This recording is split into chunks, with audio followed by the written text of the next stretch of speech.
Good evening, Yarnies, Dirty Hookers, and Fiber Fiends. How is everybody? Welcome in. I saw that we got a raid. Let me catch up with chat first before we do that. Let's see.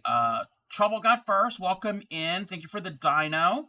Thank you for the check-in, Linda and Bray. And welcome in, Retro.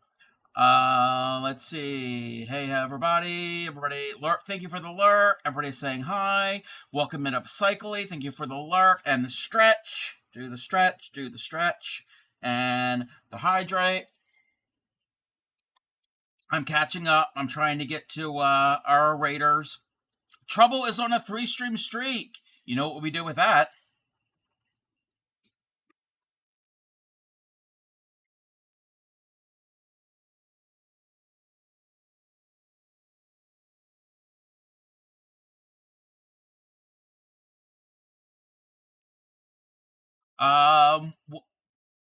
No, don't keep playing the music. Welcome in, Raiders. How was your stream? What were you doing? And if you have never been here before, I am the Crafty Cub. I am a fiber artist and a paper crafter, and I have probably tried a little bit of everything else in between, within reason. Uh, we are the home of the proud dirty hookers. I have never washed a crochet hook a day in my life. Apparently, there are people that do that. I don't understand it. I normally wave my crochet hook. So yes, if you do wash your crochet hook, you are still welcome. We don't discriminate. I specialize in teaching crochet and basic needle tatting. If you have any questions, feel free to ask me. I will try to stop what I'm doing and do a demonstration. All right, I'm trying to catch up. Welcome in, Sizer Man. Yes, I'm getting ready. I'm getting my dream ready. This is a nightmare, not a dream. I know what you meant, stream. How are you, Designed by Joe? How was your stream?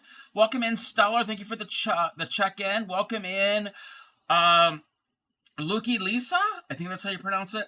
I'm doing good. Thanks. Guess what? What? You learned something new. Ooh, what did you learn? Stream is good. You're a goldsmith. Yes, I think I've seen.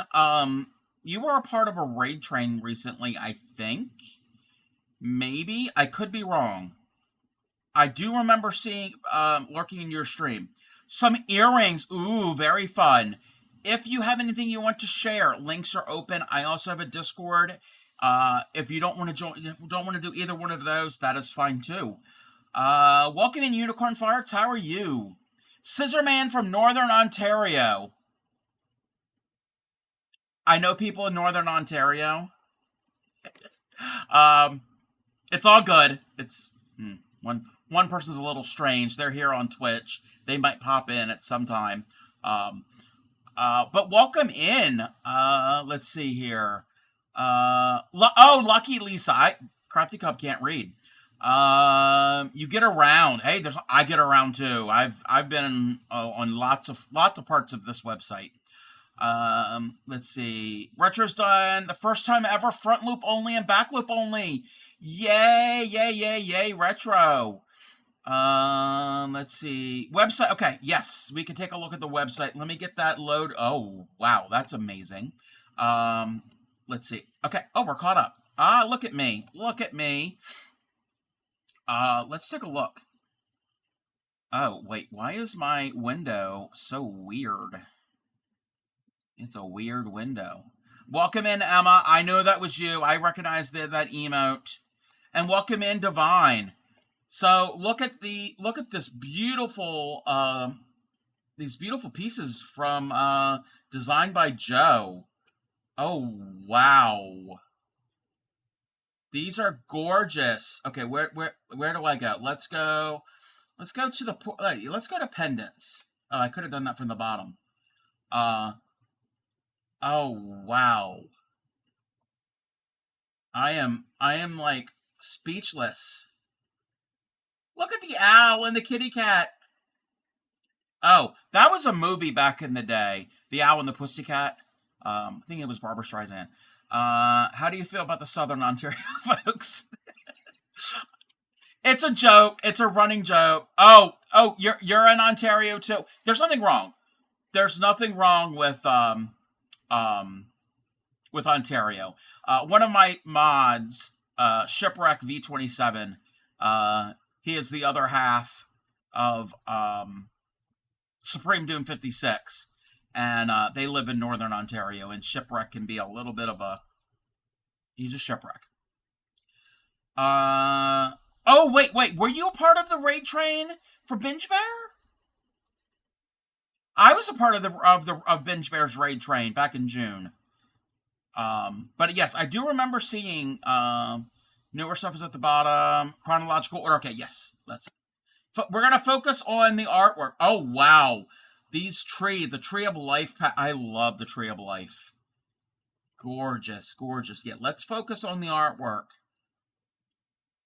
Look at all of this. Oh wow. Okay, look at that. That's what it was. The Sunday Fun Day. Yes. Celtic Last Creations. That's what it was. Yes, Supreme Doom was part of that. Yes. Look at these. These are beautiful. I mean, I can click on all of these. Look at the. Oh my gosh. Ooh, look at that. Look at all of them. Okay, amethyst. I'm drawn to amethyst. It's my birthstone. I'm drawn to the purple. Oh wow. Wow. Oh, and the snowflake. Okay, that's just the pendants. That's just the pendants. Okay, let's see. Rings, earrings, bracelets. Let's look at some rings. Oh, these are really cool. Oh my gosh. Okay, we can spend all stream. I can spend all stream just looking at all the pretty things. But thank you for waiting in, Joe. Designed by Joe. If you need a raid and run, I totally understand. I totally understand. If not, you can hang out. That's cool too. I'm very easygoing here. I don't demand anything. Anybody do anything. I can't demand anybody do anything because it's the internet. So, you know what I mean. Can't get catch. Wait, I can't get catch many of his streams, but the ones I do, they are beautiful. Welcome in, Reese Cop. Thank you for the check-in. Again, thank you for sharing with us. I'm gonna have to. I'm gonna keep that bookmark because that is really yes. That is really yes. I'm speechless. You need to get the shop shut down and get food going. Gonna leave. All right. Thank you very much. Very much. Thank you. I appreciate that. You demand Cub to do a headstand. Cub has never done a handstand a day in his life, even when Cub was a little bitty Cub. Never gonna happen. But welcome in. I haven't even. I don't know if I greeted all of everybody because I got that raid before you even saw this. We're gonna bring the music back.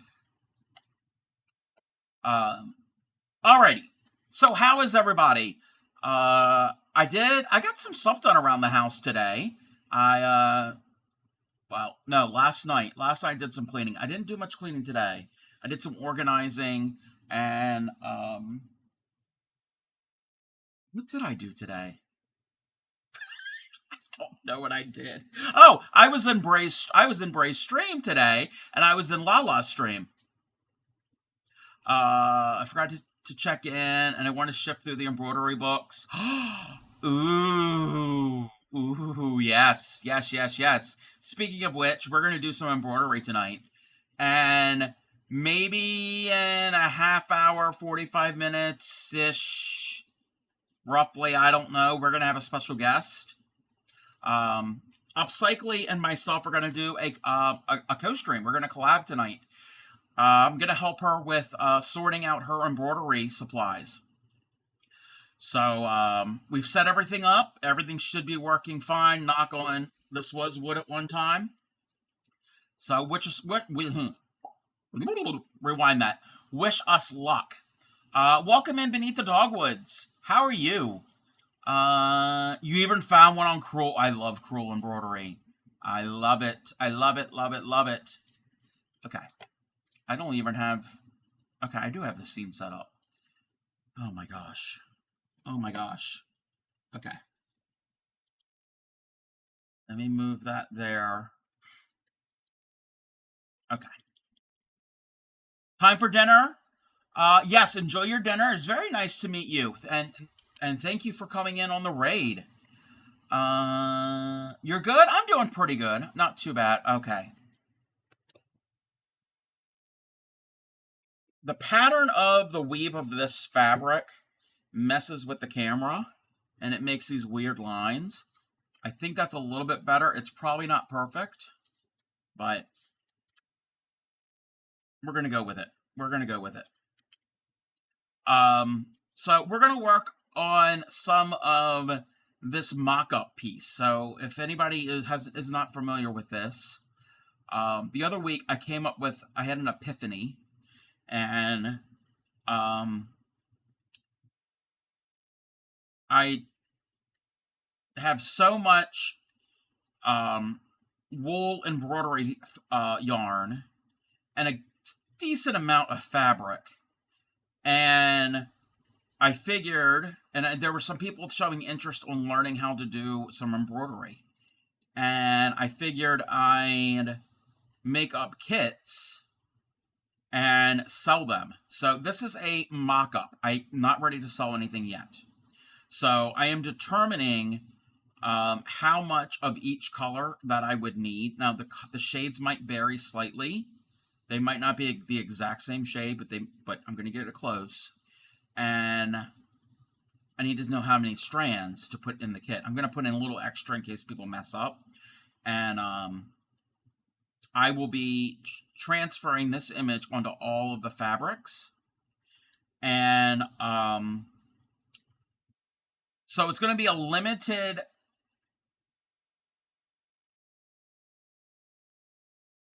Welcome in, Raiders! Welcome in!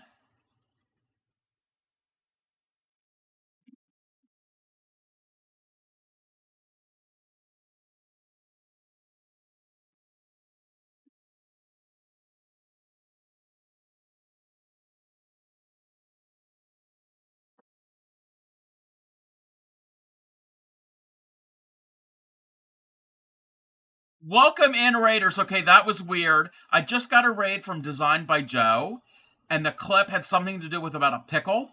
And then Grim Reaper, the clip that played something about shoving a jar of pickles up someone's bum. I guess it's pickle night. I guess it's telling me that I need to eat a pickle tonight. I think we have some pickles. I might have to have a pickle after stream.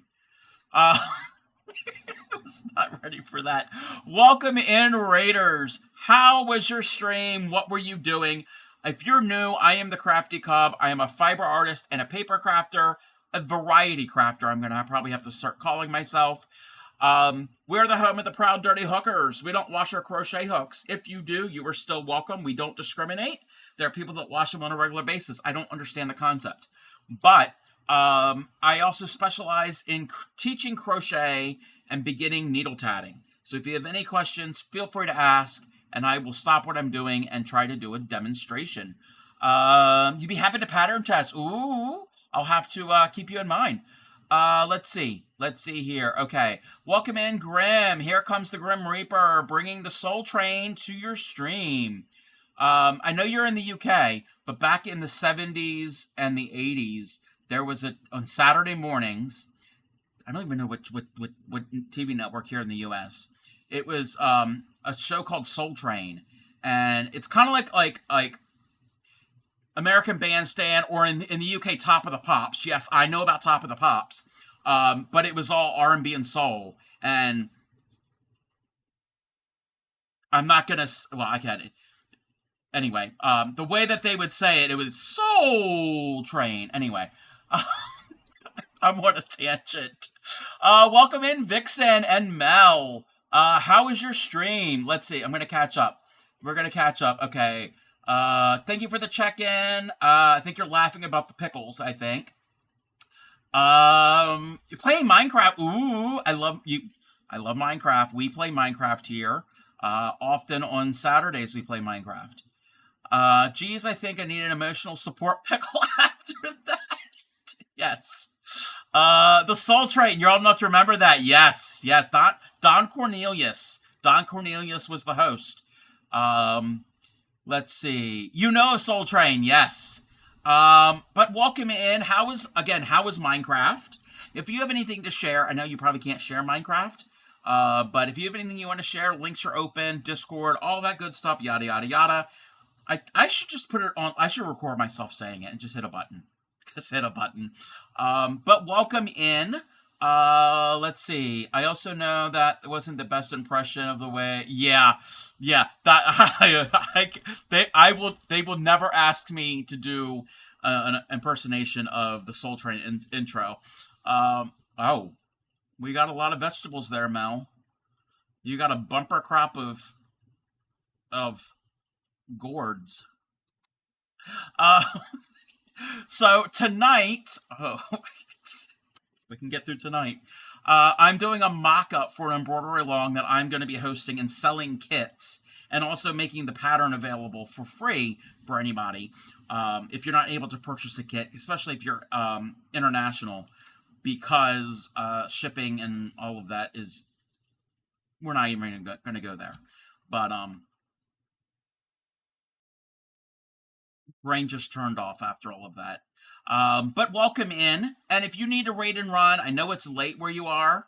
I totally get that. You're going to run, still recovering from, yes, yes. If nobody is aware, Friday, well, for me, Friday and Saturday, Vixen and Mrs. Madronin and Mel were hosting and organizing a raid train for International Mindfulness Day.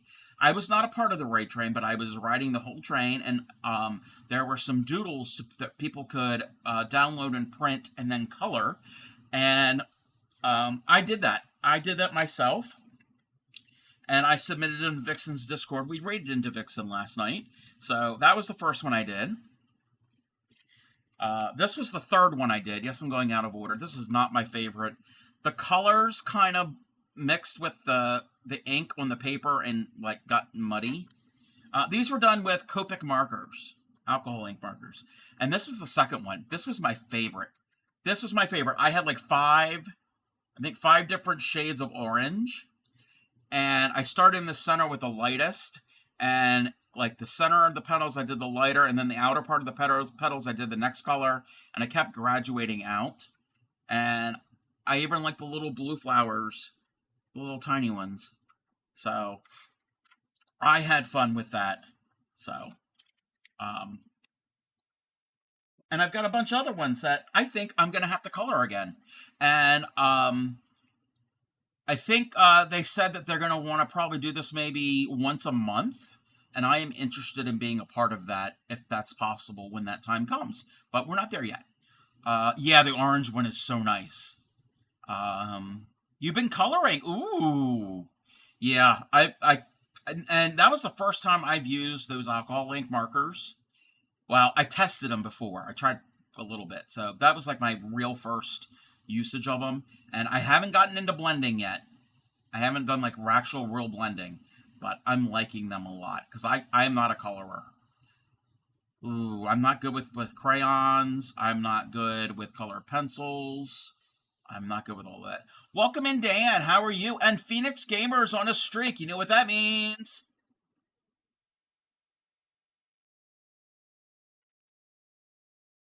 That's what it means.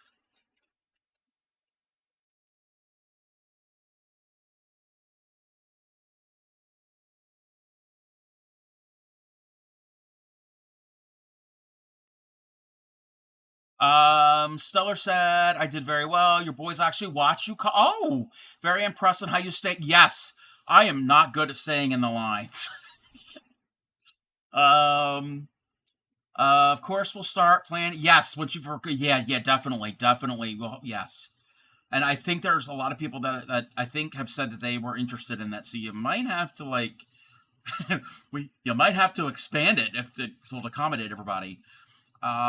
You've been crocheting now for a food break, then finishing your project. Ooh, You just got to embroider it. Yes, you were doing the pumpkin. Well, that was last night. I don't know what you're doing now.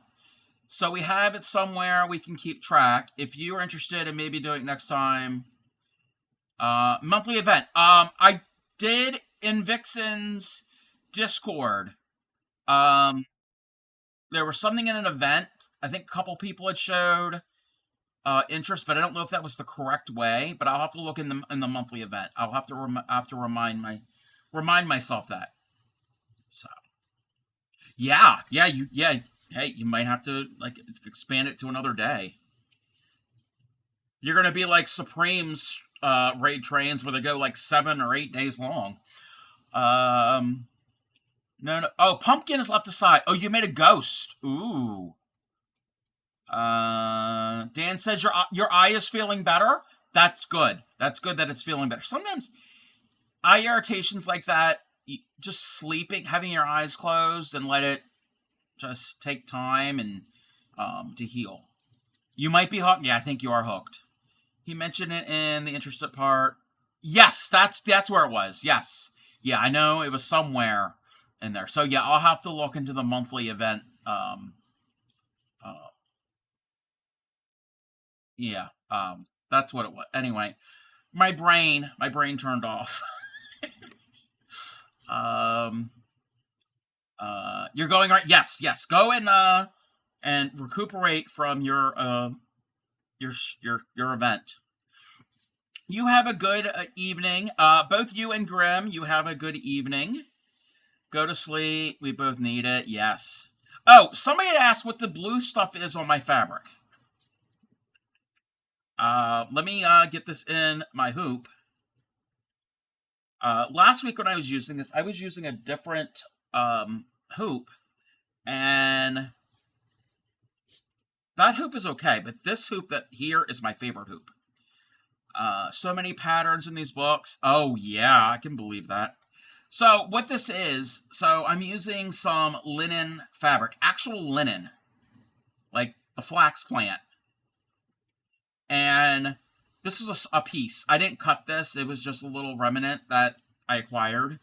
And the edges, to keep the edges from fraying, I just taped it over. This is a mock-up, so I'm okay with it. Technically, I would probably like machine stitch it or do something to keep it from fraying because I'd have a mess because it's not a tightly woven fabric. And that's all that it is. It's just some blue painter's tape because that's what I had.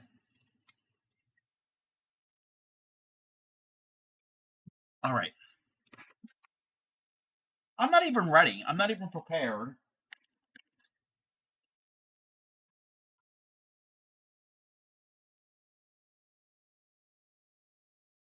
Oh, it's over here. Crafty Cobb, figure it out. Figure it out. It's a deep stretch in your cornea. You have ointment. You live 3 times. Yes. That will help. That will help. I don't think I want these bags right now because what I am using. These are bags of Hank's of Cruel Wool embroidery yarn. So it's a 2-ply yarn, and it's meant for embroidery. And these are the um, little bits of every color that I have. But I had some other green pulled out. Ironic, this song is playing. Cub does not have. Hey,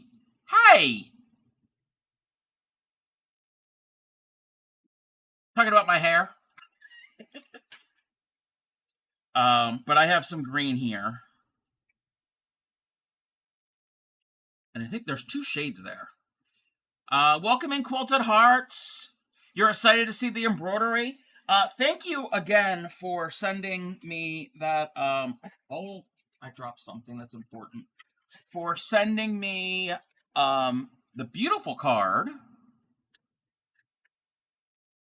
My coloring pages fell, and the super beautiful bookmark. I won this. I won this from Quilted Hearts, and because I am an expert at Canadian geography, and I'm not even Canadian. I've only been to Canada. I've only ever been to Canada once when I was like 2 or 3. He almost has all the crafts up. Yeah, you got that right, Mel. No, you said yourself that you don't. Oh, yeah, I didn't have it ready. Yes, you're right. You are correct. Making a shawl. Ooh. No, no, no. It's fine. It's fine that it took so long. It's not a big deal. Not a big deal. All right. Let me get these greens. I don't want to have too many different greens in here. Honorary Nova Scotian now. As you can rep, I can rep the tartan. Yes, yes. You're gonna struggle with fly stitch. Oh, divine, divine, divine, divine, divine. I don't know how long you're gonna be around tonight, but sometime soon. I don't know when. Upcycly is going to co-stream with me. We're gonna both be on each other's streams. We're gonna share a chat, and I'm gonna help her organize her embroidery supplies, or which she thinks might be embroidery supplies. And if time permits, I'm going to walk her through some very basic stitches. And if we get to it, we could do the fly stitch. You're lucky to be back. Alrighty. Alrighty, we're gonna be here. Okay, I think I want that. Yes. You've been around for a bit? Alright. Yeah, I'm not certain when she is ready. I think she's having dinner at the moment. But we're gonna see what type of supplies that she has. And she wants to recycle and upcycle type things, so I gave her like an idea. I don't know if she has the supplies for this idea, but we'll see. We'll see what she's got.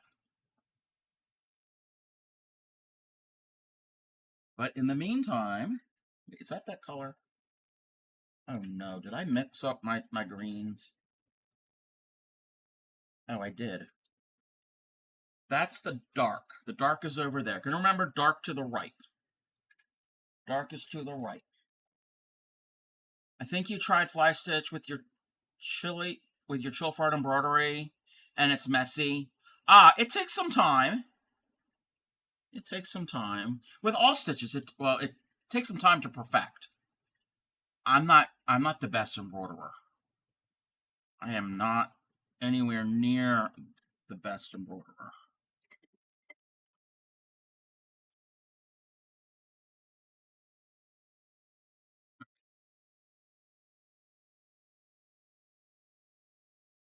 So I'm gonna work on some leaves. I gotta figure out what stitch I'm gonna do with this leaf. Oh, I clamp.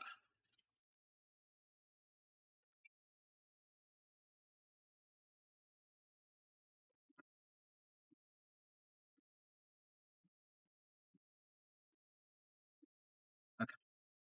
I gotta put my hoop in my clamp. That sounds like it might hurt if you put your hoop in your clamp.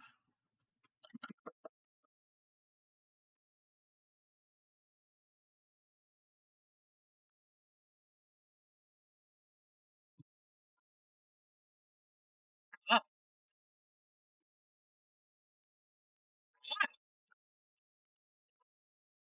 ah! I normally don't make these weird noises. Yeah, I do. Who am I kidding? You're gonna head off to sleep. All right, Mal. Thank you for coming in. I appreciate it. Okay.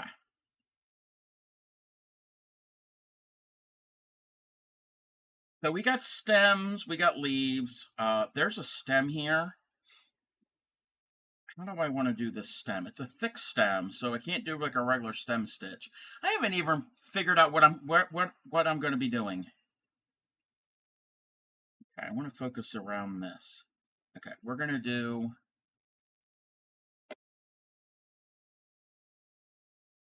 Let me see this real quick. Bring needle up through the fabric at the center top of the design area and back to. Okay. You're off. You're off. All right, Graham. You have a good evening. And thanks again for the raid. Okay. Whoa. The needle fell out of my hand, but it didn't fall on the floor. So.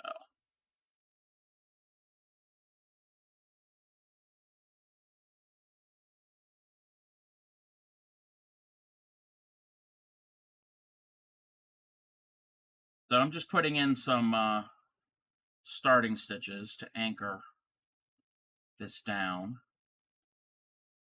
Okay, I gotta remember how to do this. At the top center, then back down. Okay.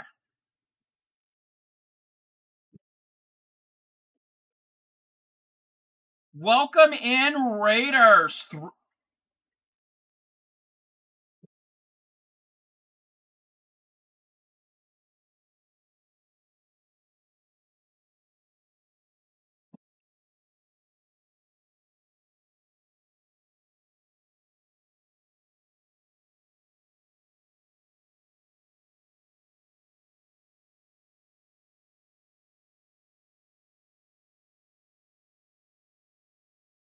Welcome in, Raiders. Welcome in. How was your stream? What were you doing, Pixie Bomb? I was half okay. I'm gonna say something, and it's gonna sound weird. I was expecting there to be a pickle reference in that clip, because I've already been rated twice, and both clips that came up from both streamers, they mentioned pickles. So I was thinking, is there gonna be a pickle? If you're new here, I am the Crafty Cobb. I'm a fiber artist and a paper crafter. We're the home of the proud dirty hookers. We don't wash our crochet hooks. If you do, you are still welcome. I specialize in teaching crochet and beginning needle tatting. If you have any questions, stop me at any time. I will attempt to give a demonstration. Let's welcome you in. Welcome in, Pixie Bomb and Mel again. Wow. Mel is everywhere. Now you're gonna go to sleep? Alright, Mel. That's a wheel clip. You end up playing that's the second time I had to rewind my voice. No Man's Sky. I have a friend, actually my friend who got me into streaming. He plays No Man's Sky. But welcome in. If you have anything you want to share, and you can't share the game, but if you have anything you want to share, links are open, the Discord, yada yada yada, etc., etc., etc.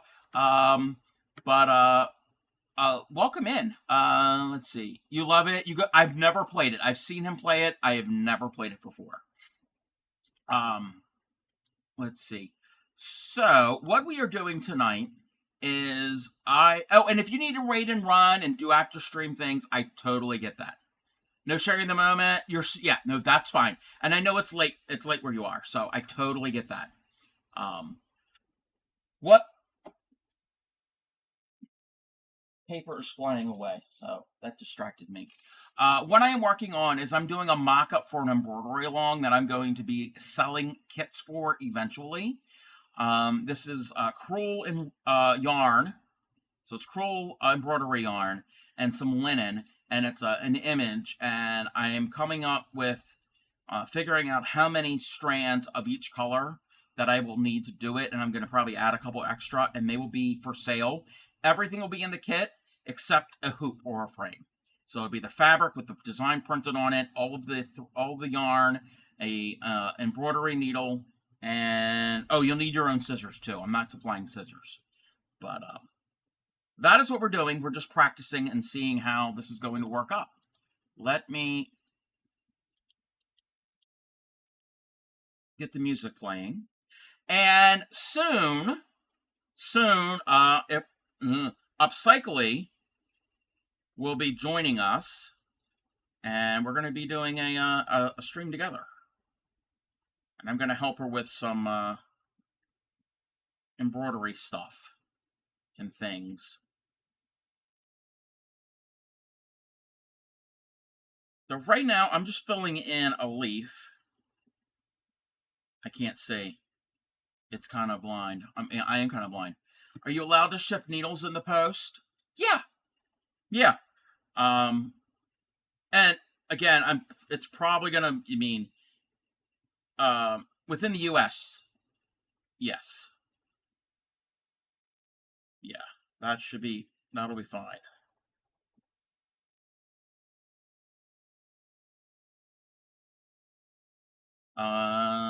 Might not be here much this week. You're on vacation again? Oh wow, that sounds like fun. But that's okay if you're not going to be here much. It's all good.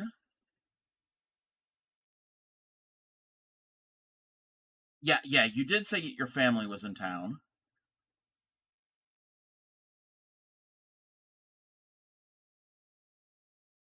Okay. I need to clip that knot. Oh, I know you can't see my face, but I can't see my work. I have no tracing paper, and you don't want to wreck this library book. Um, how thin is your fabric?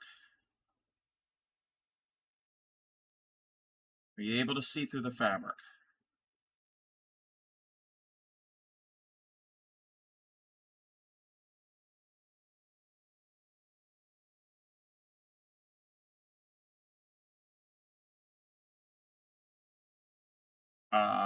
What other things? You have a light board.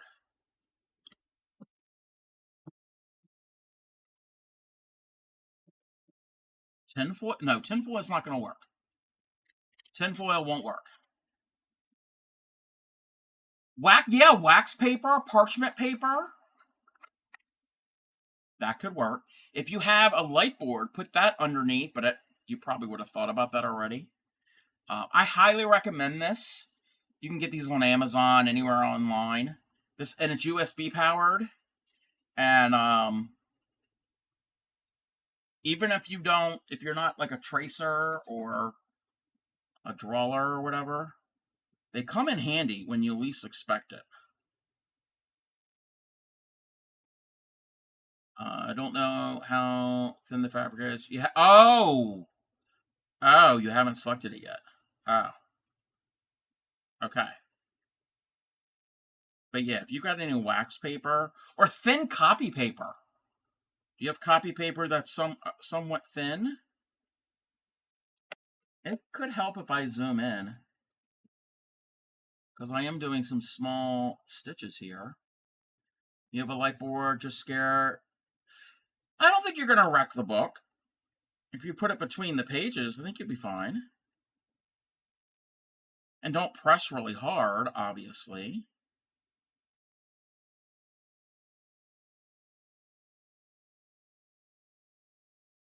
I gotta work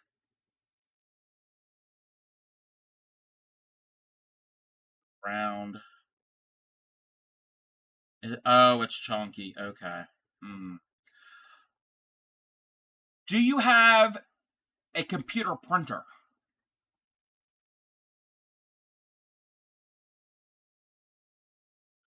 Could you print the scan the page? Oh, no printer. Okay. I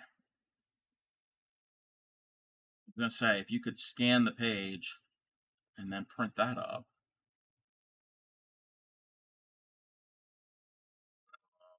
Hmm. I don't really care for this song right now.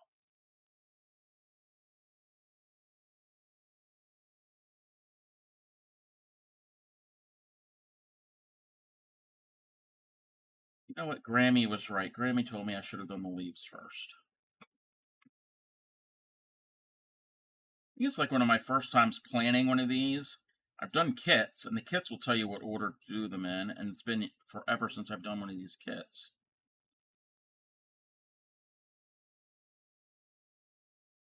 And I'm now the one making the kit. And you don't have any tracing paper out of wax paper. Yeah, you didn't come prepared. That's okay.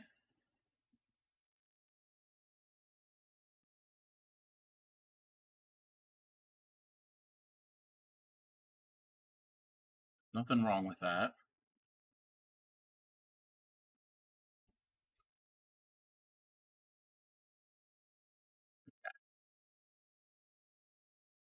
I need to fill in future reference. Grammy knows bet. Yes. Yeah. Sometimes she does.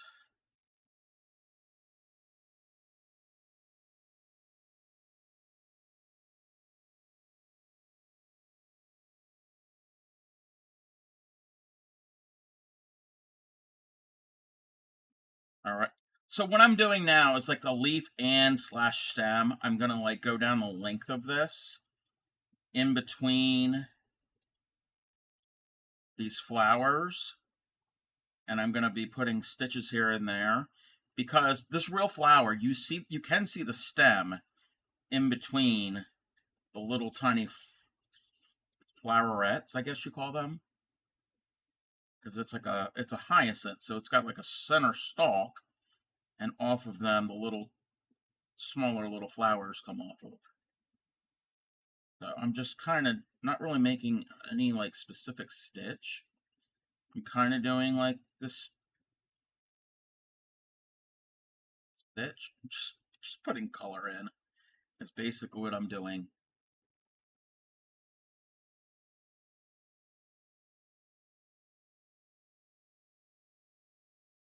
Because it would look weird if it's just the pink flowers just floating in midair. You have a crochet question? Don't wash your hook.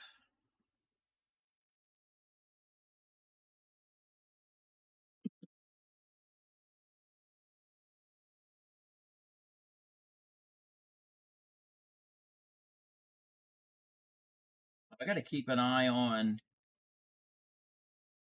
my Discord.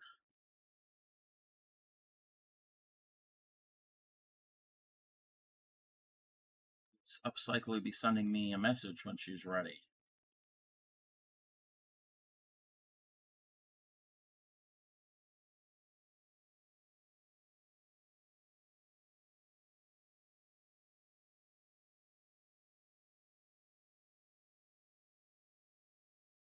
So what's your question?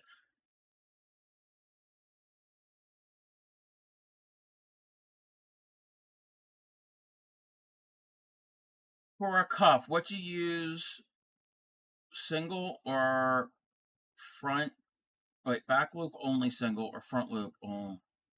I've never really made cuffs, but you could try a rib stitch. And in crochet, there's different ways of doing it. What I would do is um, one row. So if your sleeves are rows going all the way down to your wrist, for the cuffs, depending on what type of cuff you want. If you want one that is gonna like be kind of almost stretchy and elasticy, your rows will go this way. So they're not gonna go in parallel to your sleeve rows. They'll be like this. And one row will be front post double. And then I think it's, well, actually, is it all front post double? Because you'd flip. I'd look up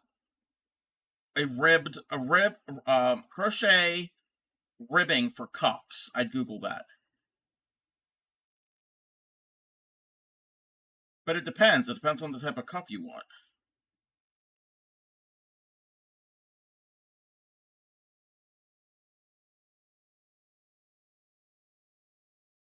Front and back, yes, yes, yes. But I guess you could do back loop only, and then front and back yeah. I mean, well, if you do back loop only singles, it's not going to be elastic. Oh, you had said that front and back post double.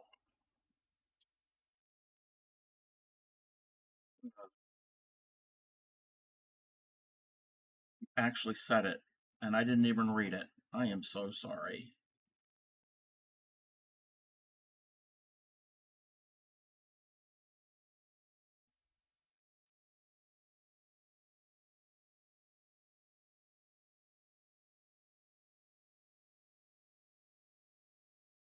But yeah, like I said, it all depends.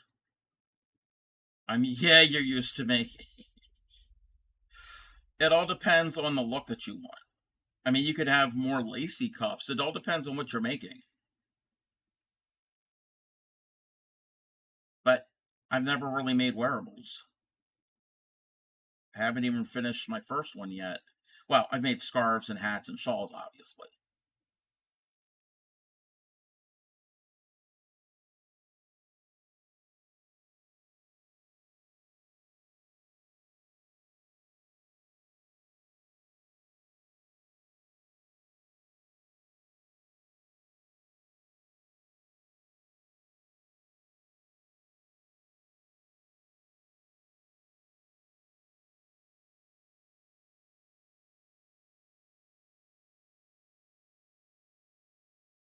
Oh, wait.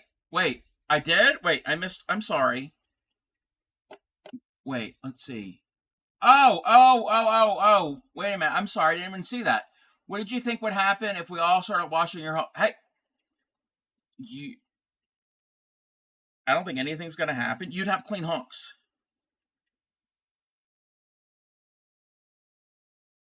And I'm okay with that if you all want clean hooks. I'm not washing mine. Okay. There's a stem kind of here. I think I'm going to go back up through it. Crafty Cobb did not think this through. But it's still fine. It's still going to work. I'm going to be able to put stitches in here. When we go to actually do it, I'm going to have to get my order of operations in check. You like being a dirty hooker? So there's trouble. Then you would be a clean hooker instead of a duck. Yes.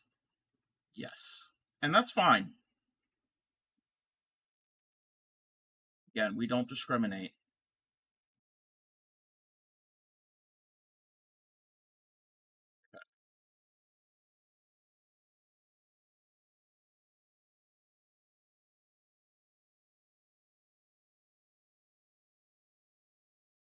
Working my way back up to these leaves.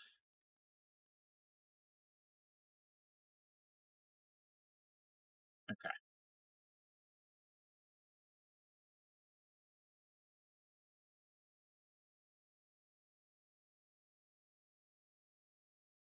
I did say all of us, so I meant you. Oh no, you cannot force me to wash it. I think it would be weird, extra effort, or don't need. Yes, you're not gonna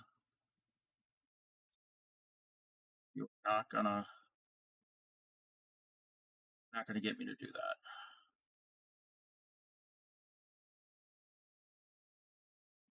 You're gonna learn. All right, Divine.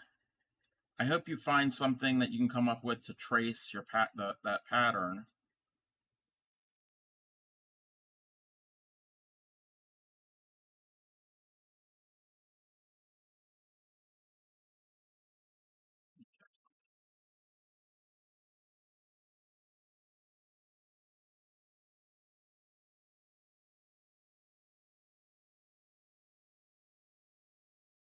Oh,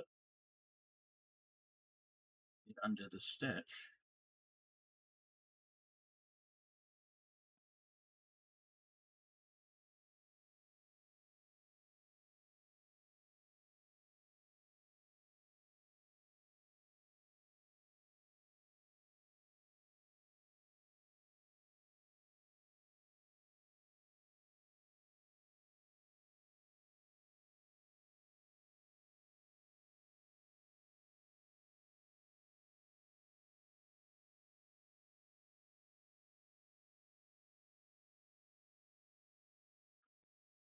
So what's everybody up to? What's everybody up to?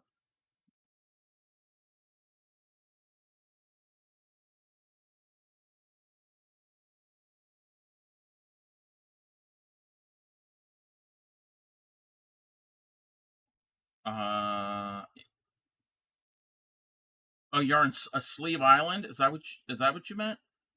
Or Sleeve Land? Started the show a few hours ago. It's already 10 row. Oh wow, that must be a quick pattern. Quilted Hearts is cross stitching. Watching the Eagles game. Got back from food break, so now starting embroidery, and then you'll have your piece finished and ready to go in Discord. Woo! Retro is a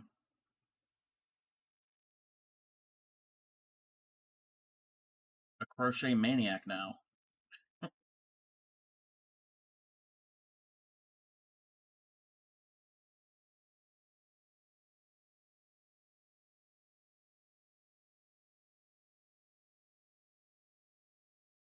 Yep, yep.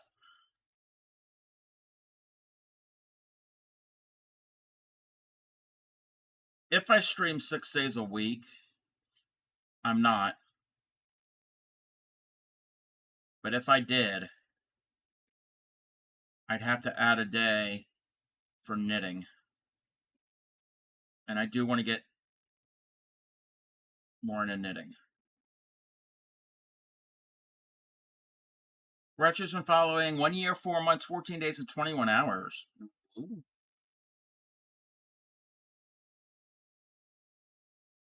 Won a block. Wait, won a block. What do you mean won a block? You won something? So when I met Cobb, 1 year, 4 months, 14 days, and 21 hours, I c- couldn't crochet and had already been given up. Yes, yes, Retro did not know how to crochet. Retro was a knitter first.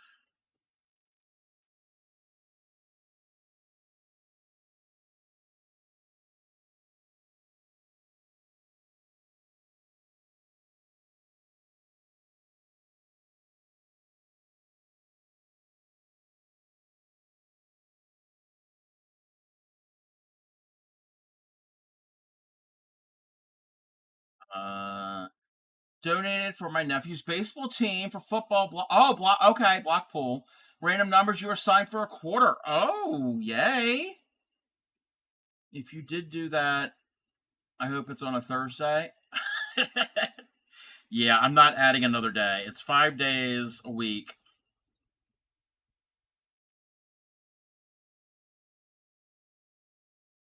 It might be on a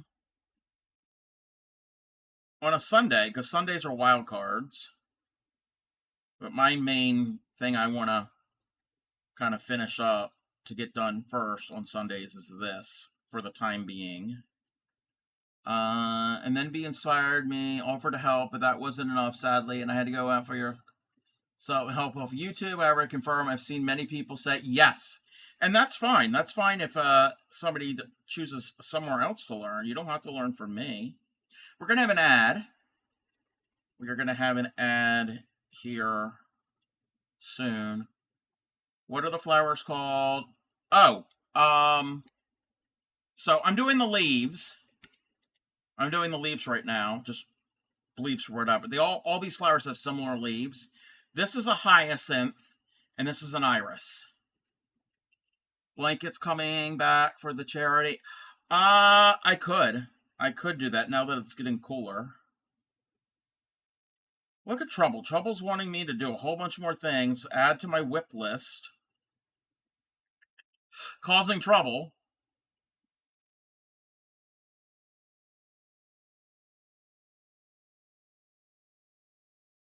They are fun. They are fun. Well, unless it's a pattern that really gives me a headache, like that one that I did the other year. It was the stitch count. Oh my gosh, the stitch count. Crazy. All right, I'm gonna have to get a new thread. Yeah, that it's Aiden's. I think it was called Aiden's Radiating Diamonds blanket or whatever. Whew. I'm not doing that one again. It was pretty, but I'm not doing that one again. All right. I'm gonna finish off the thread.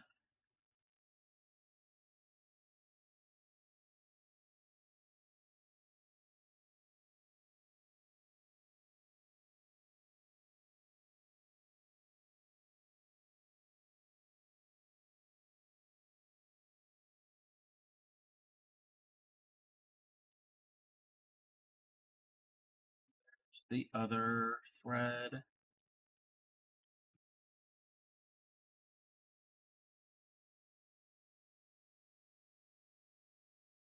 I need to get my magnets for my needle minder.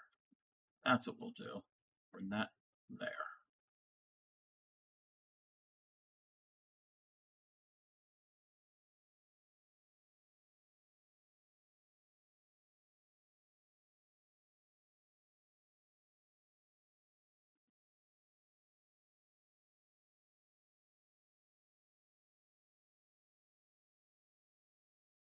What? What? There's a flaw in the thread.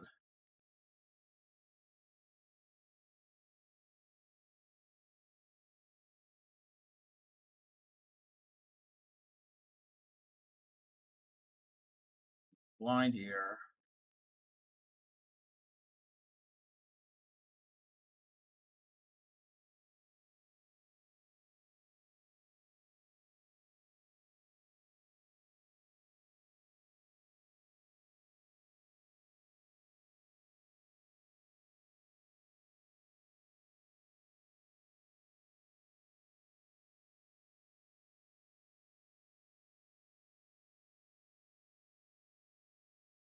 All right.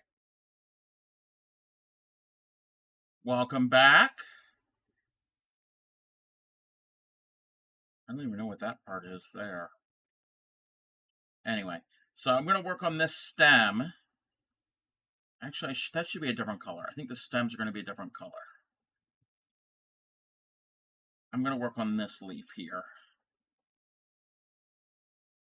Let me look something up.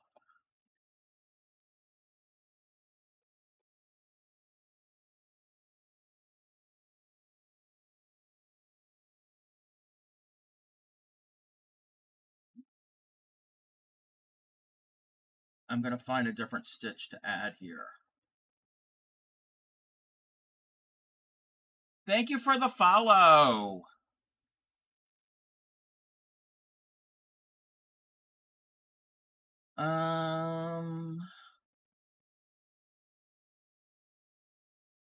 Welcome back. Oh, wait. Now we're back. Welcome back, everybody, from ads. Let me check this. I'm looking for another stitch to add.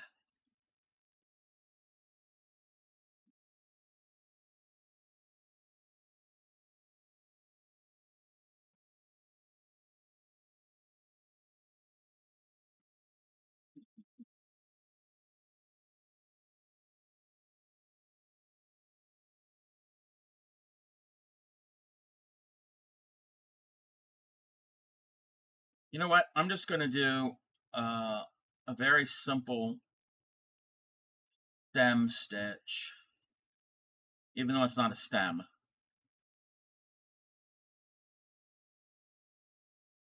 We'll just have multiple lines of it.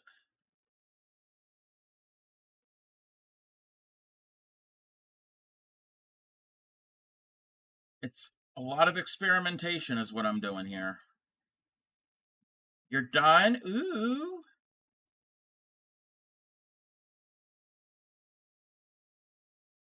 You're going to get a photo? Very cool. Can't wait to see it on Friday. Welcome in, Yada. You gotta love experimenting, yes. That's kind of the point of this mock-up, is not only to see how much thread I'll need of each, but what stitches will be good. And maybe I can, I'll be like, oh, I should have done this stitch, should have done that. So this isn't the finished thing. So I'm going to end up doing this, And then when we do the embroidery along, I'll be doing this all over again with everyone. Welcome in, Satoru. How are you? That's kind of the point of my whole dress. Yes, yes. The last couple pictures I saw of that it's beautiful. And that's really cool because you can kind of do it kind of freeform.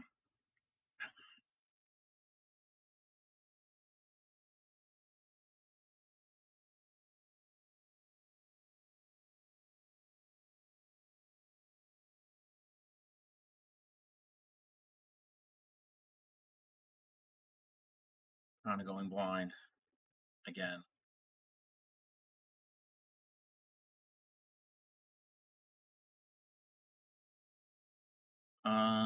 You're cross stitching. Oh, fun. Yeah, I'm working on my roll embroidery along, planning of it. One strand of this.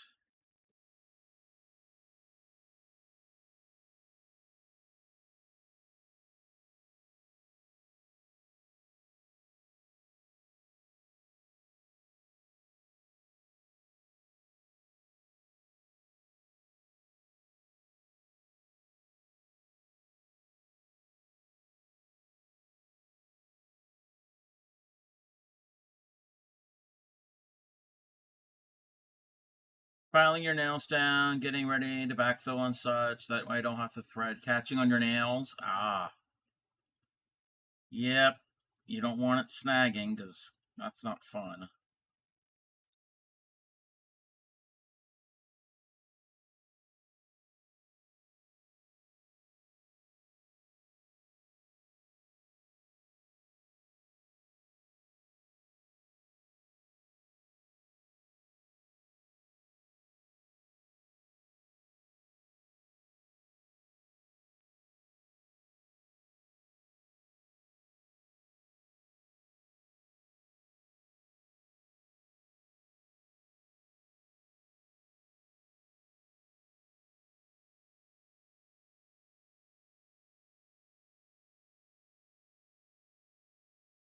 Thank you for the follow.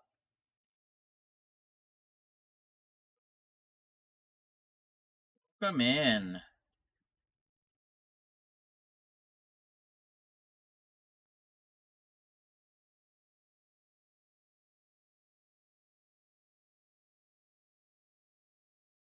I kind of turned into a split stitch there. I didn't want to do a split stitch.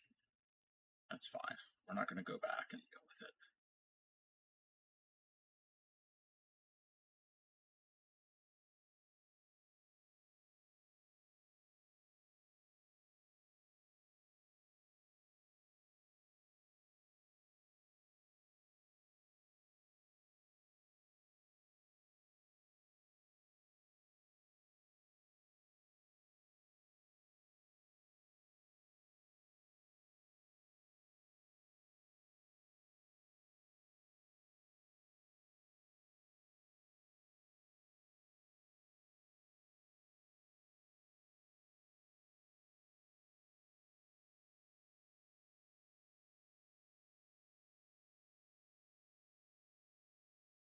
Uh, you did my... Oh, your nails. Okay.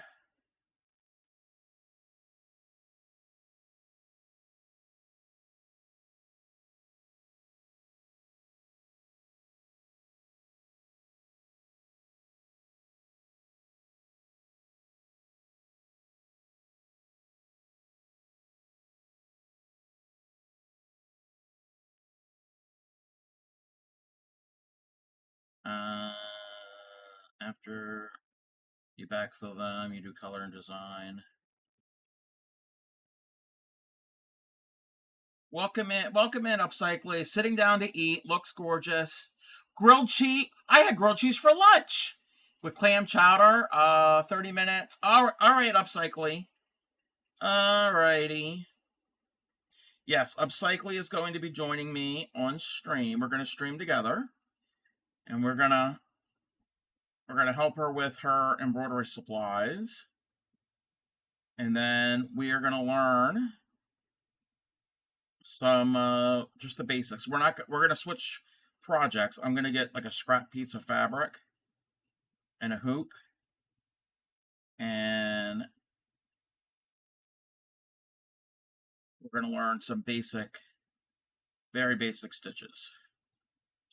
I've got a list written down, the basics.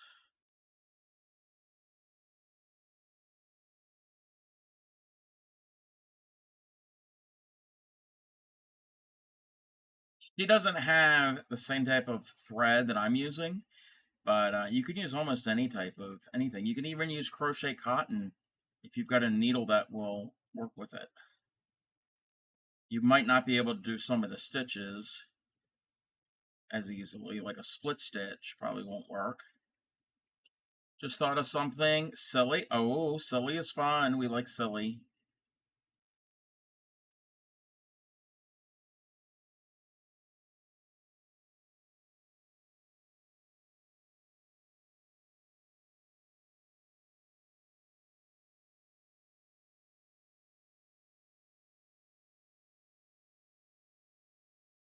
Feel like working on your dress, and so you decided to do your nails. Yes.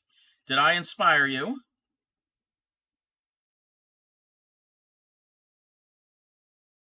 What type of silly thing are you going to do, Retro? The embroidery thread you sent me? Yes, I did send Yadarika some pearl cotton embroidery thread. That stuff is fun. I don't think I've really done a lot of embroidery with that. Need a one new thread for your wife. She's already fast at cross stitching. 50 by 70 centimeters, 16 count. Oh, wow. All right, Linda. When we get to next month, I might get myself some of that glow in the dark yarn. Ooh, spooky display for the Halloween post. Yes, it won't do much during the day. Yes, yeah, at night that would be so fun. The kids would probably love it.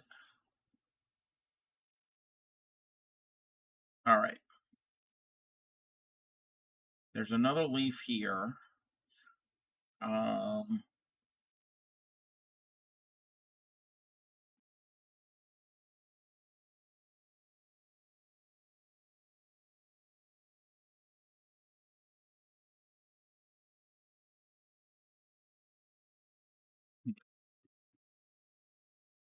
I'm gonna finish off this thread.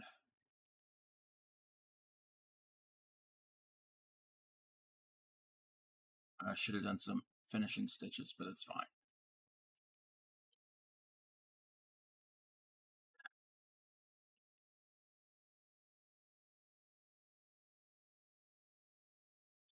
Need my stapler.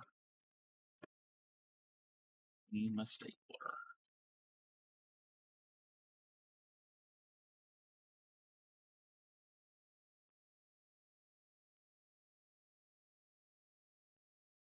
Pen. That there. I also tend to put your toppers out late at night because I don't have to worry about people looking. Yes, so you can get a good night. Yeah, I would love to see it glow. Okay,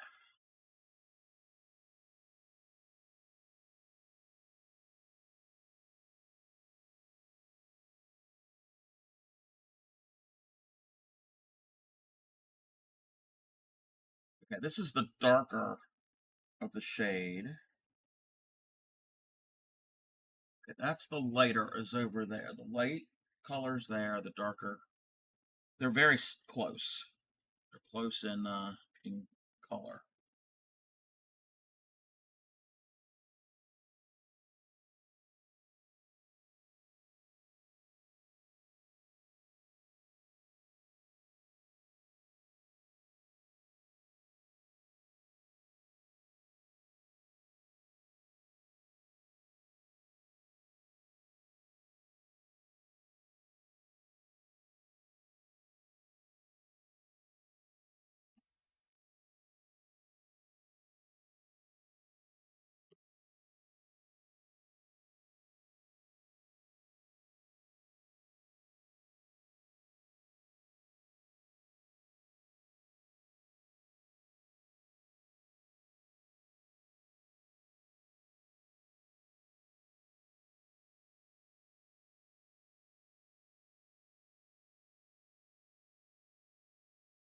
I'm going to work on this leaf here. Oh, it's doing that weird thing because of the texture of the fabric.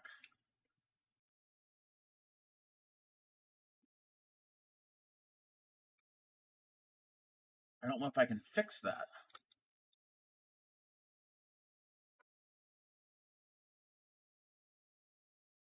I guess not.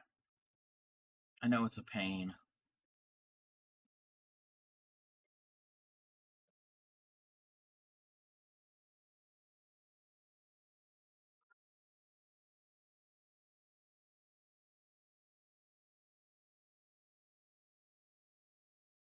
Hmm. You know what? I'm going to do the same stitch here. Because I don't want to have too many weird, like tons of different stitches in this. I don't want it to be overly complicated with stitches.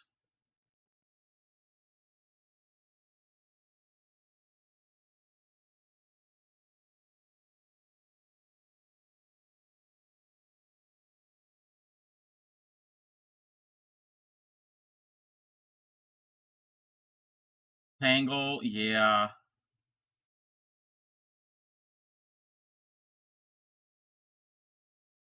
Especially if it's thinner yarn or string. That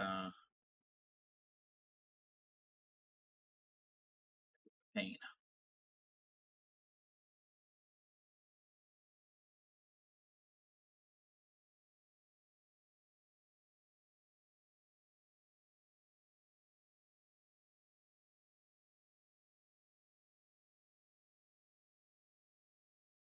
Good thing about this, all of the leaves, oh, you can't even see.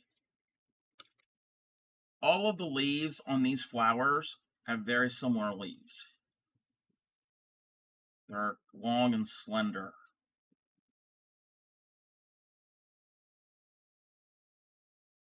They're not identical, but they're very similar in shape.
We need another little stitch there,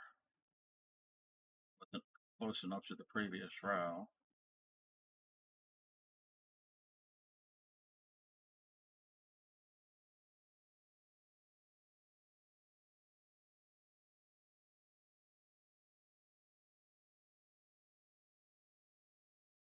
Big Brother order 2 more large frames. Oh wow, we should have enough. It's really curious to see what it's like with such a large. Yeah, that's cool. That frame that you shared the picture of, that is amazing. I don't have anything like that.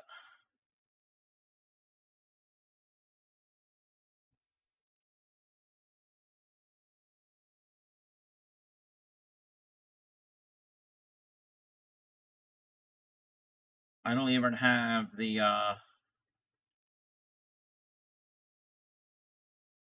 stretcher bar frames that comes in pairs of two.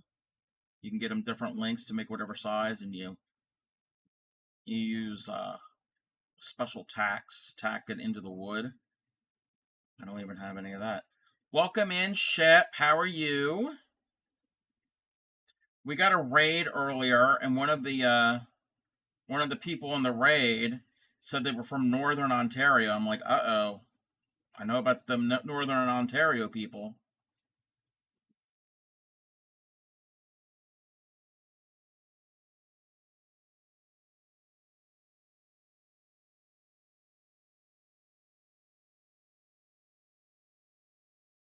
Um, no. What was the?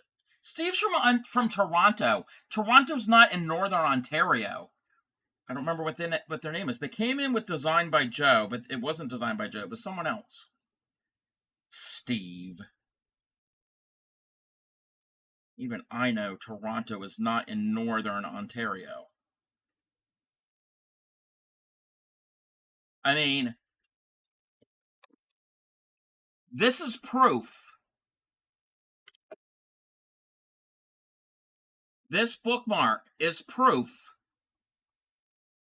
that I am the king of Canadian geography. I won this because I won Quilted Hearts' Canadian geography trivia. Um,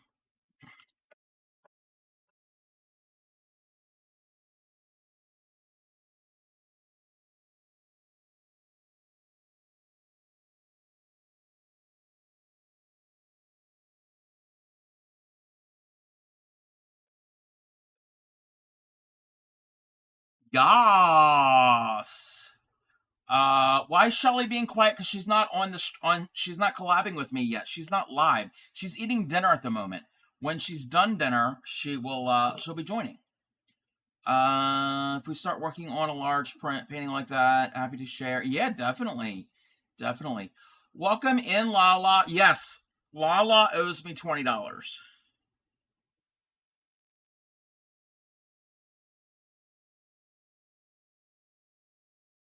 Lala owes me $20.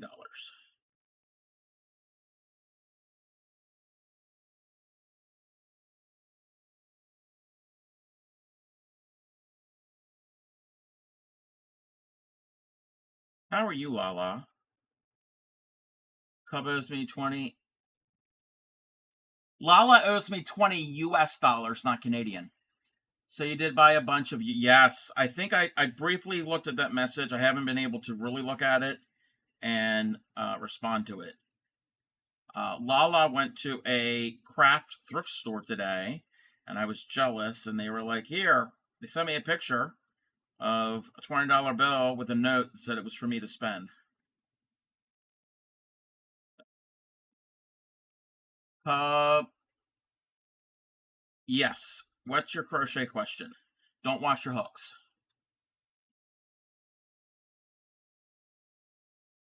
My advice for everybody. And I don't owe you any money, Shep. Okay, we're gonna do the anchor stitches here. I didn't do that previously. I gotta get in better habit of that because that's not a bad thing to do. You don't go near my hooks. You go near my hooks, we're gonna have words. It's like you don't touch a tailor or seamstress's fabric scissors. You don't go near Crafty Cub's hooks. I'm joking. Pattern. It didn't say what size hook to use, so I just thought I'd go have this with a 4mm. Future. If I found the pattern, it doesn't say how many. Okay. Does it give gauge? Does it say how many stitches, X amount of stitches per inch or centimeter or um whatever the measurement is?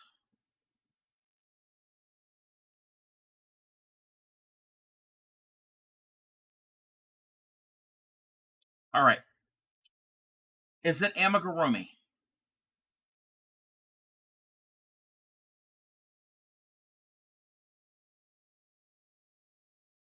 The yarn you got is Rowan Cotton Glacé. My boyfriend used my fabric. Oh no! Oh no! Oh no, Phoenix! Oh, I have a little story to tell you. Okay, it's amigurumi. Okay, so what I would suggest, if the pattern doesn't tell you what size hook and doesn't have gauge, but it's amigurumi, what I do is whatever yarn I'm going to use, whatever the recommended yarn on the label, I go down 2 full millimeters. Because amigurumi, you want your stitches smaller and tighter so your stuffing doesn't come out. So let's say it would normally take like a 4.5 millimeter hook for that yarn. That's what they're recommending. I'd go down to a 2.5 millimeter or somewhere around there if it's amigurumi.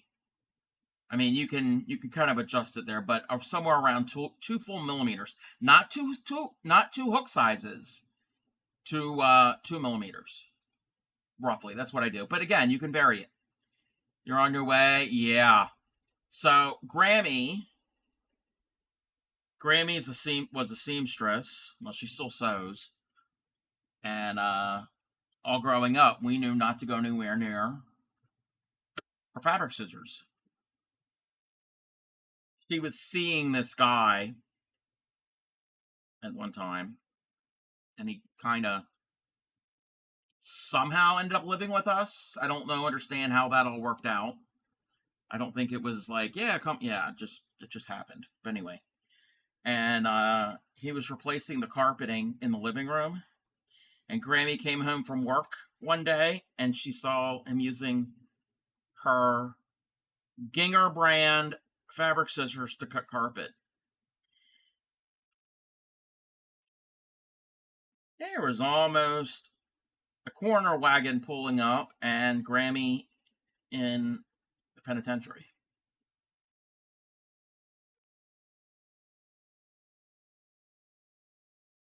She keeps going. She'll soon have 3-color finish out of 44.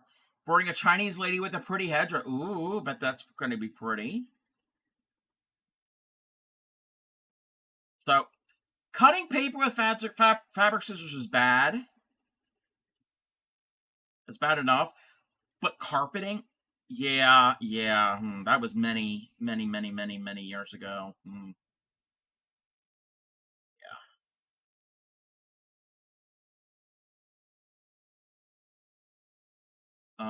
Those are good fabric scissors. Who would end up under? Yes, yeah, yeah.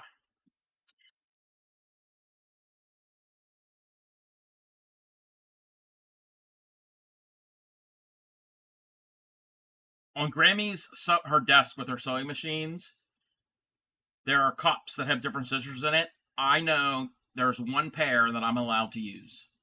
That I know. There might be more, but I can remember. I vividly remember one pair. Those I can use on pretty much anything. Yeah. I always ask. I always ask. Oh, I need to cut my waist knots out.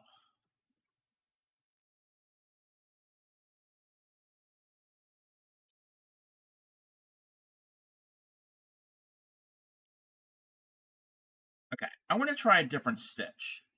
Miraculously, I've never spent time in jail yet. Yet. Wait a minute. We were talking about jail in Bray's stream earlier today. So, pickles is a theme today in jail.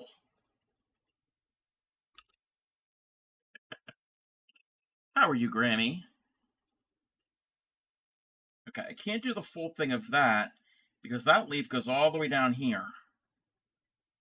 Welcome back, Divine. Okay, I might have to reposition, or you know what? I'm going to do the stems. And I think I'm going to find a different color. Meh? Oh no, not meh. My rules are hands off your scissors, my hooks, my yarn, my needles, panic. Yeah, yeah. Well, I'm like that to a point with things.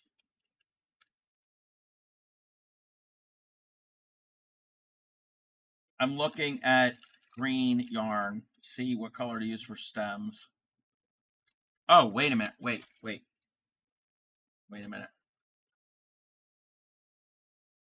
That the same? Colors are looking the same to me.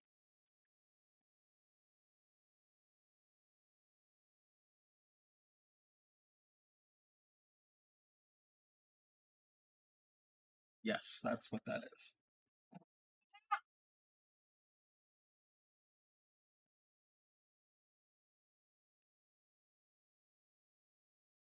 Yeah, I can tell there's a slight difference. I don't know if anybody else is going to be able to tell. Fortunately, she has to take a break. She's been crocheting every day since mid-May. 2 large blankets and 3. Yes. All right, aren't? Yeah, yeah. It's always good to take breaks. You don't want to cause any injuries.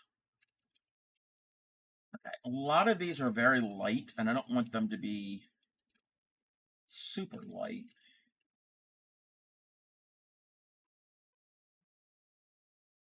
That's really dark. That green is almost black.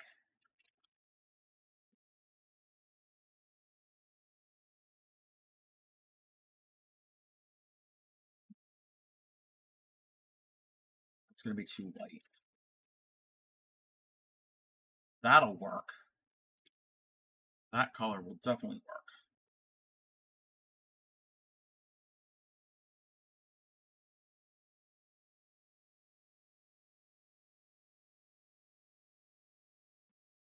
The medium, the dark is there. It's my autism. I like things a certain way. In crochet area, yes, know your safe space. Yep, yeah, I'm like that too. I'm certain. I like things to be in certain areas, and yeah, if things are not in its place, I'm like, okay, I feel I feel off. Welcome in, Memento Mari. How are you? Trying to separate some embroidery yarn. The dark. Ah.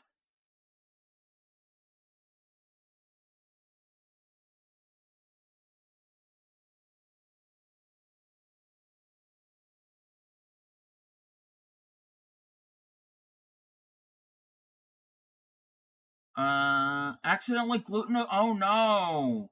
But other than oh, I'm sorry. I hope you're doing okay with that.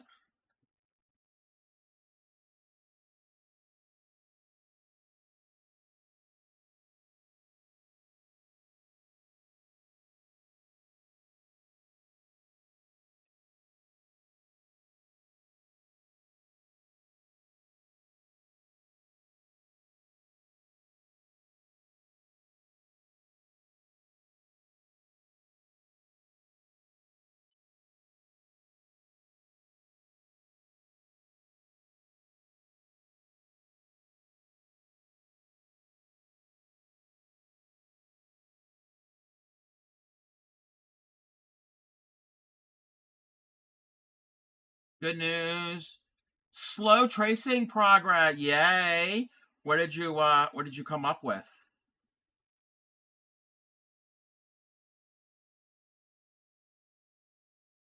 All right. I don't want Okay, I think I'm going to do the snowdrop and the tulips in this color. We'll find a different color of green. Maybe one of the dark or the medium green. I don't know. I can't really tell much of a difference in that. What stitch am I going to use for this stem? Running on hope and a prayer. Whatever works. Whatever works. Okay. Oh, where's my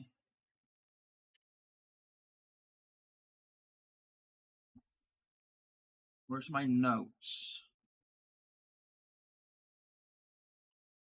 Here's my notes. So we did fishbone, stem stitch. Welcome in, Pixie. How are you? I'm trying to come up with a stitch to fill in one of these stems.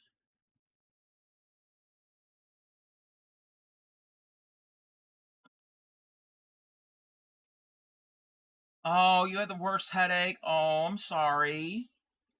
I'm sorry. The hot pink pain, yeah. Lala's got some yarn that's got some hot pink in it. And Lala went to a thrift craft store today, but they said that I got $20, so that I can spend.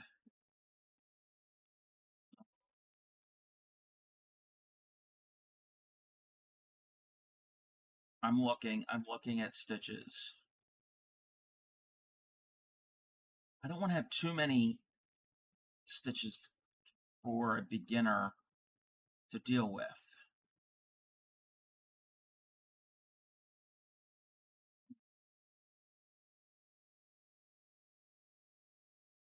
And I don't want anything really complicated.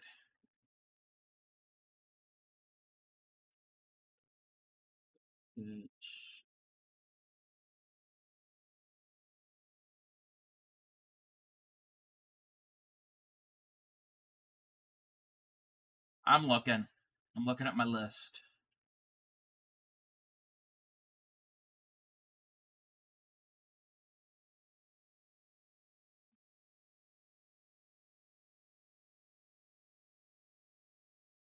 I don't want to do a satin stitch on that, but I might have to. I think we're going to have to do satin stitch. Working on a very muted color palette. Oh, yeah. Save your eyes some strain. Yeah, I think we're going to have to do satin stitch. Except, I'm going to start this with,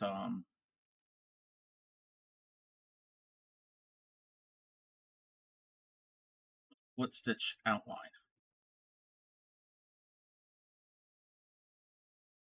Concern for the bright yellow. Yeah, Lala's got a multicolored yarn. Like many, many colors.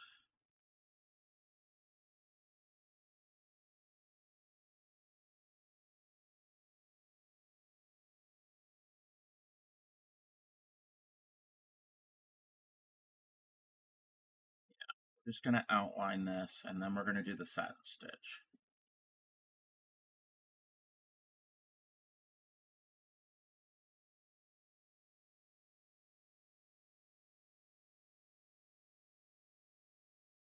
Actually, I can do this part here too, because this flower, it kind of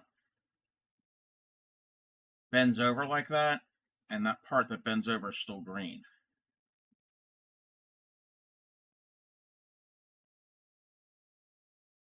Joseph's Technicolor Dreamboat, Dreamcoat. Yes, yes. Soft blue, a dark camel, and pretty variegated with purples, blues, and ooh, that sounds very pretty. Welcome back. Oh, you can't see what I'm working on because it's like down here, right by the hoop. I mean, it's pushing it. I don't want to reposition my hoop. That's the thing. Welcome in, Crimson. How are you? You were in Vixen's stream last night when I popped in, and also when I rated, right? And you had said something, and it made me laugh, and I don't remember what it was because I was doing the. Oh, that's what it was. The color, the doodle, we're coloring, and you had said something about that I crocheted or something. That cracked me up. Made a joke about you. Yes, yes, yes. That was fun coloring. I'm gonna have to do that again on stream. And it was the first time really using those markers.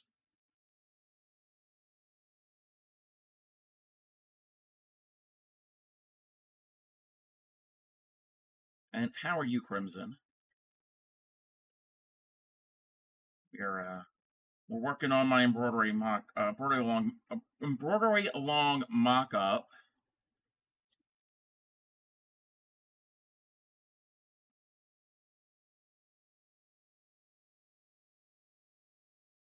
and we're waiting for Upcycly is going to join us. At least that's the plan.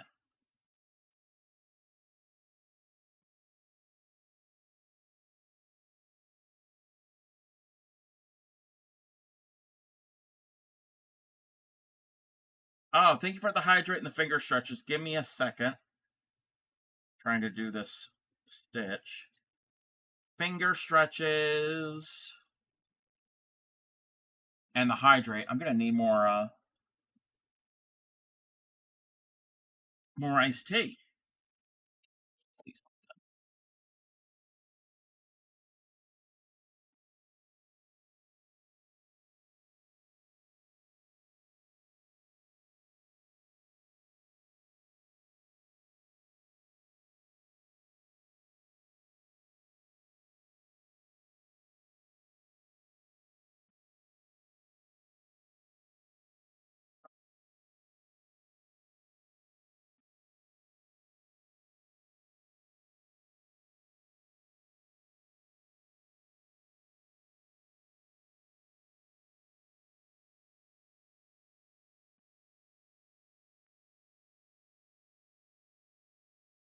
I can't see. Well, I can. My eyes are just going crossed.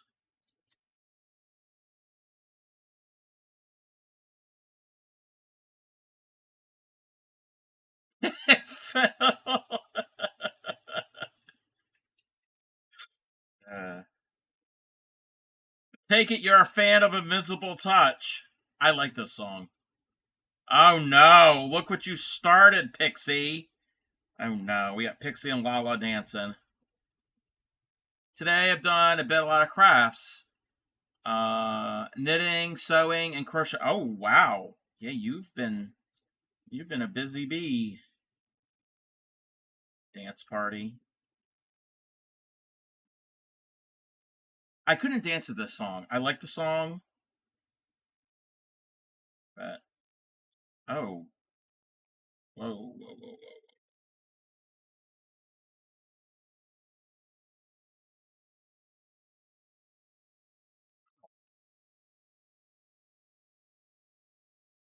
I was making my stem too wide.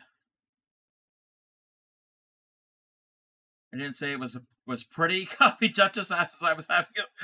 Were you really dancing? And if you want to, you can class embroidery.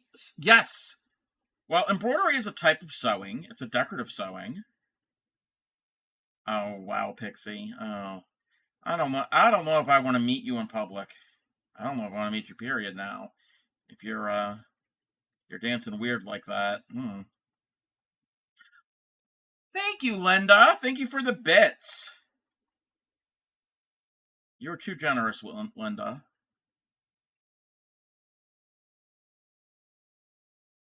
Yeah, I'm kind of scared now, Pixie.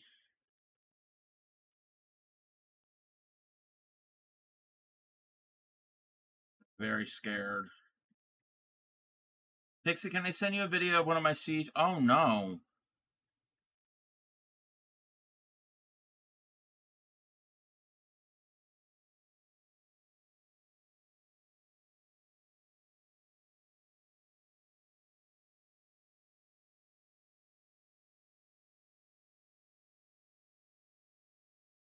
So I said if you could say it's different, it's just sew three pieces together for your knitting. Yeah, yep, yeah, those are different. Sewing to join and sewing for decorative are different. Yep.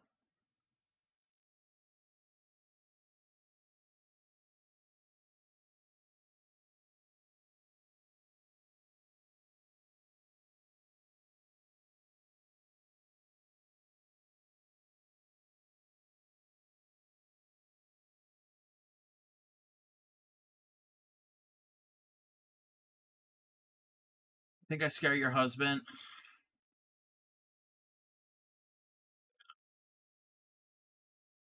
Ah, okay, good. Um, yes, she's going to be collabing with me in a minute. Um, actually, I'm going to take this time. I'm going to run an ad, and I am going to go and get something to drink. So,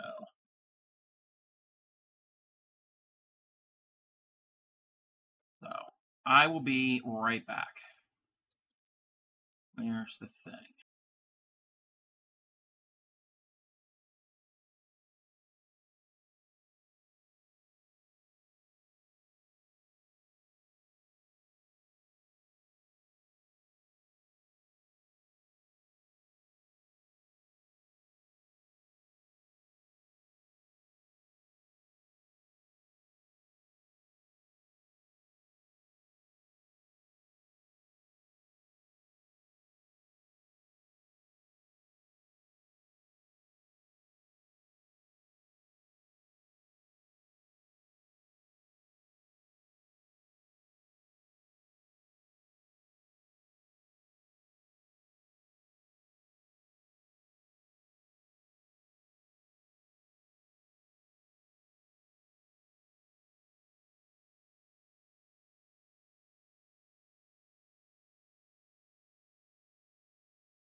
All right, ad I think is over. Welcome back, everybody.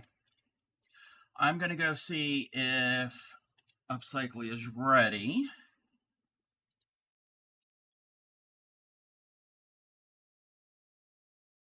Should have it already set up. I gotta move my bookmark so it doesn't get ruined because it's beautiful. I'm gonna put it into a book.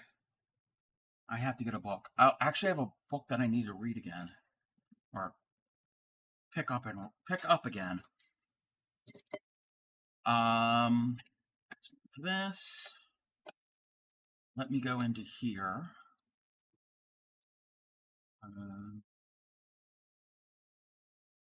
Who are those clips in it? Yeah, I know.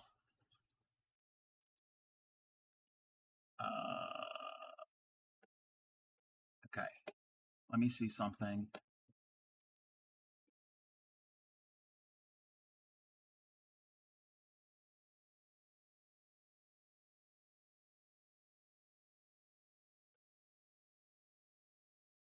Wait. Something's going on.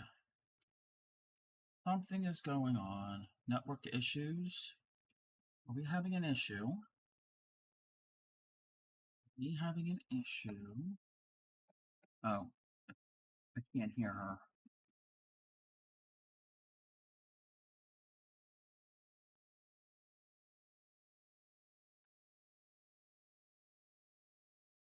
All right.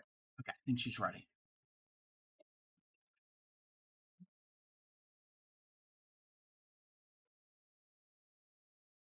Can you hear me, Upcycly?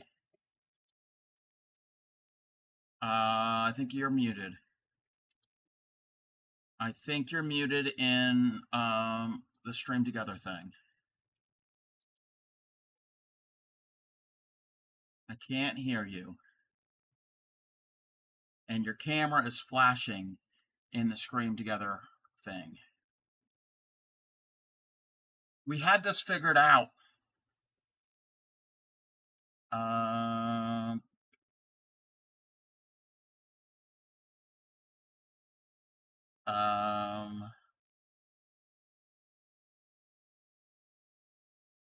Trying to fix something. Okay. Yeah, but showing each other's screen and we want to share chat. Okay, Upcycly, are you muted? Okay, you know what I'm gonna do, Upcycly? You can hear me, but I can't hear you. I'm gonna end this and the stream together thing, and I'm gonna re-add you because everything should be okay. So, okay, I have to start it up and add it again.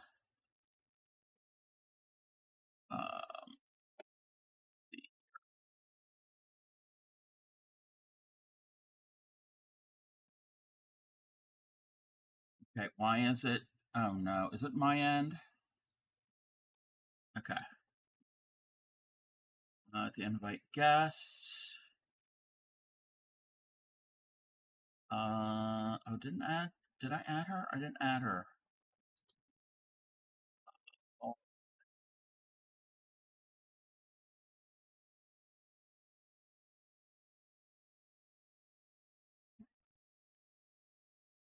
okay.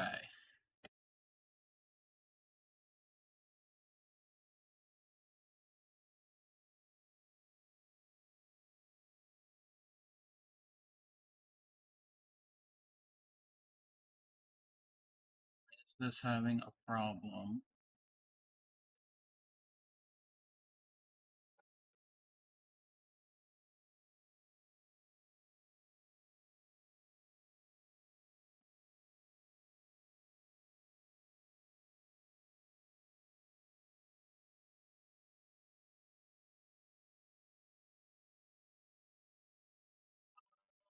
Upcycling.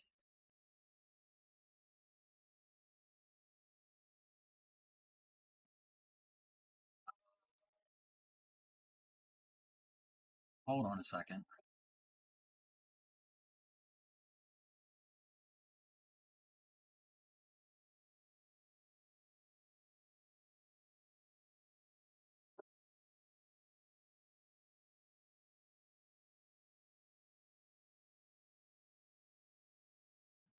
The thing acting weird. My screen is black. Well, that window is black.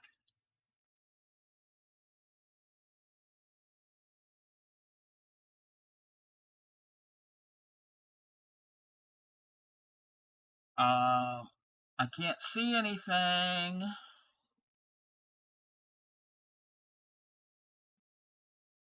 Okay, I'm gonna have to start this again. Thank you for the hee-haw. Give me 1 second. I'm trying to do some tech things.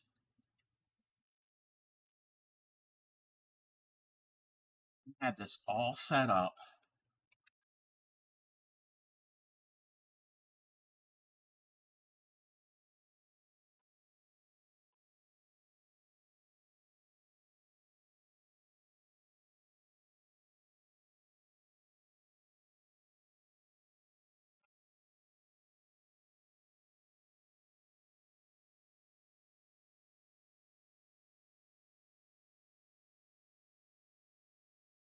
Alrighty. Are you there, Upcycling? Alright, okay. So, I think we're good. Let me find the one thing real quick. I'm gonna turn...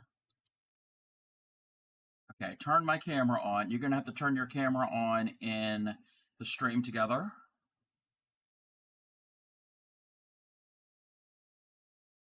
I don't know why it's not showing up on your oh, I have to switch mine too.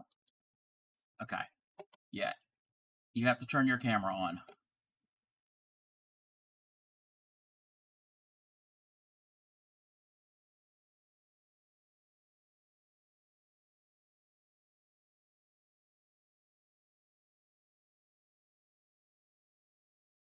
Okay. I see you, but on your stream, I don't see either one of us. I'm going to refresh that. Your stream is just our icons. I don't know why.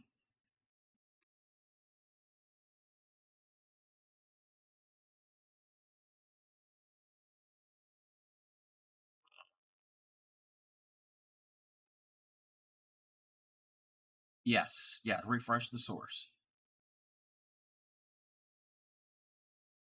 Oh, okay. Wait a minute. I'm very blurry. I had this issue when I was no, it's on my end.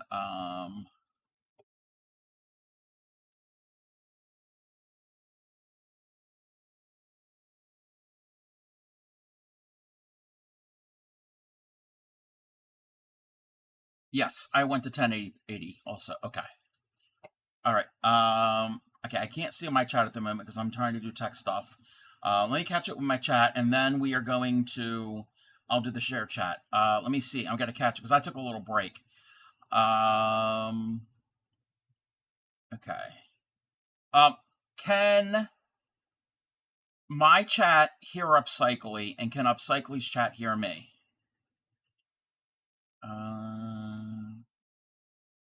Let's see. Donkey Duck clip. Gonna go get ready for bed. All right, Pixie. Is the rule with Twitch Cub when streamer says don't clip that? Yes, of course it gets clipped. You have 6.9k channel points. Yes, those will return. The hats will return. Usually just see Discord for the call. Yeah. You could share the chat on. Really? You could do share chat with when you're doing Discord. Retro says he heard. They heard you. Welcome in, Kels. Oh, were you the one who did the hee-haw? How are you, Kels? An intrusive ass. Same here. Two cuties on one stream. One cutie, and it's not me. Okay. They can hear both. Okay. Can Upcycling, can your stream hear me also?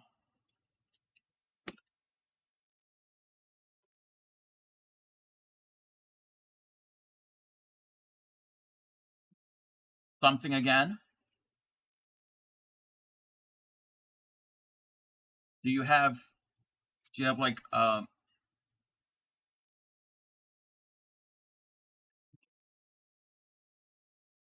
Something. Okay. Something again. It's better. Okay. My camera is blurry on your end for some reason. I don't know. I don't understand. And I okay. I think it has to be do. I think it's on my end. Oh wait. Turn that off. And I'm gonna turn this here. Maybe. Okay. It doesn't have to. Well. Okay. Okay. I think it's a little bit better. We'll see. I'm total cutie. Yeah. Whatever. Y'all need glasses.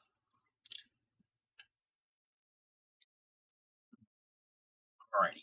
Oh, I have to do the share chat. Okay. We now have a shared chat. So our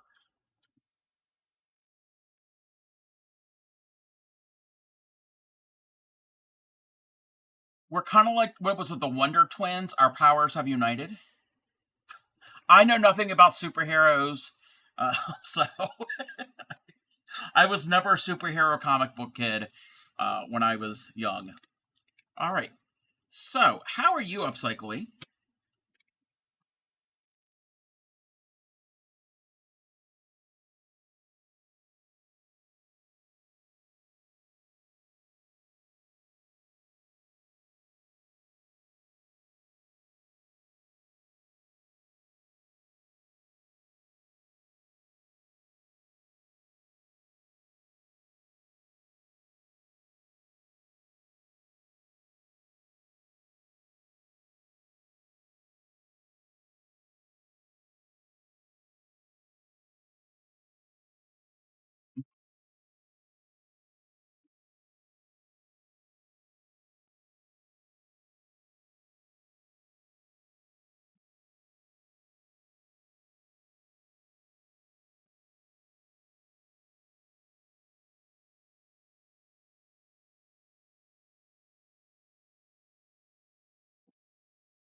I like I like that idea, and I had messaged you in. Oh, first of all, I wasn't part of the raid train, but I did some coloring also.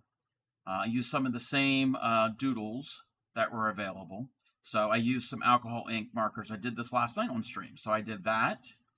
I did this one, and then the orange one. Yes, the orange one's my favorite too, because of the blending and everything. I'm not a good. This is the first time using alcohol ink markers, and I think I did a pretty good job. Actually, I did. When when I was streaming, we took a little field trip over there, and I saw that she was showcasing that one, and I was like, okay, up next or soon was this one. And then when I rated out, I finished this one, and I shared this. So when I rated it into her, This is the one that I shared. This is my least favorite because the colors got muddy with the yellow, but I think it has to do with the ink on the paper reacting with the markers. Um,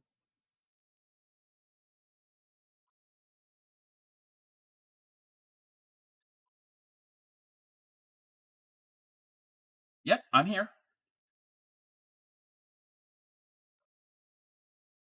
It happens.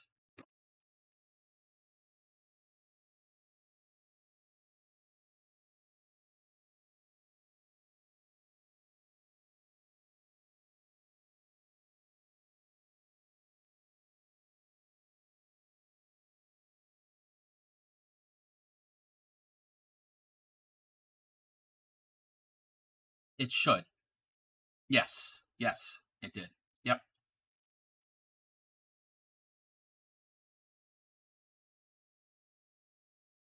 Oh, it's playing a clip on mine. I have it set up, so. Oh, okay, the clip is over. That was a quick clip. Go ahead.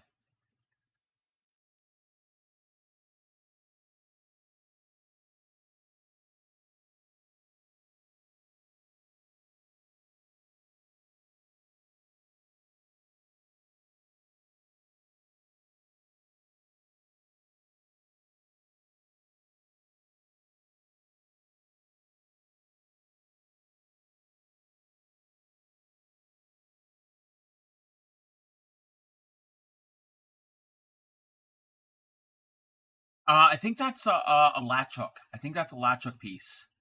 I saw a little bit of that uh, the other day. Yeah. Um, so you had said that your idea is to embroider on this. I don't know what type of material it is. Is it from like a protective pad? Okay.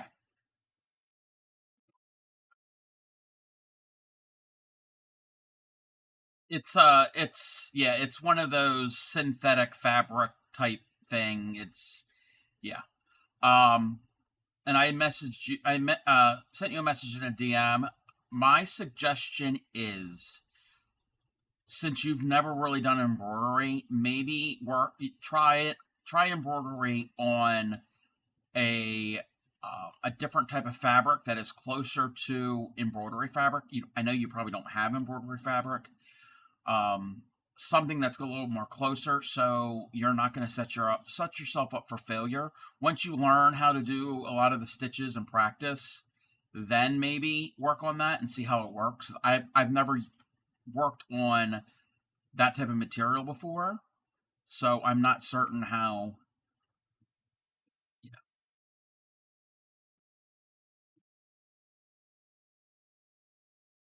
Mainly, it could tear through, and depending on the needles you have, when you use hand sewing needles of any type, when you use a hand needle of any type, you match up mainly the needle to your thread, but then also the tip of the needle will also determine the fabric you're gonna stitch into. So there's a lot of factors involved, and I don't know what type of needles you have, and we're not there yet. We're gonna get ready. We're gonna get ready to go into all of that. You could try it, but like I said, I don't want you to start doing it and then get discouraged and figure, oh, I can't do this anymore. So I don't want to, like I said, don't want to set you up for failure.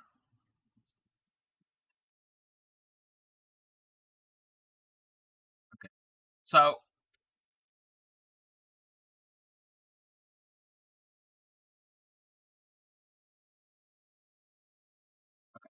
so what I would suggest, go through and all of the different types of needles, if they're on packets like that, separate them in the categories. So you're going to have embroidery slash crewel. They're basically the same needle. There's a slight difference, but pretty much the same needle. You will have oh, thank you for the gift sub to Upcycles um um yeah.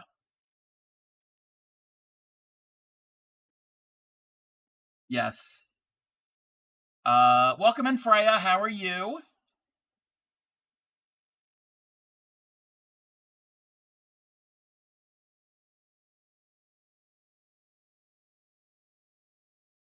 Wait, there's another Grammy out there. There's a Grammy 1068. I don't know that Grammy. That's not my Grammy.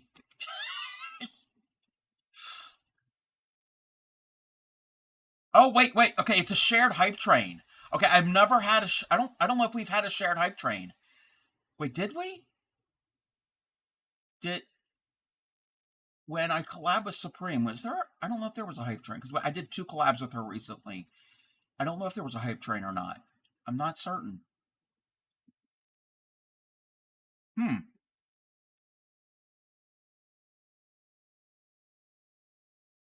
So I'm assuming that both of us will get the emote since it's a shared hype train. Uh, oh, really? They're fun.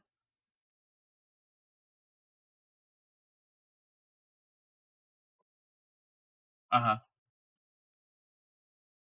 Oh, thank you for the hydrate. Welcome in, Mrs. Madronin.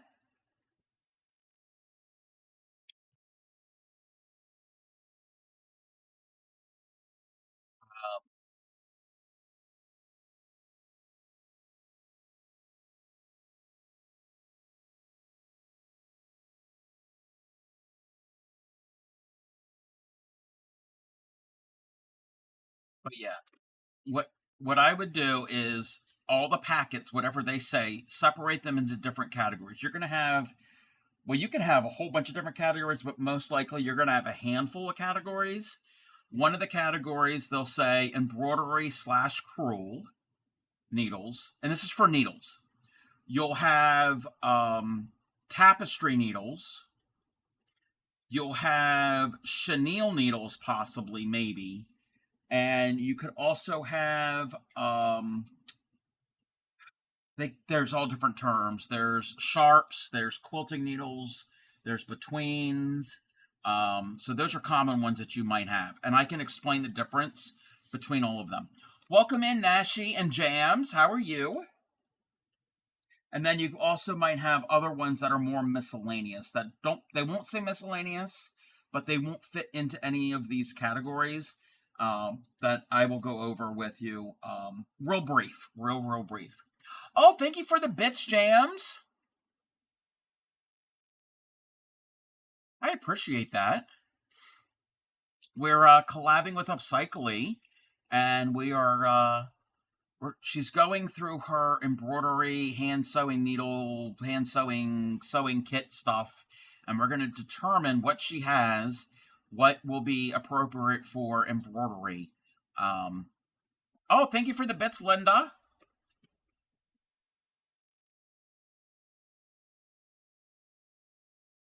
Because let me get this real quick. Nice. Okay, you're not going to need tapestry needles for what we're doing, and I can explain when we get to that point. So what I am working on, and this is gonna be a little while.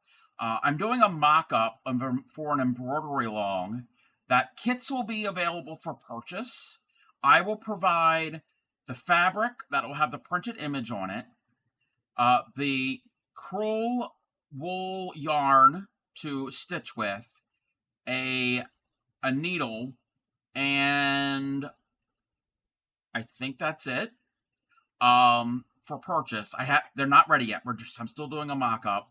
I'm shooting for right after the holidays, so around New Year's or so, for them to be available for purchase. If you are not able to afford the purchase price and shipping, and especially international friends, I will provide the pattern, the image, for free. and you could supply your own fabric, thread, yarn, whatever. Um, oh, shared hype train has. I think the hype train has ended. It was a rebel level 3 at 14%.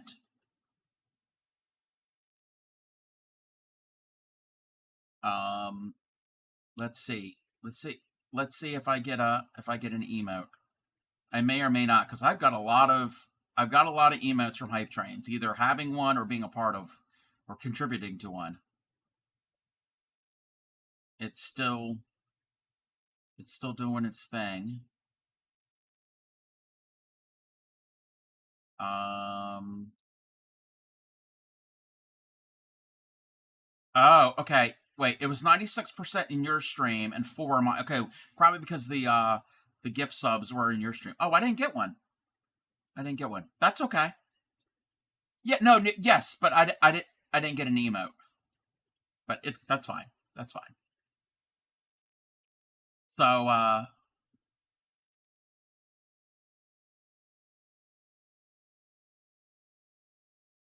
so yeah, this will be a project come the springtime because these are all spring flowers, and Upcycly has shown interest in it. And like I said, it's going to be a limited run because I am limited on supplies, but I'll have a pretty decent amount up for purchase. But we're still in the planning phases of that. Um, maybe a quarter.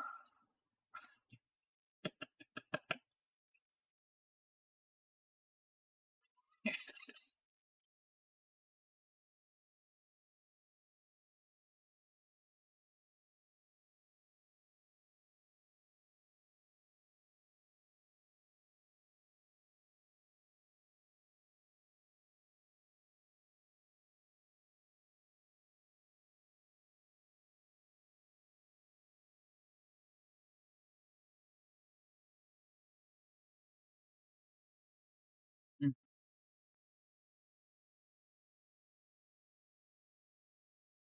yeah. Um, the fabric that I have, and I don't, I'd have to go and get all the fabric. I can actually do that. Yeah, let me get that real quick while you're still sorting needles.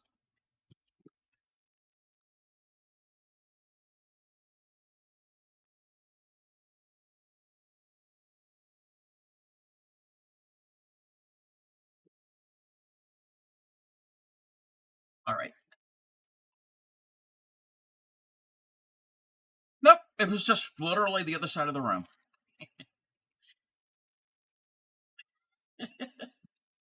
All right. So this is the fabric. This is all linen, like from the flax plant. That's where linen comes from. So cotton comes from the cotton plant. Wool comes from the wool plant. No, I mean sheep. Um, the what cob? Wait, huh?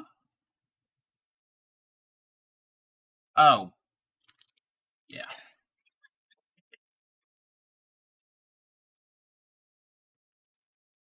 So this is linen. Linen comes from the flax plant. So it's a plant that grows, and it's grown for this. And it's a very strong, hard-wearing fabric, and it makes for beautiful embroidery. You can do all different things with it. And that's with the term. Okay, like people have a linen closet, like in their house. Well, some people do. And that's where they store their towels, their tablecloths, and all. Well, towels these days aren't made out of linen. They're cotton usually, or like pillowcases and all of that. A lot of it now in our modern society, we have a lot of cotton or cotton polyester blends. Well, originally, they were made out of linen. And the wealthy people were able to afford this because there's a lot of work that goes into processing the flax to turn it into linen. So they would use this to protect different types of things, like your table. The people who weren't wealthy, they didn't have a cloth on top of their table. They'd have a wooden table if they even had a table. But the wealthy people, they had nice furniture and they could afford something to cover it. So that's what the term, the linen department in a department store, a lot of it's not actually linen anymore. Should pay attention to chat. That's okay, Jams. So a lot of the stuff that I have are small little bits and pieces. Like this is too small. This is not going to be able, this is like a sample. So I can do a little test. That's what these are. And I have some prepared for later.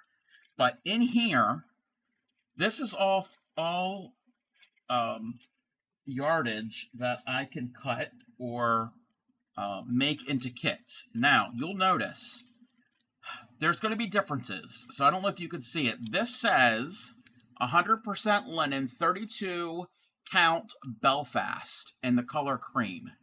So I don't know what the Belfast means. The 32 count means there's 32 threads per inch.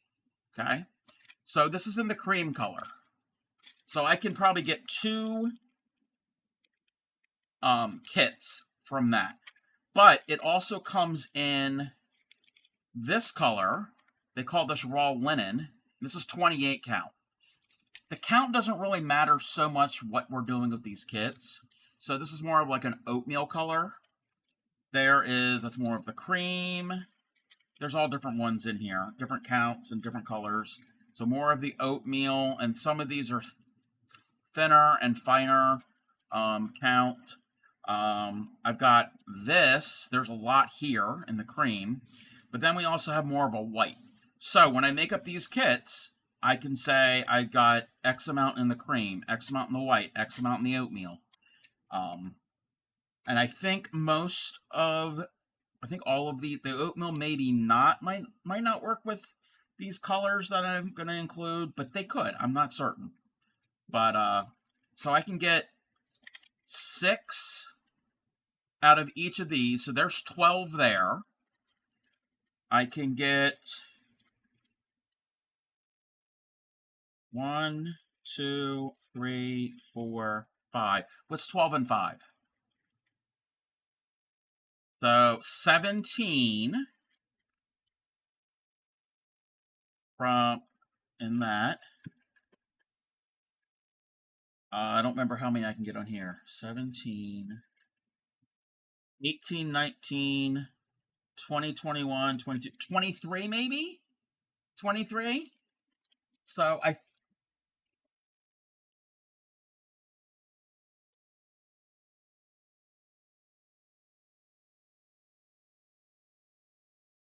Wait. Wait, what? I'm confused. Yes. Yes. Yeah, no. You're not going to get a yard of linen. I can get about 6 pieces per yard. I've measured roughly about 6 pieces. So I'm going to cut them all out. I will transfer the image to it. I'm going to have to hand do each one because I don't have a machine that can do that.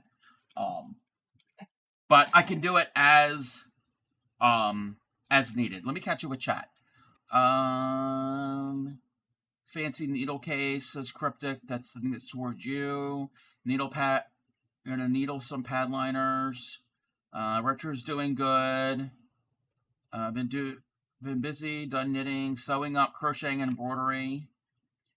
Passion. Welcome in, Passion Tire. Belfast and linen says it's Irish style make of linen versus the Belgian. Okay, I don't know what the difference is because some of these say Belfast, some say Dublin, some say Cashel, Casel.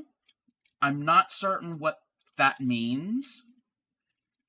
Yeah, I'm not 100% certain. But and this is all stuff that I acquired. I didn't purchase any of this. This is things that I got was part of I had a large yarn and embroidery thread haul last summer. And then this summer, it was mostly paper crafts, but there was some embroidery, sewing type stuff, and there was some linen in there. Irish linen is almost unheard of anymore in commercial. Oh, I didn't know that. I did not know that. So, yeah.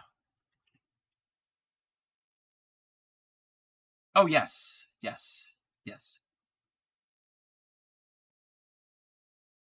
Yes, the yes. So, like I said, when I make the kits, I'm gonna supply the fabric with the image on it, all of the yarn, because that's what I'm doing the mock-up now to figure out how much yarn I'll need. For each. I'm gonna add some extra strands of yarn in case anybody makes a mistake, and I will have enough embroidery needles that I can include one into each. You would have to provide your own hoop or frame, and obviously your own scissors. I'm not sending scissors. Um, um, so that is mainly for U.S. custom viewers. Um, Internationally, is going to be kind of expensive for shipping because you're going to have to pay for shipping and the price of it. I'm not paying for shipping. If you're international, or if not, even if you want to supply your own supplies, I will make the image available for free. So you can get the image, you can transfer it onto your fabric yourself, and use whatever type of thread, yarn, whatever material. So, all right. So have we? You've got a lot of needles. Have we?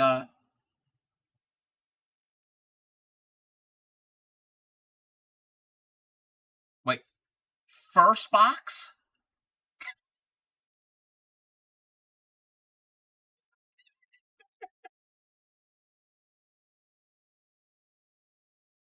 Okay, that's fine.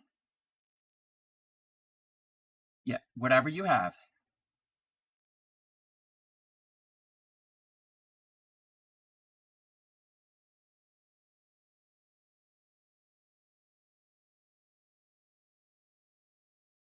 Okay. So they're embroidery slash crewel. They may or may not say crewel on them, but they're basically the same needle. It's the difference is the size. With needles, just like with thread, with all thread, actually, well, most thread, like embroidery floss and crochet thread, the larger the number, the thinner the thread. The larger the number, the smaller and thinner the needle. So the um, larger the needle, so like a 7 or a 9, you don't have to worry about the numbers too much. Those are crewel needles, technically. The smaller ones are embroidery, but they're basically the same type of needle. What that means is the tip of it is sharp. So the part that goes into the fabric is sharp, but the eye is elongated. And that is to accommodate your threads. And you will know, you could tell if you need to do a large, if you're using embroidery needles or crewel needles, we're going to use the terms interchangeably.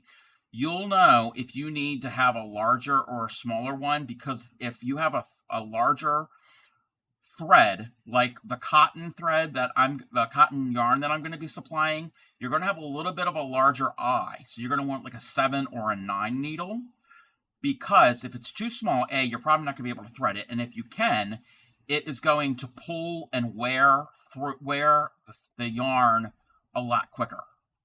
And if your thread is too thin, if you've got a large eye and it's floating in there, it could come out, and also the needle will make a big hole, and your thread might not be able to cover that hole. So we don't need to get into that right now, but that's just something to keep in mind. That's basically the main difference with all needles with the numbers. You want to kind of match it towards the thread, but the key thing is these needles, and they're here, embroidery slash crewel, they have a sharp point and have an elongated eye. So these are not regular sewing needles. This is not like a hand sewing needle. What other type of needles do you have?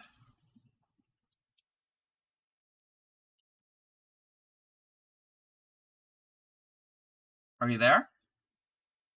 I can't hear upcycling. Oh, okay.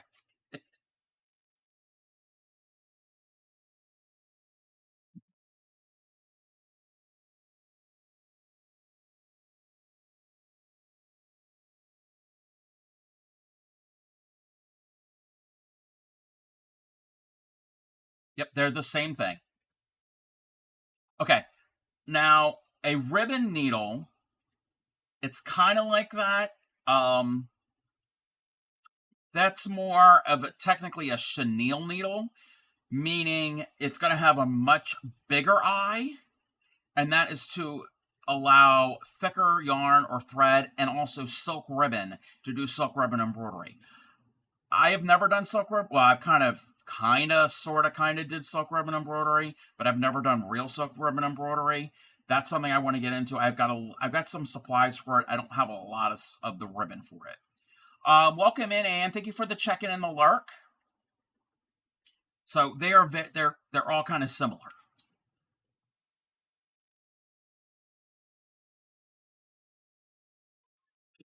Silk ribbon embroidery is beautiful.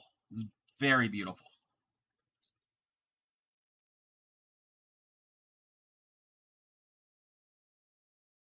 Okay, that's not a needle.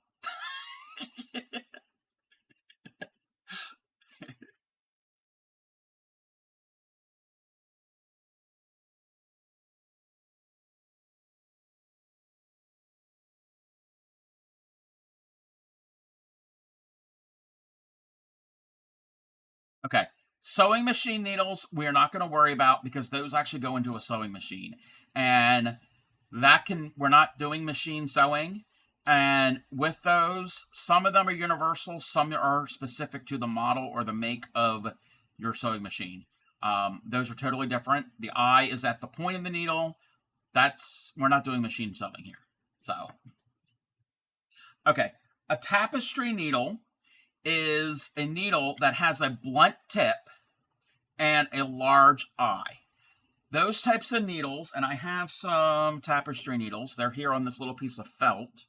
All of my needles that I'm showing eventually will go into a needle book, and maybe that's something you might want to think about in the future, possibly upcycling. We'll worry about that later to make a needle book.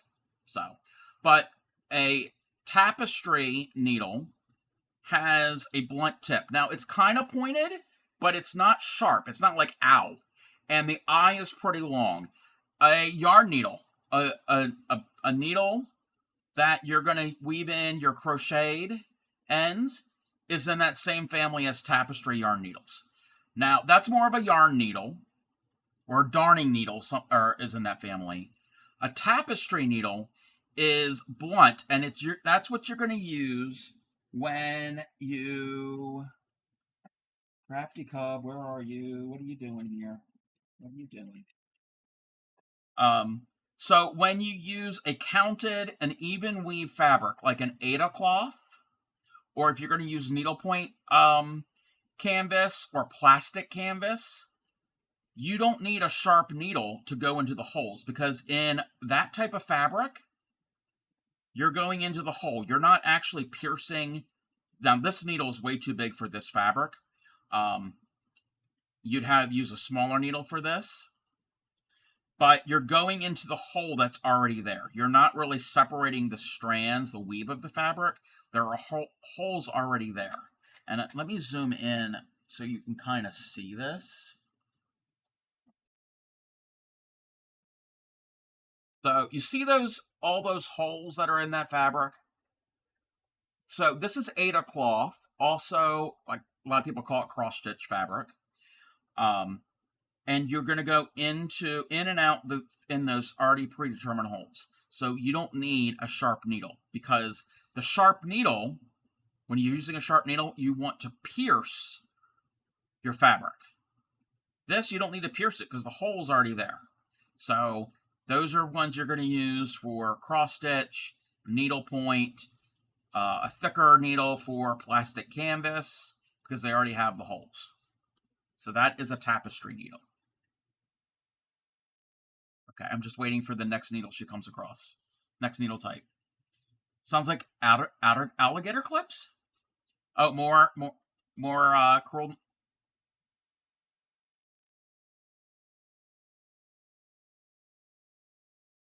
Oh, okay. I see what you're talking about. Back in my day, that was called a roach clip.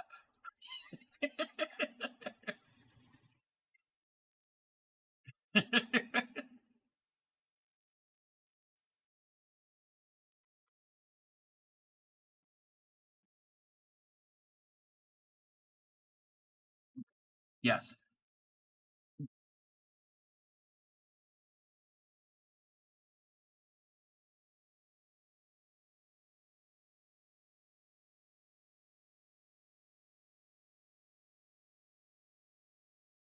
Yeah, if you have yeah.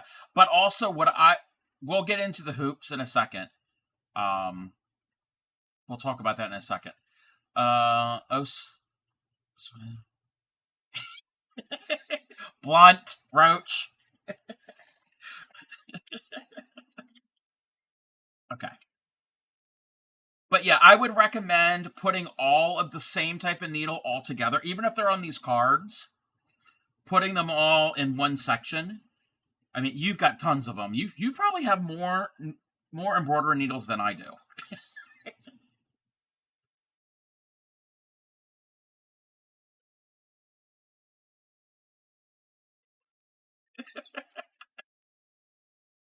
Uh, you could do anything. Yes, upcycling can do anything. That was meant to be. Yes. Oh, yes. You were slow in getting that. Yes.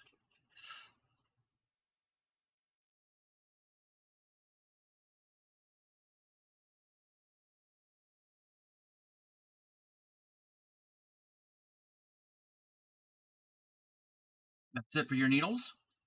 Okay. So if that's all of your needles, I'm gonna go and show some other needles that people may or may not have. So these are now I don't know if these are actually chenille needles. They may or may not be. I don't know because I don't have the packaging anymore. Years ago, I took a piece of plastic canvas and I just stitched a cute design, little squares. These are little scraps. Like this is like over 20 years ago I did this. And I was like, you know what? I had a bunch of random needles and I just stuck them in there, kind of like a little holder. It's not really what you're supposed to do, but it doesn't really matter. But this is a long needle, very long needle. It's sharp and it has a long eye. So this would be good for like silk ribbon embroidery. So this probably could be a chenille needle, possibly. You don't have to be exact, but you want to kind of be in the same range. So that's what those are kind of more long eyes and sharp, very long eyes. So these, I'm not really certain what these are. These are very, very, very, very thin and very long. They might be beading needles, and they have a long eye. And they're almost like a hand sewing needle, except usually a hand sewing needle, the eye is round. So that's what you're going to use.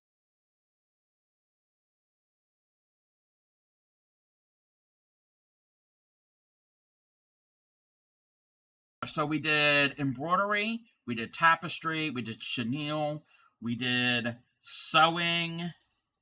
Um, So sewing needles are also called sharps or betweens. So those are the ones that have the round eye. Oh, okay. You have ones that the end that the point has a round like a almost like a ball shape.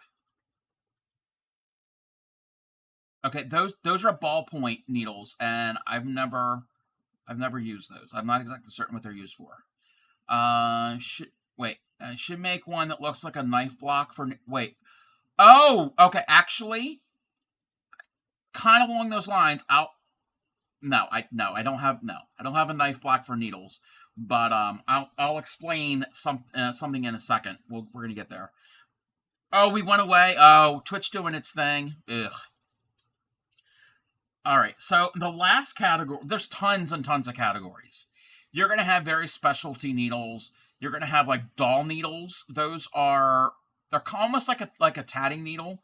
They're very very long, so you can go in like if you're hand making dolls, you can go in from one end through the other. There's milliner needles, which are used in the hat making like hats. Those are very long too. Um, there are leather needles, which I don't know if this is a leather needle, and you probably can't see it, but This needle here at the tip here, you're probably not going to see it, but it's kind of triangular. Oh, there you can kind of see it. It's, yes. So leather, so, okay, let's talk about fabric real quick. So fabric, most fabric, well, commonly, a lot of fabric, is either woven or knit. So the linen that we're going to be working on is woven. So that means threads going over and under other threads. Okay, so you weave it. Okay, knit fabrics, when you knit, it's got stretch, like your t-shirts. T-shirts are knit fabrics. So all the needles we've talked about so far pretty much can go through either type of those fabrics. But you've got fabrics like felt. Well, I'm using felt. I'm using this with felt, but normally this type of needle you'd use with leather. Leather isn't woven, and it isn't knit. It's a hide. So there's no threads, there's no strands. And this type of needle, or a similar type needle, you're basically piercing that leather to get it through there. Because if you use a regular, ordinary sharp point needle to go through leather, you're going to be saying some bad words because it's going to take forever. So you need something that's going to actually pierce the hide to go through. They're usually heavy duty because leather is heavy duty. I don't know if this is technically a leather needle, but it's very strong. I'm using this with felt because, again, your felt isn't woven and it's not knit. It doesn't have a weave to it, and it can be difficult getting through felt sometimes. Speaking of felt, let me explain this, and I know I'm running my mouth a lot, but so you should get some burlap. Yes, yeah, and with burlap, you can use a regular, ordinary yarn needle because the weave is very open, usually. So this piece here, and most of my followers have seen this. This was some black work embroidery. Even though it's different colors, it's a technique that is done on that counted fabric. So I did that, and I decided it's going to be a cover of a needle book. Needle books have been around for hundreds of years, and it's what it says. It's a book that holds your needles. So eventually, this is still in progress. Welcome in, BX. How are you? So this is ordinary craft felt. This is nothing special. This is the cheapest of the cheap. When Joann's was going out of business, I got a bunch of it. And I just cut it down to the right size. I've made pages. So I've layered them up. I figured out what size I wanted. I stitched them together, all layers. And I made a signature, just like you're making a book. And then I'm going to eventually put it in here. We haven't gotten to that point yet. But on these pages, we're going to be like this. And I live in the state of Maryland, and we've got all the states have different symbols and flags and stuff. So I'm in the process of stitching the flag. It's not the best rendition of a flag. It's only for me. But on this page here, on both of these, I'm going to put certain needles. In here are going to be my tatting needles, which we haven't talked about. Upcycly has tatting needles because I taught her how to tat. You're welcome. So I've got like 7 different sizes of tatting needles, and they're going to end up going in these 2 pages. And then I'm going to turn the page. The yellow, the white and the yellow are going to be stitched together. And then in here will be another type of needle. So I'm going to put I don't know, tapestry or whatever. And then I'm going to turn this page, and this will be embroidery needles. And I turn this page, and this will be, I don't know, whatever the next needle is, the types. And then when I put them in here, I'm going to try to put them like larger ones together, medium and small. And yes. No. Writing on felt is not the easiest, but I will stitch them in black thread. And then I'm going to keep going. We'll put like regular hand sewing needles if I have any, and then the miscellaneous needles. And we haven't gotten to the miscellaneous yet. Let me see here. Cryptic says, kind of hurting from that conversation, like from the convention, but I'll totally throw another donation for you. A scarecrow face. I'm not doing a scarecrow face.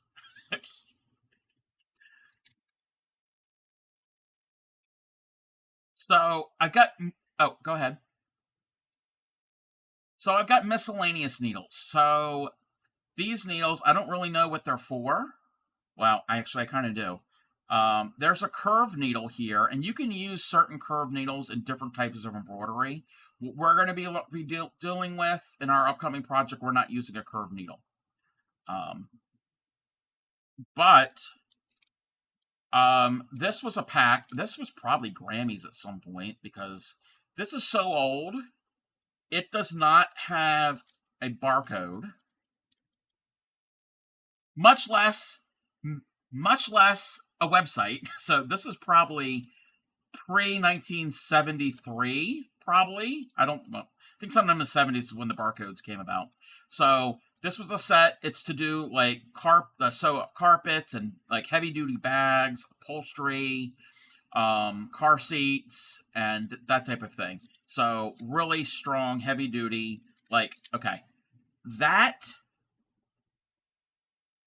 is a mean looking needle. I don't know what you would. I don't know what you would do with this.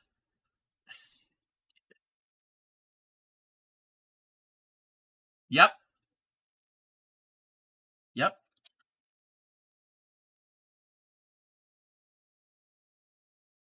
Yep. Welcome in, Supreme. Yes, vintage needles. Yeah, these needles are most definitely older than I am, and that's pretty old. Um, so they could possibly go in here too. Um, you have a good one, Cryptic. So that's my plan, but I'm still decorating my needle book. You don't have to decorate it, but it was common to decorate your needle book. And Victorians, back in the Victorian era, they didn't necessarily do needle books in these bright colors, but they would highly embellish their needle book, and it would show off their stitch work, but also be a place to store your needles. Also, one other thing just to keep in mind, they do say you should change your needles out pretty often because they can get dull, and even hand needles. If you have one of everybody has these, even if you don't sew, for some reason every household has a tomato pincushion, and it's got the little strawberry on the end. Okay, so the pincushion was to hold your pins, and I will keep. Some people will put pins in their needle book. I've got so many pins and needles. I'm going to keep my pins separate. So that was to the tomato was to put your pins in, and the strawberry it's filled with a material called emery. I guess it's like little pieces of like a stone or iron, like iron filings or something. I don't know. It's kind of like an emery board for like those who do their nails. But what you can do is you can run your needle through that, and it can help clean, somewhat sharpen, not really. But if you have some people, depending on the needles and people's skin, sometimes the oils in your skin can discolor the needles and turn them black. There's nothing wrong with it. It's just not really pretty looking. Um, you can you can just clean them. That's basically what that's for.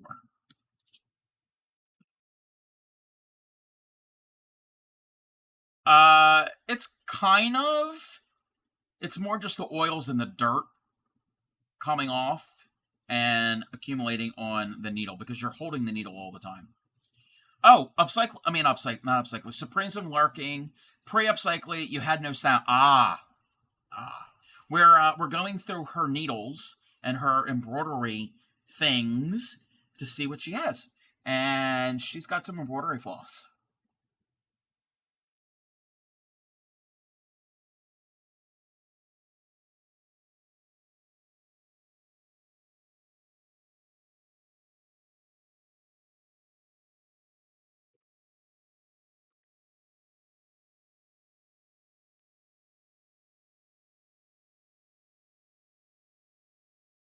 All right, with the hoops, what I would recommend, and I actually don't always follow this, but since you've got a lot of metal hoops, what I would recommend, don't keep your projects in your hoop. Take them out when you're not working on them. There are two reasons. The metal, depending on the metal, could rust and leave a stain that you're probably not going to be able to get it out unless you cover it up with stitching. Also, especially with linen, and this has been folded, linen can be very difficult to get the creases and folds out because when you fold it, it almost damages the fibers, and it's not as pliable as cotton. Cotton you can get the creases out a lot better. Linen is very, very difficult. You can do it, but I'm gonna have to really try getting a lot of these out if they're going to be for kits. But regardless of the fabric, keeping it in the hoop over time will create a crease, and you may or may not be able to get that out. So that's just a suggestion. Don't keep it in there. Yes. And the size of hoop with and if you use hoops, you can certain embroidery, a lot of type of embroidery, you don't need a hoop. If you're good enough, which I'm not, you can do it right in the hand. You don't have to use the hoop. I prefer a hoop for most things that I do. There are certain techniques that are probably better without the hoop. Um, you could have different sizes. What they recommend is, and I don't always follow this, but this hoop technically is a little bit small for this piece of fabric. You want one that's going to be roughly the size of your area you're going to stitch, so you're not constantly moving it around, increasing the fabric over and over again. That may or may not be something you're worried about. So that's why I don't have that many hoops. That's why you can have some. Hmm.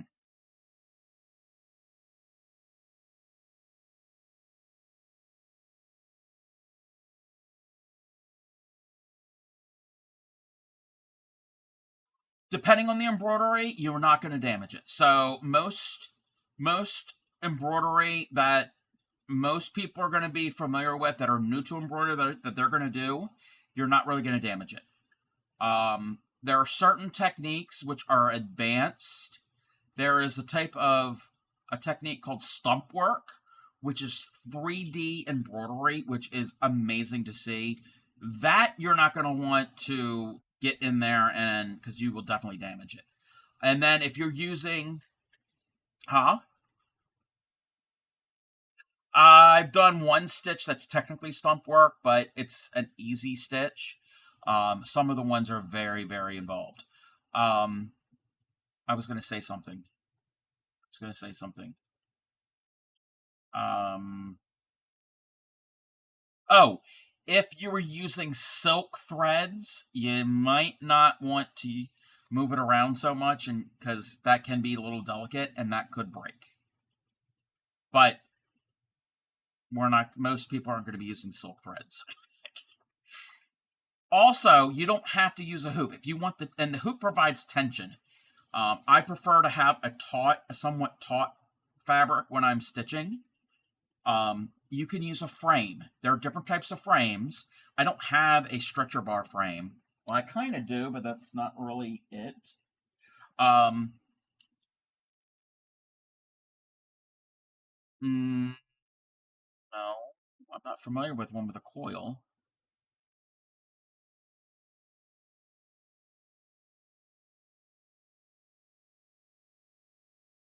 Wait, is that a coil? Wait, is that a coil or is that a screw? I don't. I've never seen that before. When Shelley leaving so Ship can come back? No, don't leave. Yeah, I've never seen ones with coils.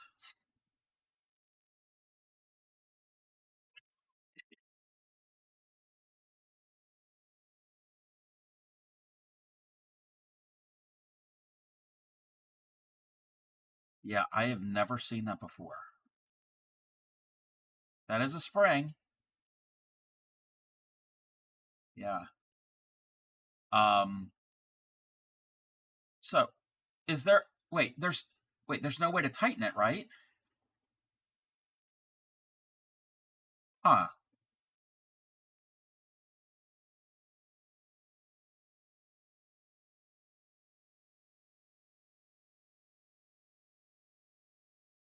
Thank you for the shout out for Upcycly. Hmm. Supreme, have seen those?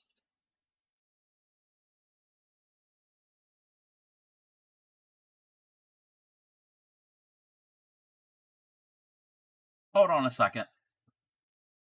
Hold on a second.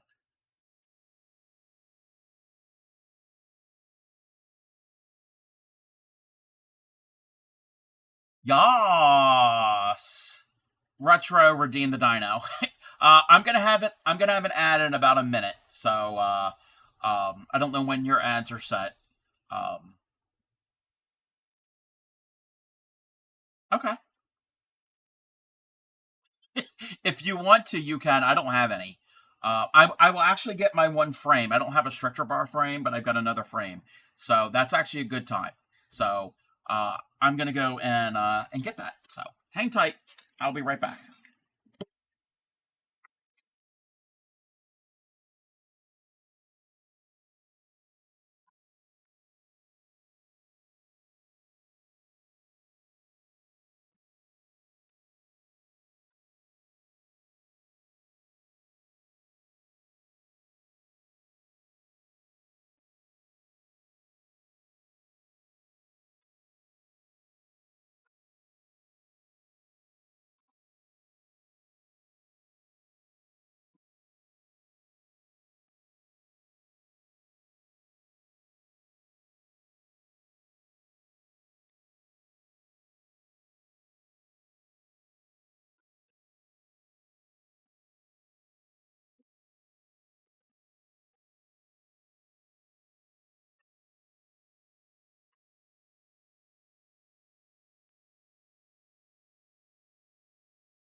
Thank you, Shep. I appreciate you. I really do. I'm not being sarcastic.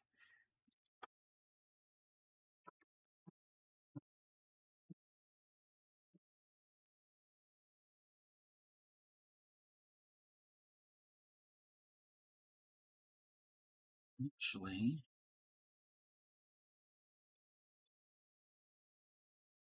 sarcastic.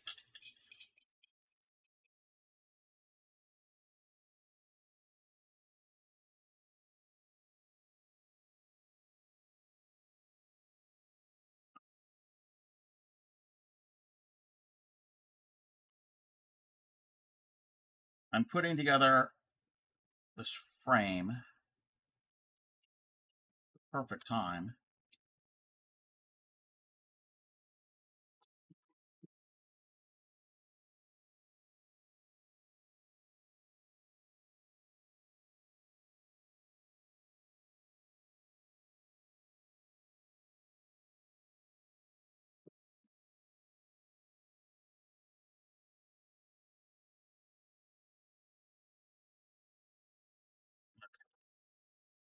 Oh, I put it in the wrong spot. Oh, I had it on backwards. Doesn't really matter. Well, having it in the one spot does matter.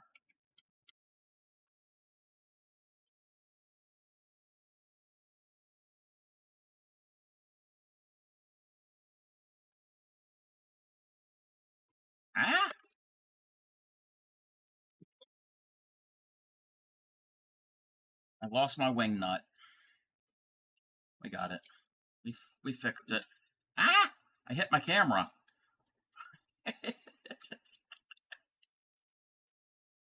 I said wing nut is what I said. My ads will be over in about 30 minutes. 30 seconds, 30 minutes.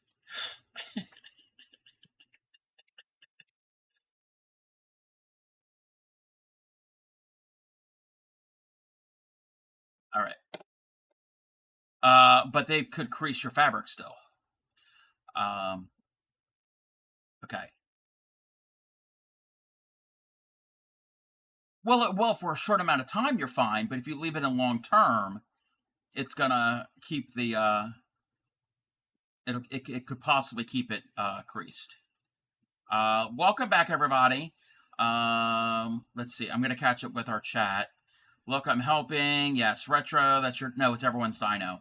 There's a dinosaur redeem in my stream, and it's a video thing. So, hang. Okay. There's a song after ship. Made myself and Supreme a shark coochie board. I like shark coochies.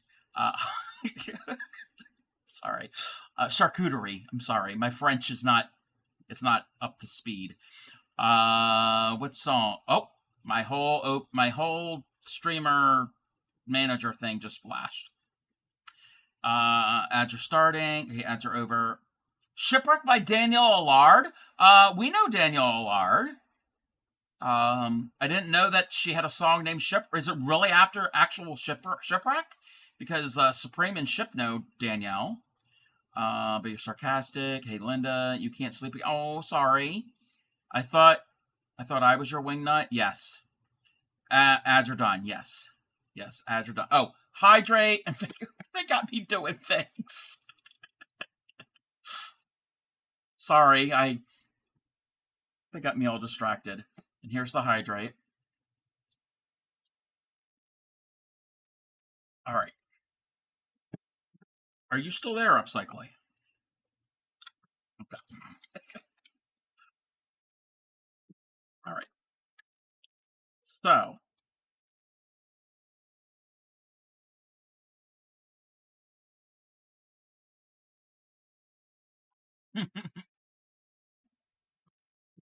All right. So we're going to go for the wide angle here. I don't know if anybody needs to see that, but okay, it's just called Shipwreck. When I stop and do it, I pass it along. She does have a song named Shipwreck. Oh, is it named after Shipwreck or is it just about a ship? Why would anybody write a song about our shipwreck? All right, so you've got the hoops. Okay, this here, and it's probably not going to. Oh, it'll fit on screen on camera. So this is a scroll frame.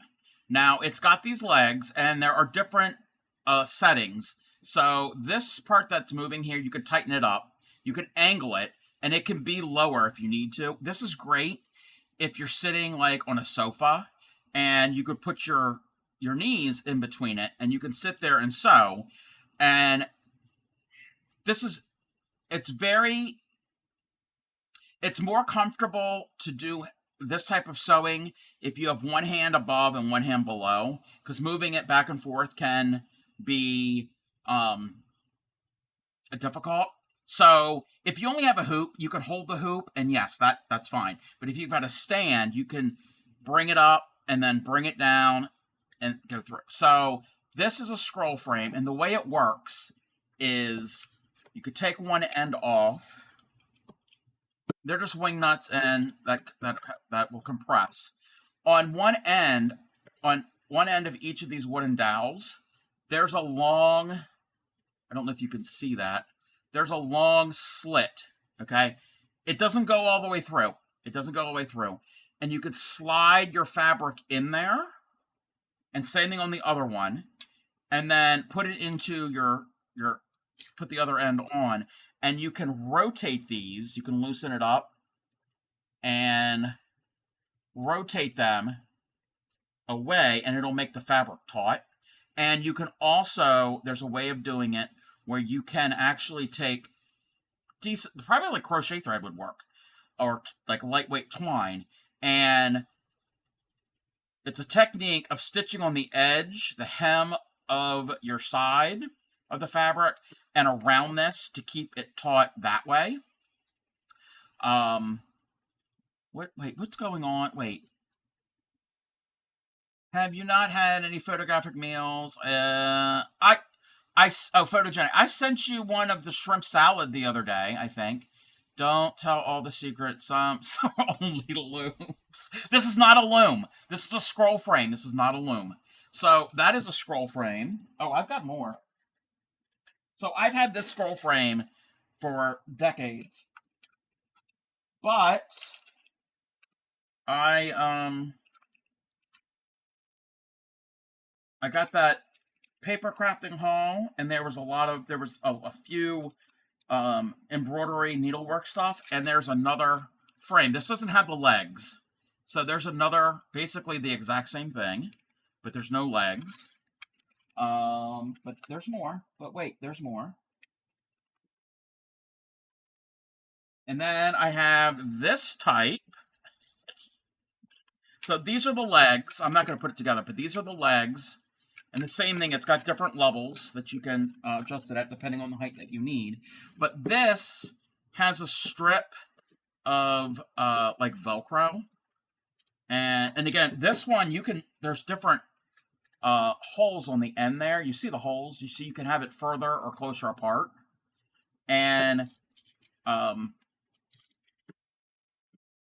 this is like sticky back. It's lost its sticky, but this is sticky back Velcro that you can stick, or you would stick to your fabric and then Velcro it down, and then the same thing, tighten it up.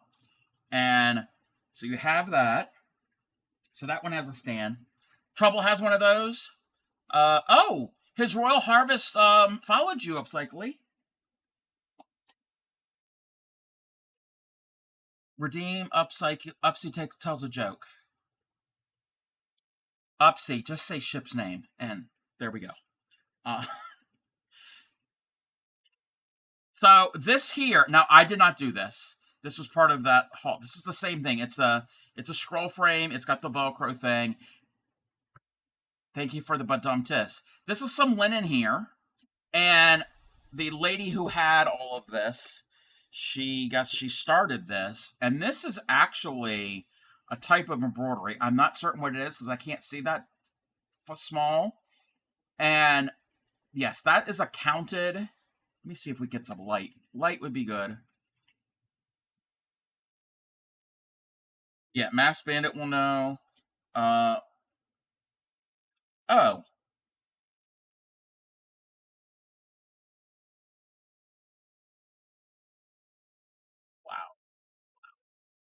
Okay. This is technically a type of needlepoint because I can see the stitches here that they've done. Thank you for the dun dun dun.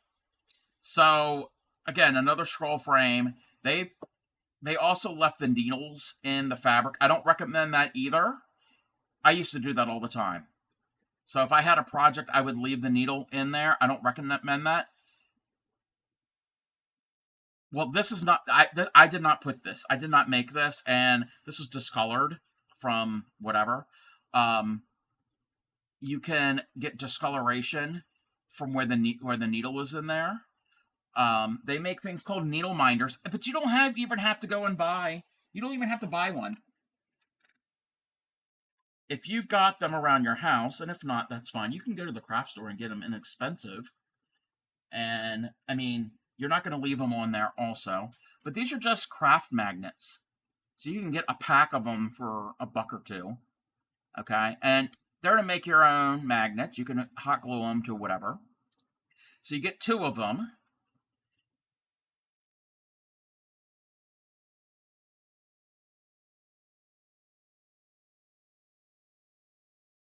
Yes. I have another idea for you. Hold on. So you put one on either side, and this will be in your hoop or whatever. And while you're stitching. Now, when I'm not actually working on the project, I will take this off because I don't want to leave any marks or coloration on it. And so you'll stitch. It's just a cheap magnet. It doesn't have to be anything fancy. And you can put your needle there, and it will hold it while you're changing out needles and changing out thread, that type of thing. But my idea for needle minders, and you could easily do this. Anybody can easily do this. Get a pack of these magnets, okay? And you can get, I don't know that, okay, I don't know if it's the same brand, but there is plastic sheets that you can get. Back in the day when I was little, there was this craft, it was a kit. It's called Shrinky Dinks, and they were pieces of plastic that had like an image, it was a coloring book basically, but it was on this plastic. And you take usually colored pencils, and you color in the area. Usually they were cartoon characters, and then you would get your parents when you were a kid, and you cut all the way out, like roughly. You don't want to cut real close to it. You want to cut roughly around, and then you put that on a cookie sheet, like with like aluminum foil, and you put it in the oven. And what will happen is when it heats up, it actually shrinks up and it gets thicker. It doesn't get super thick, but it'll get thicker. Then when they're cooled, then you can take those, and I would use like an adhesive like E6000, and attach it to your magnet, and then you would have a personalized needle minder. So you can get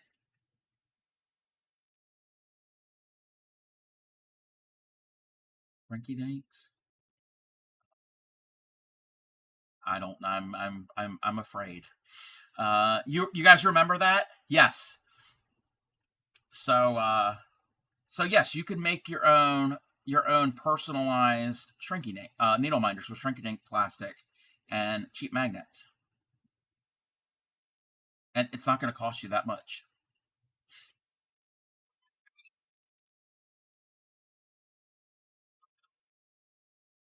Are you sure? The fumes, and it might just melt because shrinky dinks. Yeah, right.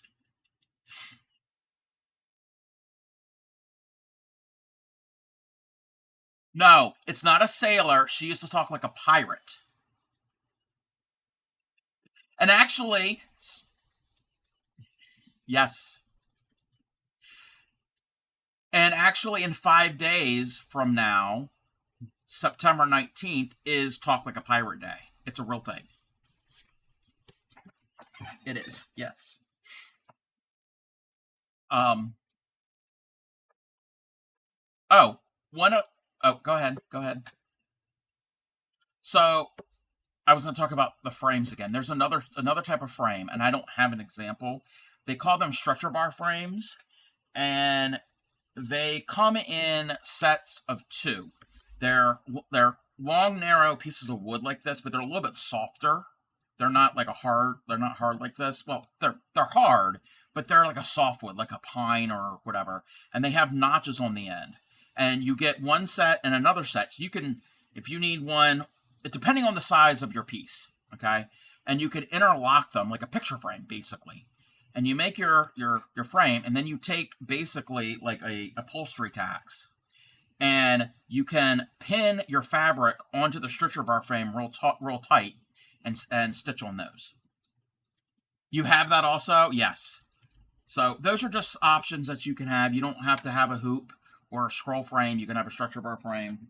And then they have even really expensive, elaborate ones that are actually freestanding on the floor that will be like a scroll frame and will hold your fabric, and then they'll have like a tray that can swing out for your needles and all your thread and your scissors, and it's a whole elaborate setup. You can spend a lot of money on all of that. What did you find? Oh, tatting.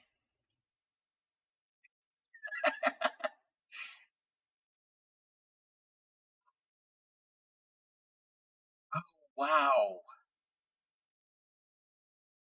Oh wow, that is so cool. What I would do is if you want to use the needle, if not, you've got needles. But if you want to use that needle, I would finish off that element and keep it as is. I would just keep that as a keepsake. Excuse me. Yeah, yeah. Depending on how big it is, and I can see how big it is, which you could probably do. Now, I don't know if you're if she sews or anything, but if not, actually, yeah, okay. Either way, it doesn't have to be. I have an idea. I have an idea. So if she sews, you can make a pin cushion and then apply that to the top as a decorative piece, or or just make a decorative pillow or a decorative framed piece that you can crochet or not crochet, cross stitch or embroider, and use that as an accent piece. What? What is going on? Shipwreck. Should you knit a raw spaghetti noodle? Yes, no, or challenge accepted? I barely know how to knit, so I'm going to say no.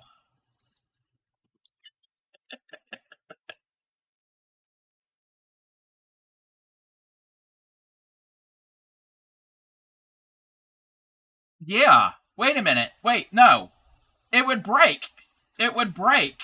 No, you can't. No. Oh, yes. Use that as the needle. It'll break. It'll break.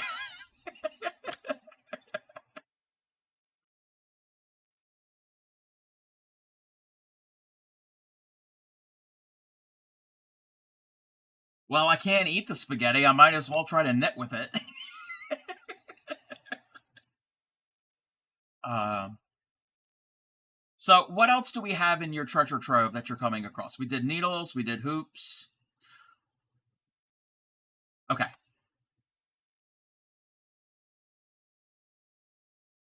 Oh no, no, I don't really have a time.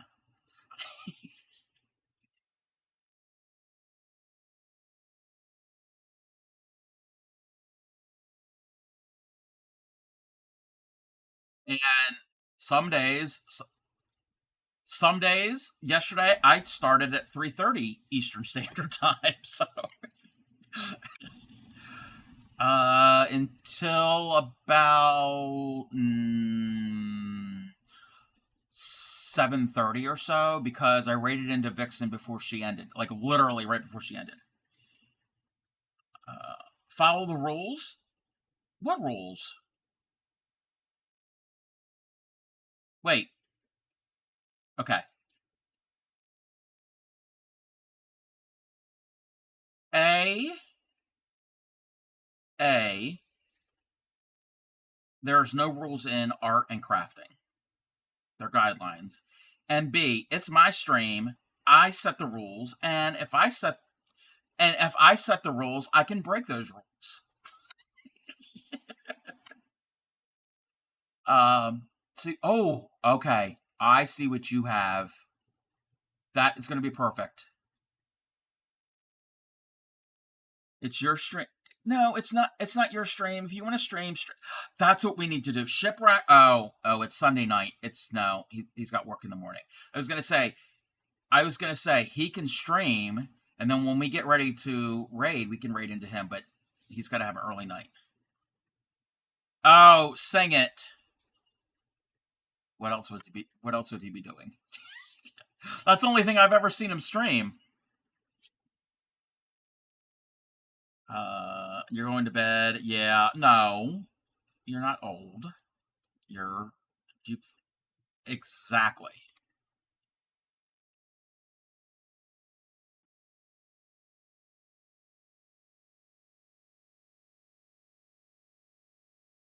Okay.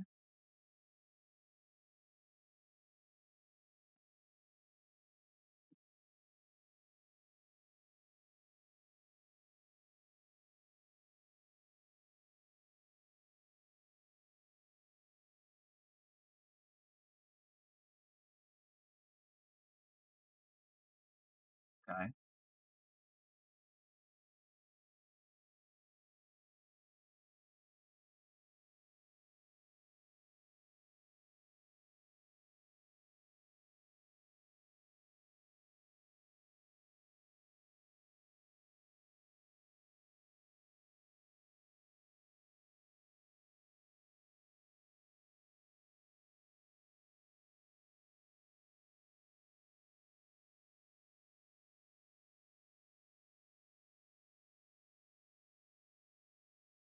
Yes.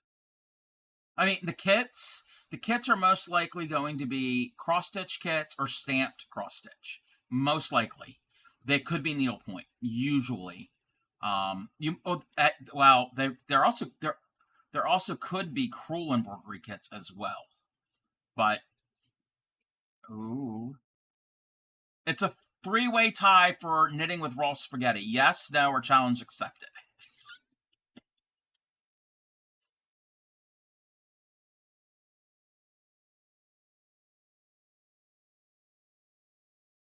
What is that book about? Wait, what does it say? The that blue thing. Yeah, that. Yeah, what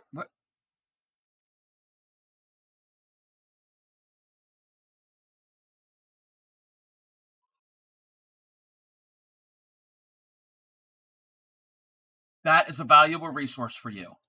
So we can use that we can use that in conjunction if I teach you anything. Yes, that is a and there's a lot of resources online for embroidery. There is the Royal School of Needlework based in the UK that has a lot of resources for different types of stitches and different types of embroidery and needlework.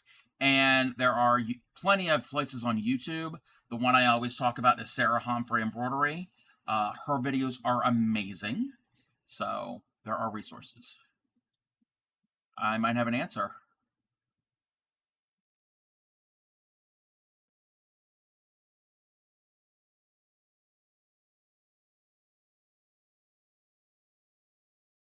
Ooh,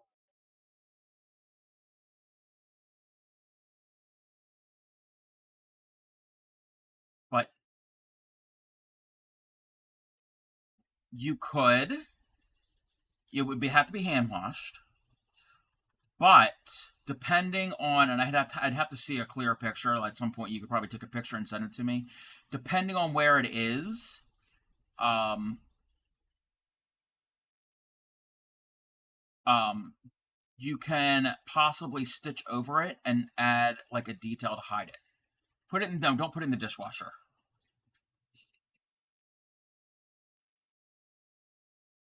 Okay, don't put your hand embroidery in a dishwasher, and don't cook a steak in a dryer. Oh wait, that's 9.5.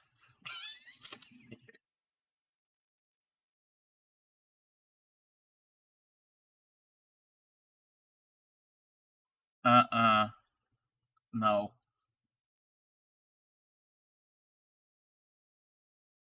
Yeah, I know you're not supposed to do that because you're gonna have a mess.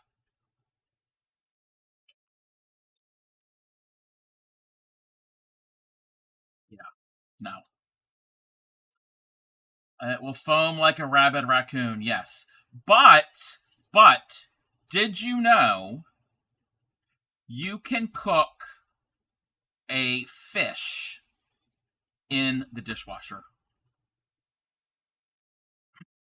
You wrap it up in foil and you seal it all up, and you can steam in the heat cycle if you use it the heat cycle. Yes. Back in the 80s, there was a cooking show. Justin Wilson, he did a lot of Cajun cooking, and he cooked a I don't know what type of fish it was, but he cooked a fish in in the top rack of a dishwasher. I don't recommend it. I think he just did it as like a ha ha funny type thing. No wonder Grammy. Hey, no. Grammy doesn't mind if I cook, and I have cooked some things. I don't cook. I do more baking than cooking. No, she does not.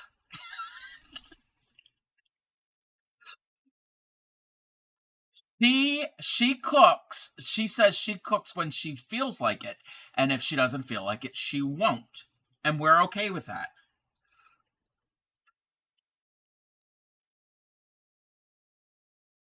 Oh no, no, no, no. I mean that's how it was even when I was a kid. Yeah.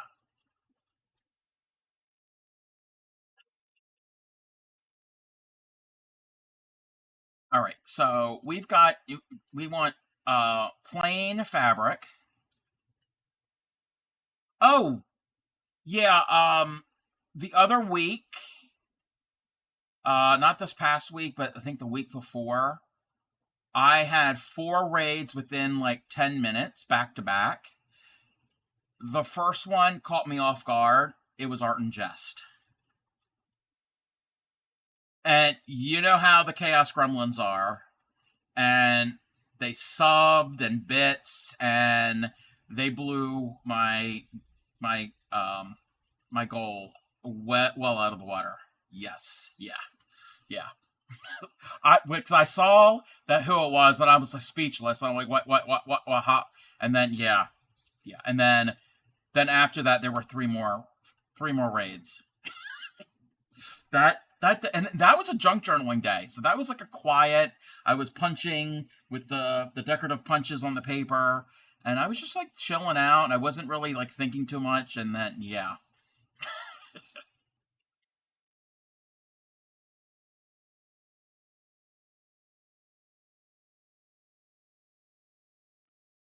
you've got a bunch. Oh, okay.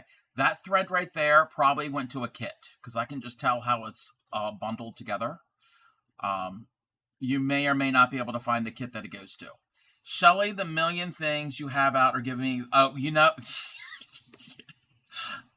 um, I have noticed that she usually has a lot of things out on her desk, which is fine. That because everybody's work area is fine, however they work. I can't work that way. It was raid subs and bits night. Yes, yes, and I got a hype train. Yes, yep, yeah. That was a chaotic night.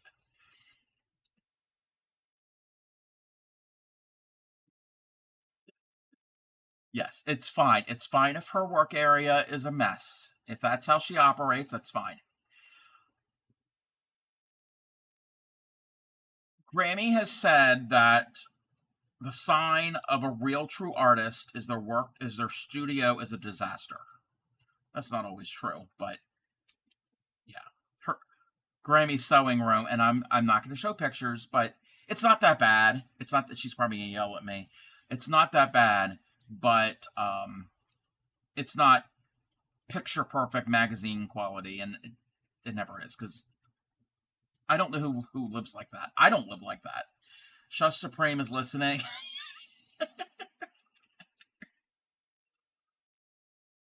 Yeah, you've got a lot of needles.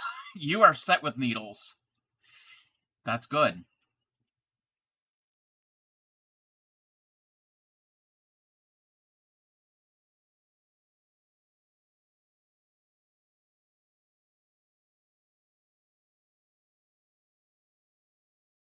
Because you've never done embroidery before, and I don't know how that fabric is, and I don't want to set you up for failure. I don't want it to end up ripping or the stitches not laying right because the different types of fabric and the whatever type of thread you may have can make things difficult.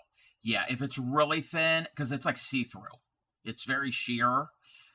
Um, that you can try.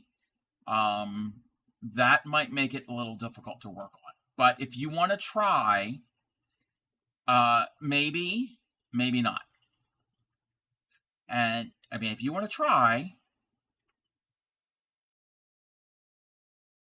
I mean, the stuff I normally work on is is like this. It's thin, but it's not. I mean, you could kind of if you were here in person, well, you could kind of see through it, but it's not. I'm not certain. Again, I'm not. I don't have that to hold on to and to feel to see. what the how it would work. And also, this is a woven fabric. What you have there is may or may not be a woven fabric, because I don't know how it's constructed. Um,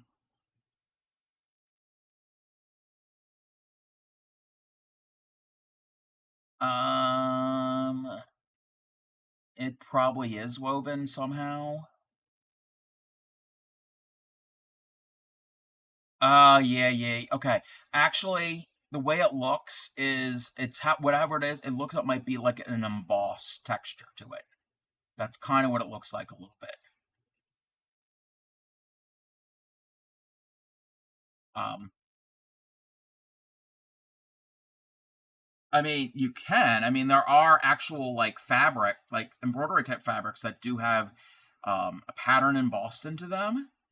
That that that part wouldn't be difficult necessarily. It's how the fabric. So if you see this fabric, there are threads that are going this way, and there are threads going this way, and they are woven. Like when you were in like grade school and you took strips of construction paper and you would weave them over and under. That's basically how this is. I don't know if that fabric is constructed that way. So you could try it. What I would suggest, if that hoop there doesn't work, I would suggest possibly getting a round one and make certain it's a little on the tight side. See, there's a wrinkle there. You might want to tighten it up so it's almost as tight as a drum. And I don't know if you could do that with that hoop. Oh, cat fact. The cheetah is the world's fastest land mammal. It can run at speeds of up to 70 miles an hour or 113 kilometers an hour. Thank you, Shep. Shelly head reveal. Thin but coarse at the same. Yes. Actually, that's not the first time Shelly's had a head reveal. There. Yes, I have. Yes, a full body reveal. It was a few months ago. She was doing yard work. She was raking leaves in her backyard.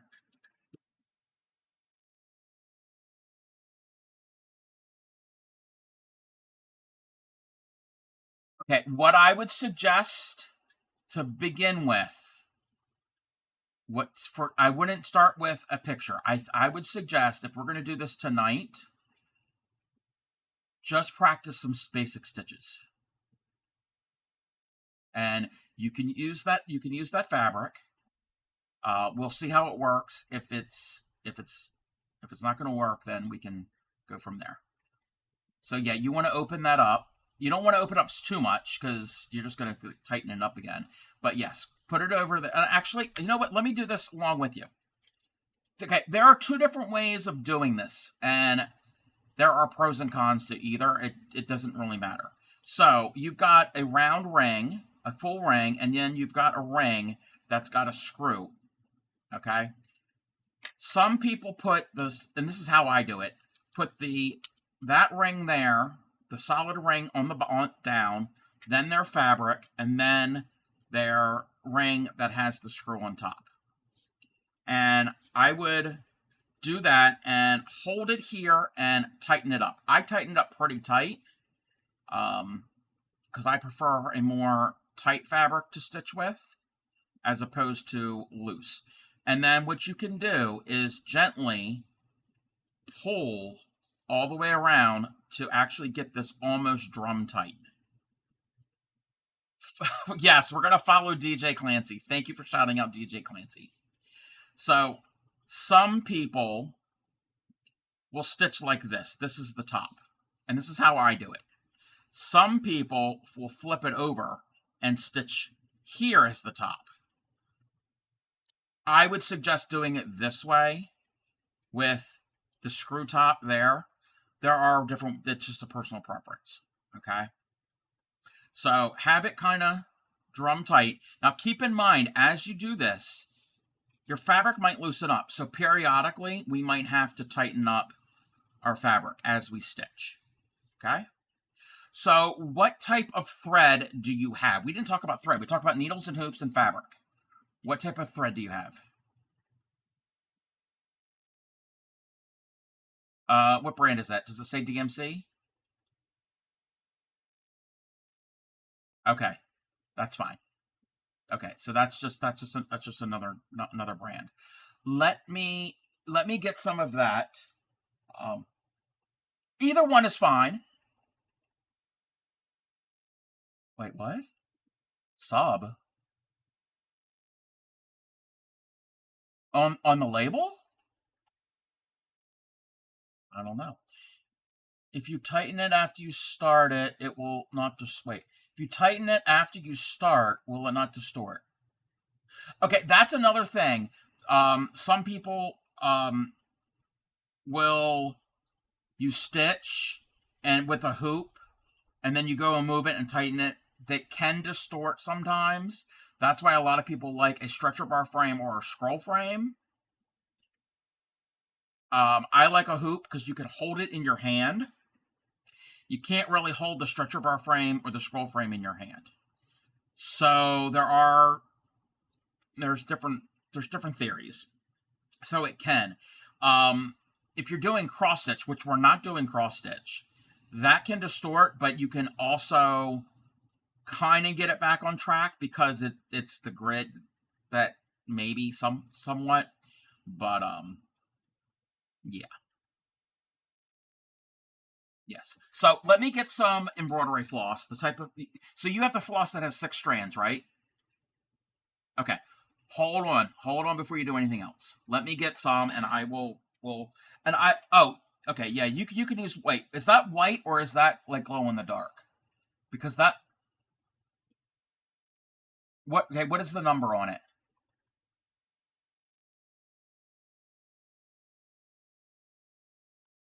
And that's DMC. Oh wait, that's not DMC. Okay. Wait, what was the number again? L8001. Let me see.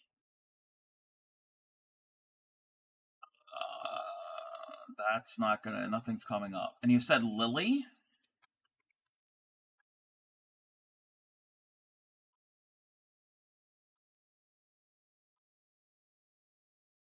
Wow. Wow. Um. Yeah, that's not a thing anymore, so I can't look it up. Okay, give me 1 second. Give me 1 second.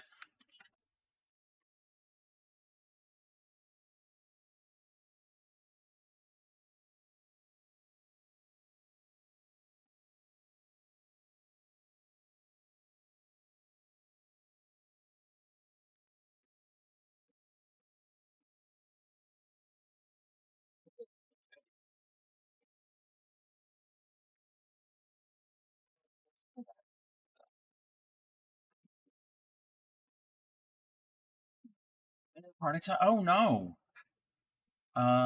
Wait. Did you cut? Don't cut. Don't cut yet. Run away. No, she's not gonna run away. No, she's not gonna run away. So, oh, that's not. Oh, where's the cake? Hold on a second. We're not there yet. Uh, wow. I gotta get my supplies together. Okay. Want to clean your little crap up? And you found a spike? Oh no. Oh no, no, no. Okay. Let me find a. Let's use blue. Blue tends to show up on camera pretty well. Okay. So, I gotta check this. I gotta check something. Okay. So, this is 6 stranded embroidery floss. And it doesn't matter the brand. I wouldn't use anything that's like a polyester. And you could tell if it's polyester, it's very, very, very, very shiny. Is yours very, very, very, very, very shiny? It should have a sheen, but it shouldn't be super, super shiny.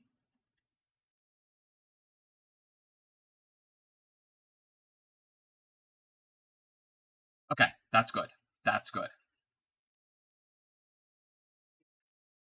Hold on. I got some of the shiny stuff.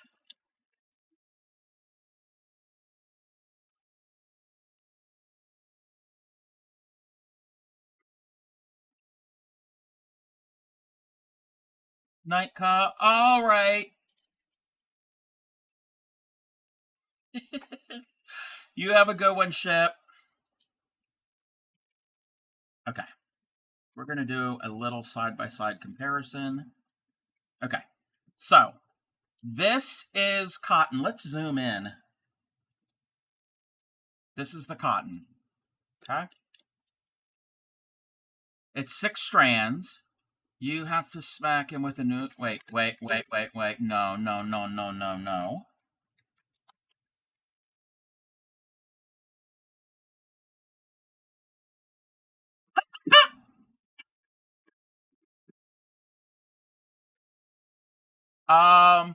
You can't... it showed up in your stream too. Yes, I slapped Ship with underwear. It's appropriate. Yes. It's not... don't use metallic. Okay, that's a whole nother thing. And don't let him have water after 10 p.m. That's after midnight. That's a gremlin. Not 10 p.m. Anyway, so this here,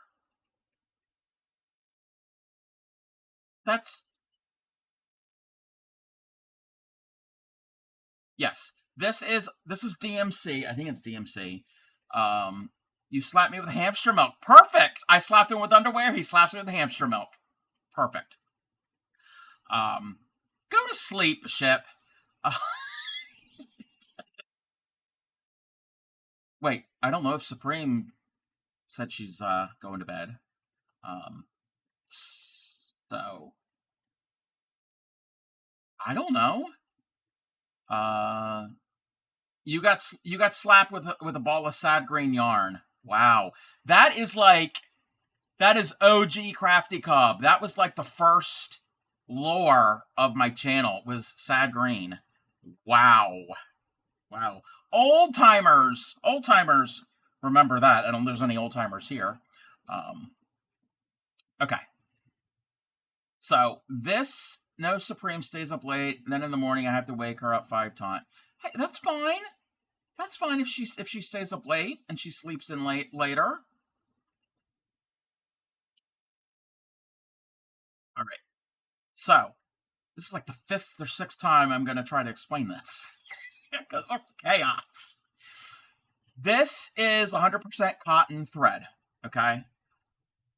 I'm not cutting anything right now, and it's got 6 strands, and I'm gonna just separate some of these strands, okay?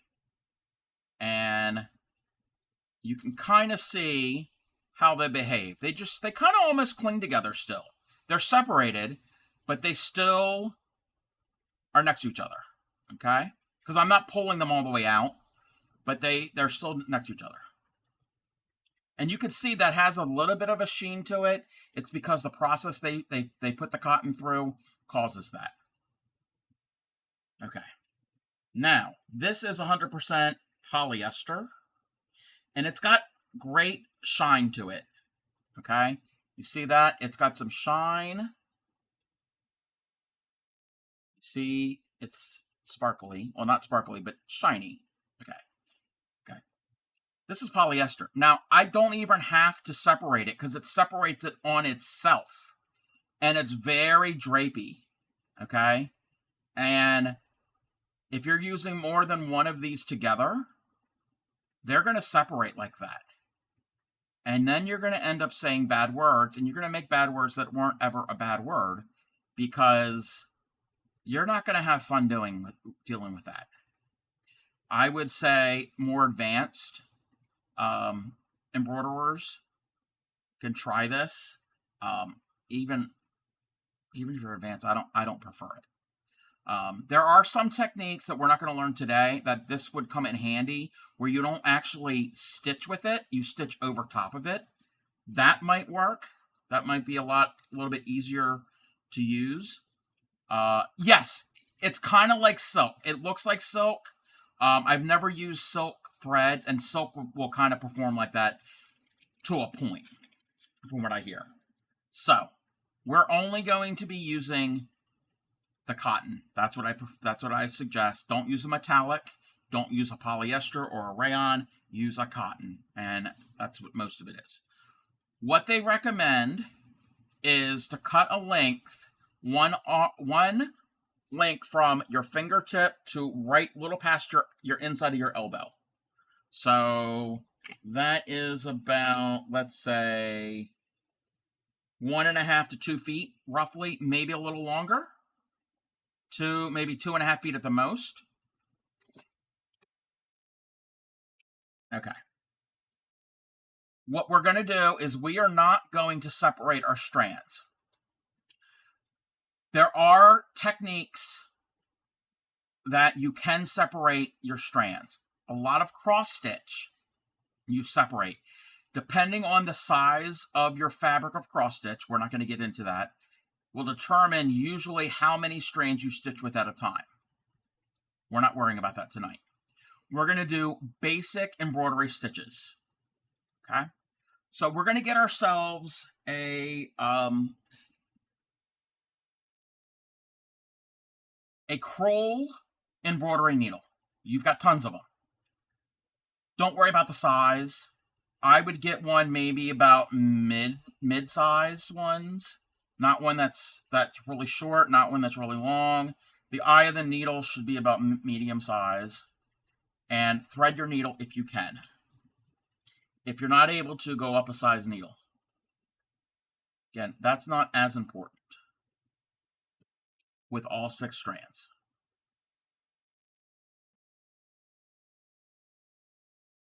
Okay, then get a larger embroidery needle. Okay, if it's too small, like I said earlier, then it will wear down your thread easily, quicker.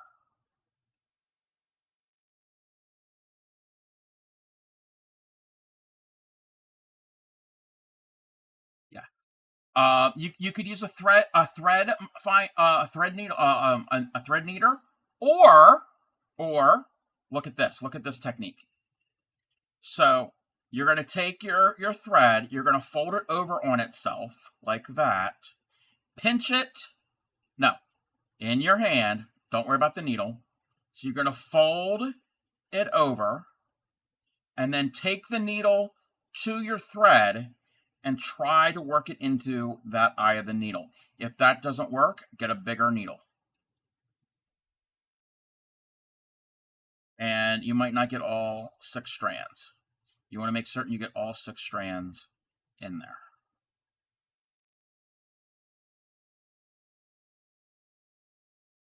Or if you have a needle threader, and there's probably a needle threader on one of your sewing boxes. A needle threader is, it's usually a little piece of metal or plastic, and it's got a little wire that's a little loop. So it's a little loop, and I have one here. I never use one, but I think I have one. Oh, got it. Whoopsie. Throwing things around. The really inexpensive ones are little silver, little pieces of like heavy duty looking like tinfoil that look like a coin. That there's like an embossed head of some person, and then there's the little loop come off of it. You've probably seen them everywhere, like in sewing kits. But they'll have, see that little wire? See that little loop? So what you do, and I'm going to just demonstrate on my tatting needle, you would put that wire loop into the eye of your needle, okay? You'd put your thread through that loop. You put your thread through that loop, and then you would pull that through, and that's how you would thread your needle. I don't know if you have one. If you have, there are types of dental flossers that are like loops. They're not like the little toothpicky looking things with the little piece of floss. They're actually like a long, like a lasso loop type shape. People have used those. You can use this for tatting too, for threading your tatting needle, but I never do.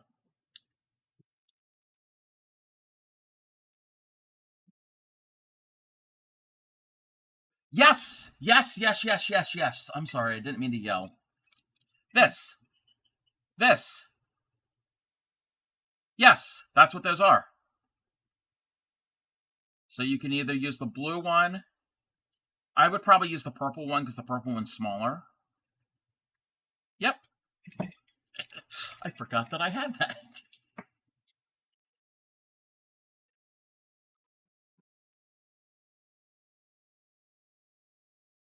2 shelves.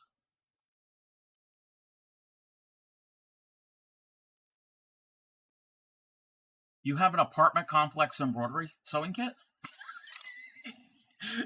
You've got an upstairs and a downstairs? Upcycling is bougie.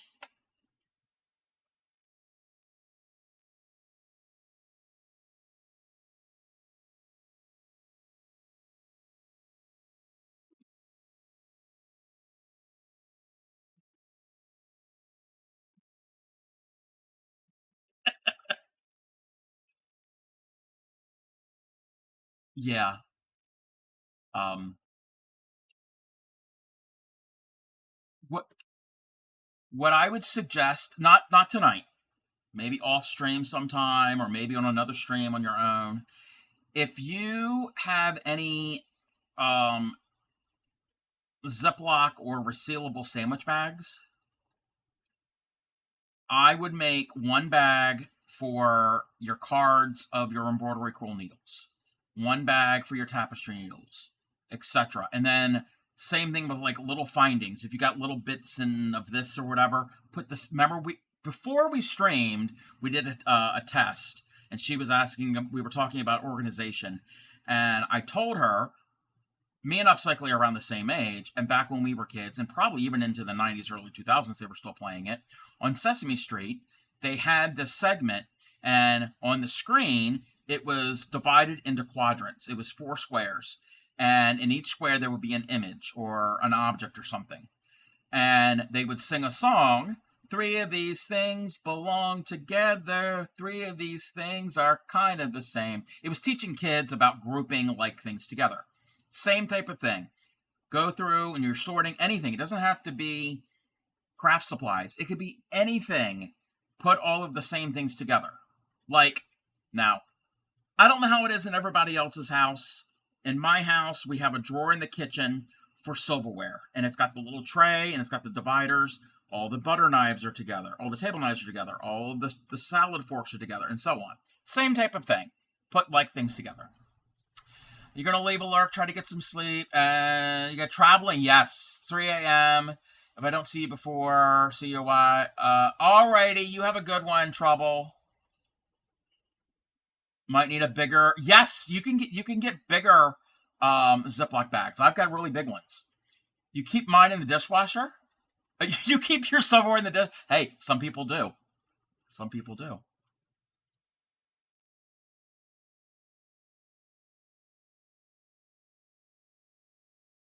Okay. Put the threader into the needle, into the eye of the needle. Put the Yes, the eye of the tiger. Put the thread through the threader, and then pull it through. And if it's having trouble pulling through, your needle is too small.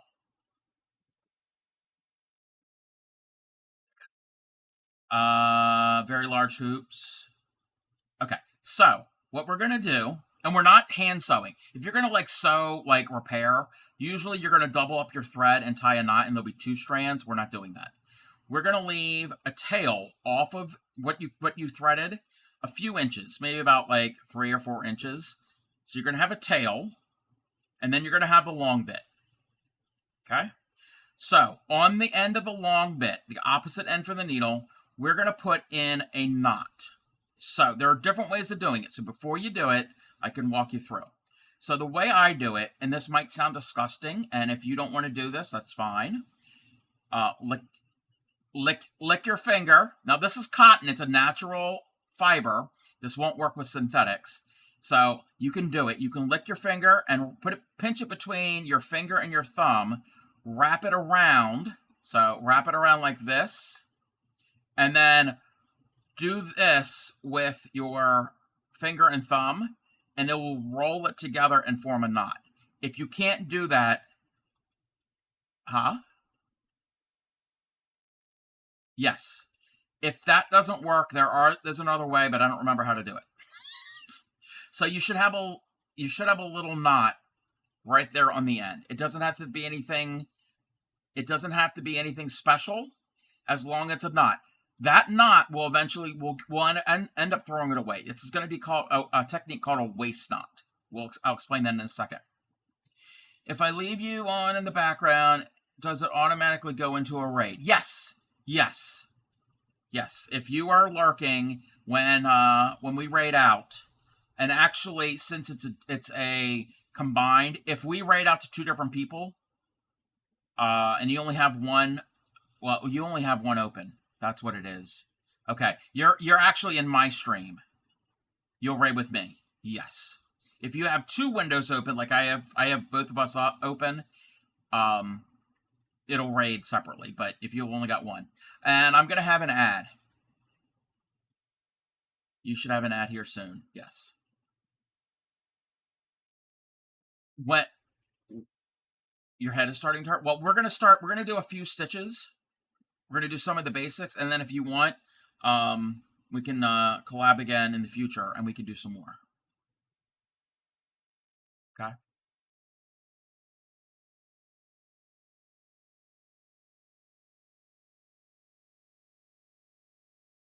You've got a tomato, and does it have the strawberry? Yes, it has a strawberry. Yes, because okay, if you now if there's pins, be careful. If you squeeze the tomato, it's firm. We're squeezing tomatoes on stream tonight, and if you squeeze the strawberry, it gives more. You feel it? Oh, it doesn't. Run run a needle, run a needle or a pin through it. You could do a pin also. And if it feels if you feel it kind of scratchy, does it feel kind of scratchy? Okay. Yep. It's an abrasive material of some sort. It's not actually sand, but that is actually scraping off any of the dirt off of your needle. Some people claims it also sharpens it. I don't know if that's true. Yeah, yeah, it could. It could. I mean, it could minor to a degree. But again, you're still also you're going to want to replace your needles over time because especially if they get bent. If they get bent, you definitely want to replace those.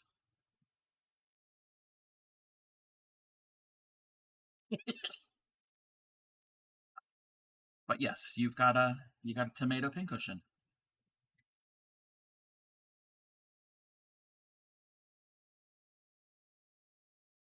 Yes, I'm an ad.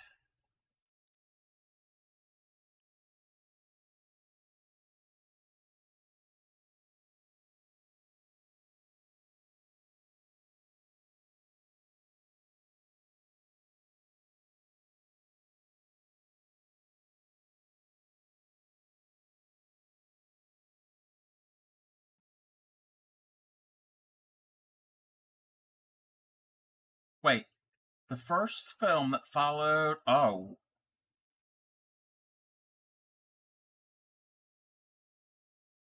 okay. The Pink Panther. What was the next film after the Pink Panther? Oh, oh, I'm not certain. Um, hmm. My father used to watch a lot of the Pink Panther movies. Like the originals, not the Steve Martin ones, but the Peter Sellers, the original back from like the 60s. Oh, that's not the same. They're talking about the movie. I mean, the Pink Panther cartoons came from that was the intro of the movies. That's and then it became an actual cartoon for kids. And then it also was the mascot for a company that I forgot what company it was that makes the pink housing insulation for like your roof. They use the same. the same character. Was it Corning? I don't know. I don't remember what brand. Yeah, the pink construction insulation when you're building a home or remodeling a home.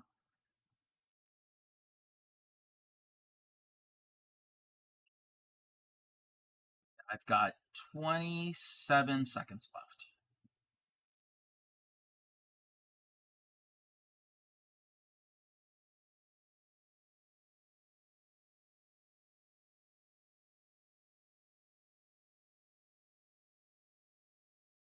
No, no, no, nope, nope, nope, nope. Welcome back, everybody. Welcome back. Okay, before we start, we're not going to start yet. So we have our fabric in the hoop. Don't start. So we got a knot on one end. The other end, you have the needle, and you've got a tail maybe about 3 or 4 inches or so. Okay? We're going to do that knot that we made. That is a waist knot. Normally, the old way of doing it, you would start in the back and leave a tail, and then you would stitch over your tail. That could be difficult sometimes. We're going to use a waist knot. What we're going to do, the first stitch we're going to do is the basic of the basic is a running stitch. Okay? So from the top side, we're going to anywhere, doesn't matter where you are, you're going to put the needle into the fabric and pull it all the way through. So the needle is on the back side. That knot that you made will be on the front. How easy is it to stitch that? Okay. So what we're going to end up doing is maybe about a centimeter or so. Actually, okay. What we're going to do is maybe like a centimeter or a half inch or so right above that knot. You're going to come up,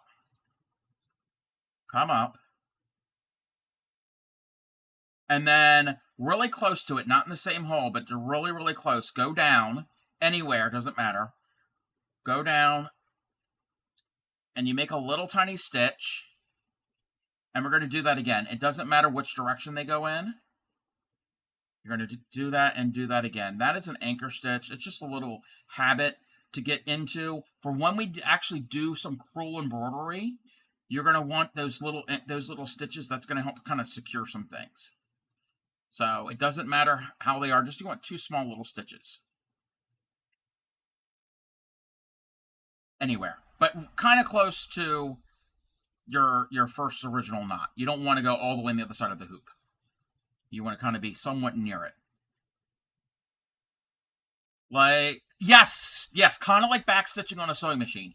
Now, if you're going to do like, we're not going to do an enclosed shape right now, but if you're going to do like a leaf or a flower, and you have a stitch that's going to be full coverage, you can stitch over top of that, and you won't end up seeing either one of those stitches. So it's a way of securing, yes, to get it secured. All right. So somewhere near there, it does not matter where, you're going to come up onto the top of your fabric and pull it up. Now, when you pull, don't pull really, really tight. You want it to be snug, but you don't want it to be super tight. You don't want it loose. Okay? So you've done your waist knot, your 2 little anchoring stitches, and then you've come up kind of near it. Okay? So we're gonna go in a straight line at first. You can actually do these kind of curved too, but it's easier in a straight line. It doesn't matter how far you make them, but you kind of want to be consistent when you make these stitches. So let's say we're going to go over roughly like a half inch or so. You don't have to worry about going down any specific holes in the fabric. Don't worry about the holes in the fabric, because we're not doing a counted technique. We are just doing embroidery. So I've got a stitch about that big or so. Okay. In a straight line, we're going to come up about the same distance. So about a half an inch or so, roughly, from where we went down. We're going to come up. Okay. This is the running stitch. Okay. And we're going to keep doing that. We're going to go in a straight line. We're going to go about a half an inch. You can vary this. If you want to make your stitches smaller, you want to do maybe a 1/4 of an inch or whatever. You want to try to get them consistent as possible. That can be the challenge. Even for me, it can be a challenge. And so what is happening is we've come up here, we've gone down there. We've come up here, we've gone down there, we've come up there. So on the front side, you're going to have a stitch, an open space, a stitch, an open space. And on the back side, it's going to be the opposite. So it's running. It's basically going over, under, over, under. And I could have made these a little bit shorter and a little closer together, but for demo purposes, this is fine. So that is the kinda, yes. So that is the most basic embroidery stitch out there. You can also use this stitch in hand sewing. So a lot of them, not all, but a lot of them, you can use in both. When you do it wide like this, or even wider, in regular hand sewing or quilting, that's basting. And that's basically just to hold pieces together until you can quilt or do the actual stitches, and then you can always remove that. So that in that type of sewing, that is a temporary thing. Okay. You think your the spider web is free? Yeah, that's kind of that would be a little freaky. All right. So I have to pull up my my one thing. I gotta.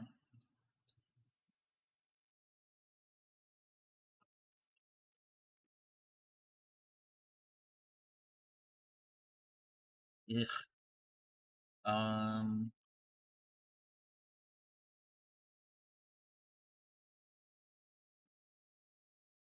Okay.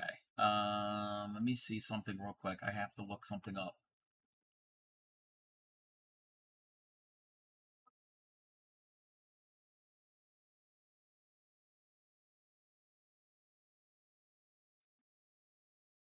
Okay. So there is a variation on the running stitch. You don't have to do this if you don't want to. So we've done a few. We've come down. What you can do is you can come back up. So we went down here. That's where we went down. We can come back up at the other end of that stitch. I forgot the exact name of this one.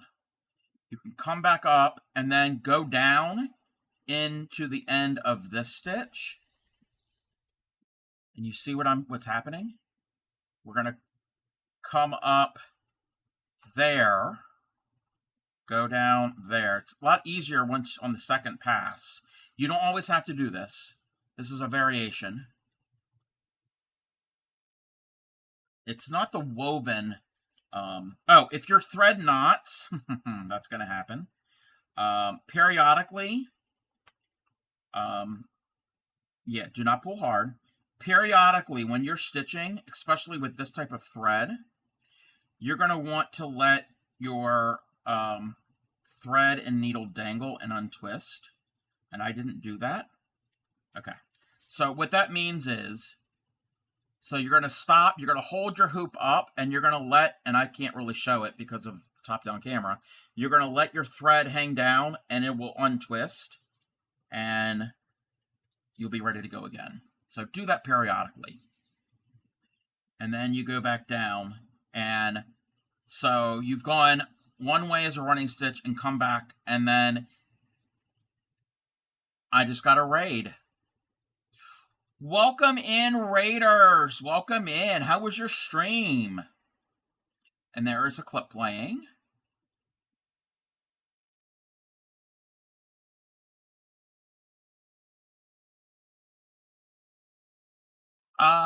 Welcome in, Alyssum Art. Alyssum Fox Art. What were you working on? If you are new here, I am the Crafty Cobb. I'm a fiber artist and a paper crafter. We're the home of the proud, dirty hookers. We don't wash our crochet hooks. If you do, you are still welcome. I specialize in teaching crochet and beginning needle tatting. Tonight, I am collabing with Upcycly, and she was going through some of her sewing embroidery supplies, and I was letting her know what different things are used for. And I am teaching her some very basic embroidery stitches right now. But welcome in, Giggy Jack. How are you? And thank you for the check-in. If you have anything you want to share, links are open. I could do a, quick, um, real quick showcase. Um, but that's what we're doing. We're practicing some embroidery. Um, yes, if you're part of my Discord, and oh, thank you. Yes, yes. I think Alyssum is, because I think I remember seeing that name, their name. Yes, yes.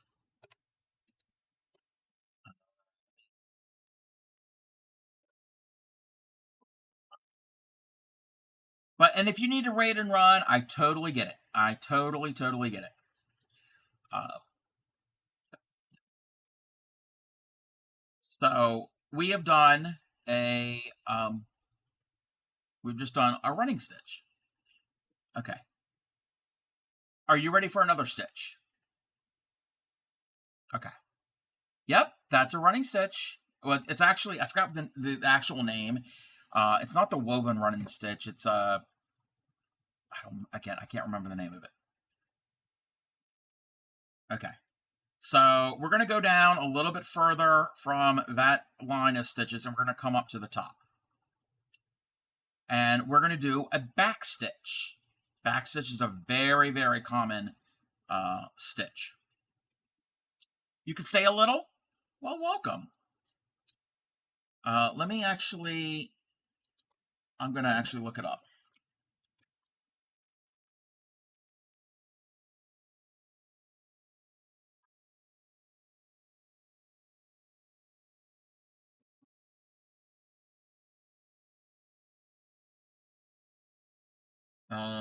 Yes, that's the running stitch, but what we did is we went back, and I forgot the exact name of it. It doesn't matter. It doesn't matter. And it's been a bit since you've done embroidery. Yeah. No, no, it's not the back stitch. All right, we're going to do the back stitch next. So we're going to come up about a little bit further down from where we did the running stitch. Come up to the top of your fabric. All right, you come up to the, oh, yeah, you're getting ready to do it now. So are you on the top of the fabric? Okay. Yeah, good. You don't want to end up stitching around your hoop, because that's not fun. Yeah.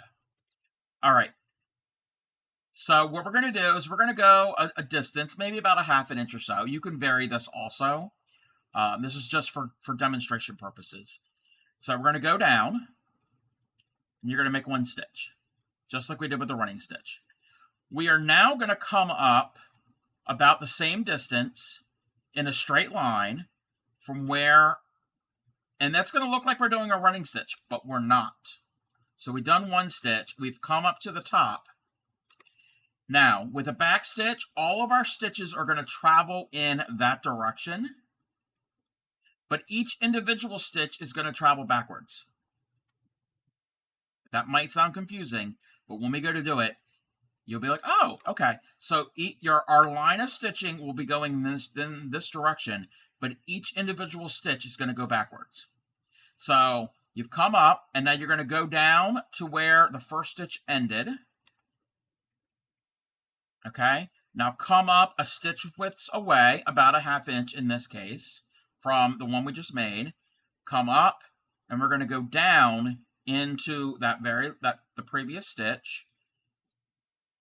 And you see how the stitches are going in that one direction, but each individual stitch, we're going backwards.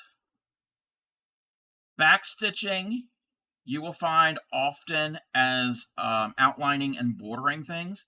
You do back stitching and cross stitch to outline and add detail to your cross stitch pieces. Yes, black work is technically, well, it can be done in back stitch, or there's another stitch, but we're not gonna, yeah. It's called Holbein stitch. No. Holbein stitch, basically Holbein stitch, it looks the same on the front as it does the back, but historically that's what it was, but most modern black work embroiderers do back stitch. Well, they should. So that is the back stitch. What oh? Oh. Oh. Oh yeah, okay. That's pretty funny. I have my aunt. She always says you should do this and you should do that, and it drives Grammy up the wall. All right. Yeah. So that is the back stitch. Now, the one we did first, the combine, I'm going to call it the combined running stitch. That's not the name of it. Looks a lot like the back stitch, but if you look on the back, this one here is that variation of the running stitch, and the back stitch is thicker on the back. So technically they are different stitches. I don't know how long your thread is. If your thread is getting short, which we could probably go for, okay. So that is the back stitch. Okay, let me mark off. I got a list: back stitch, running stitch. I'm gonna try to find one that's somewhat easy. Oh, okay.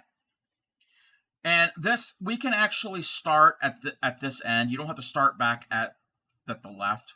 And you can rotate your hoop. You don't have to have your hoop like this. Hold it however. So we're going to come down a little bit further down, and we're going to do the split stitch. I'm going to run out of thread, but that's okay.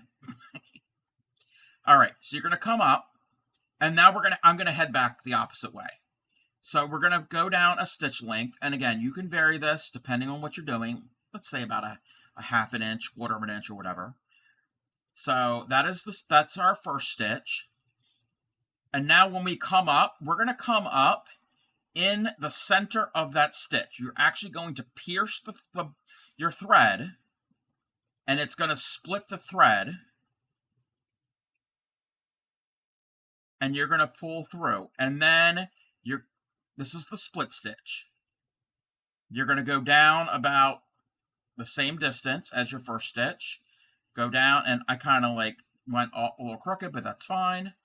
And then we're going to come up in the center of that stitch and split the stitch.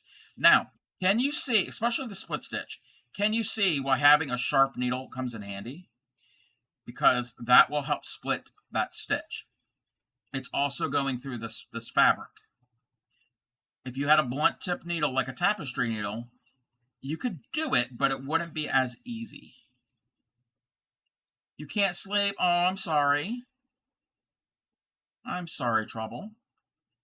So.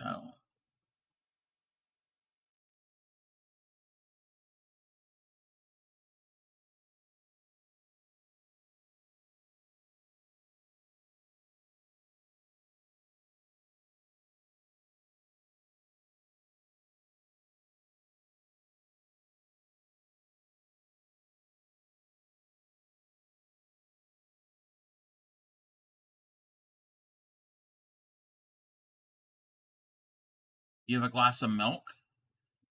If that's going to help your stomach, I mean, with me, the milk would not help, but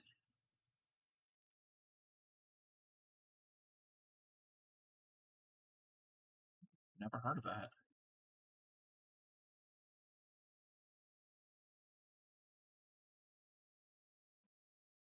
Mm.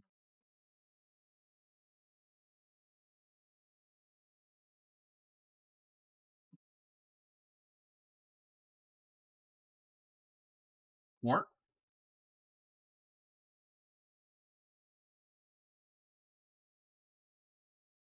Mm. So you're going to keep going. If you run out of your stitch, when you get kind of low, I don't know how much thread you have left. I'm very low on my thread. Okay. So when you get to this point, okay, are you low on thread? Okay. Okay. What I'm going to do, actually, what I'm going to do is I'm going to go down and I'm going to do a couple little anchor stitches like we did at the beginning. And I probably should have done this a little earlier. Now, you're only going to do those anchor stitches if you're going to cover up with another stitch. But as a practice piece, this is fine. But if you're doing an actual stitch, put those someplace in an area like let me get the my project out. So like on this. So if when I was doing these, when I finished the anchor stitches, I actually went through this work here and hid them in there. So you're not going to see them. But if you're doing a line like this, you're not really going to have a place to do it. You could do it into your line of split stitches, but you want to do those couple anchor stitches, flip it on the back, keep it still threaded, and you're going to weave it under a few stitches of your embroidery. Not into your fabric, but into your embroidery. And I kind of waited. Yes.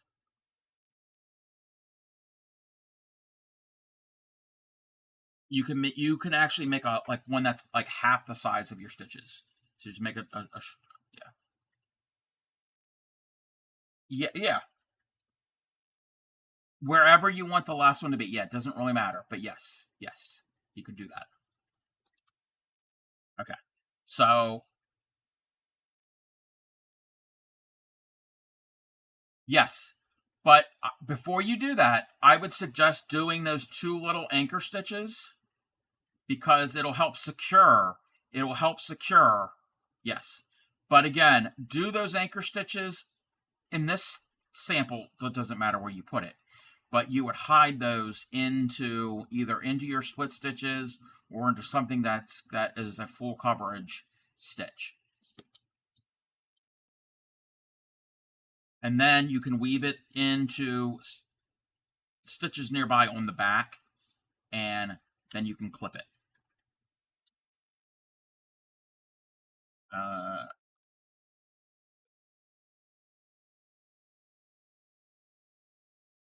yeah, for those anchor stitches, it doesn't matter on this. But again, if you were doing something like this, I wouldn't put an anchor stitch out here because nothing's going to be stitched here, and you would see those little dots. You would hide them. Let's say I was coming up here and I finished, and this was the same color. Actually, no, with this green here. Let's say. Okay, I'm not done this, but when I am done, when I get to the end, I'm just going to go back into these stitches here. This is a different stitch, but do those two little anchor stitches in there. You will never see it. And then flip it on the back and weave it in. Okay, so. Oh no. Okay, we've done running stitch, back stitch, split stitch. Okay, did you finish off? Oh wait, where did my needle go?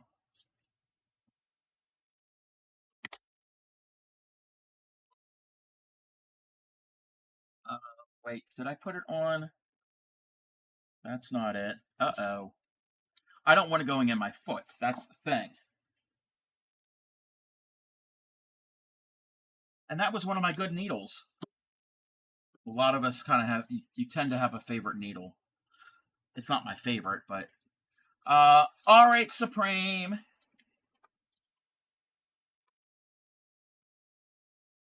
Okay. I'm going to get another needle. Where?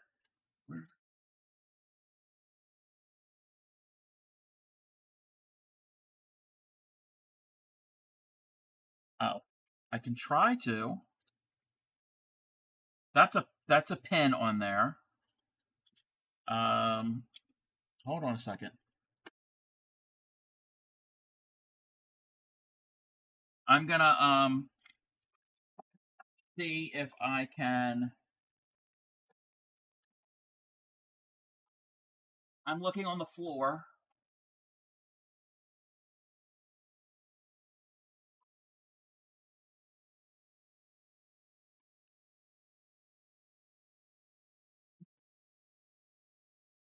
I got a lot of light, so I'd be able to see it.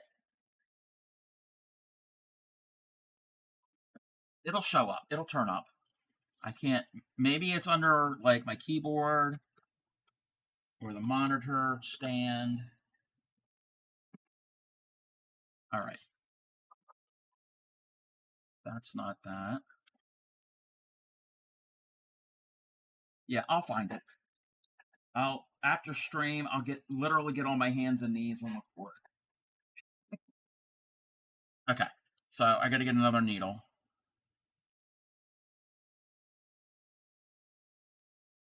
That's a much longer needle, but that's fine. So I have to get more thread because I ran out. Okay. Let's see. Um,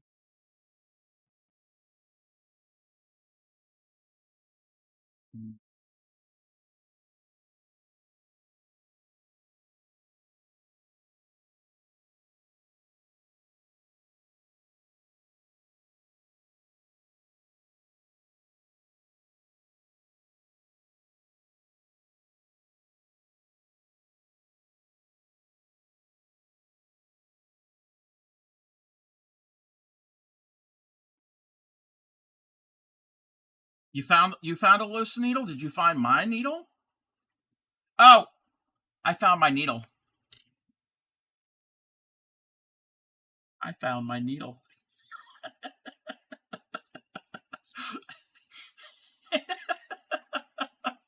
Wait until she comes back. Found my needle. Oh, you never know. You never guess where I found my needle.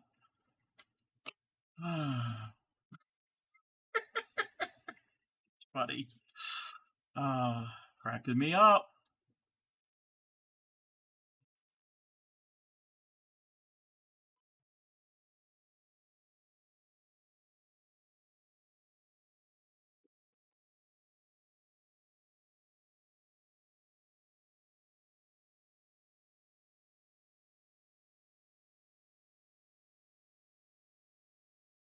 Oh, I'm gonna wait until Upcycler comes back and I'll let everybody know where my needle was.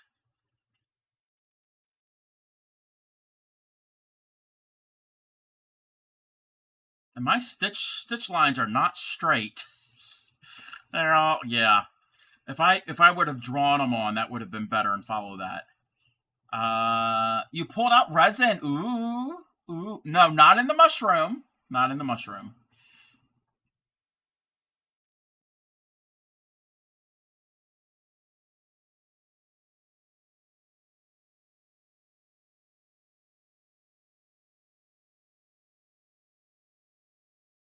I'm gonna say they're as straight as I.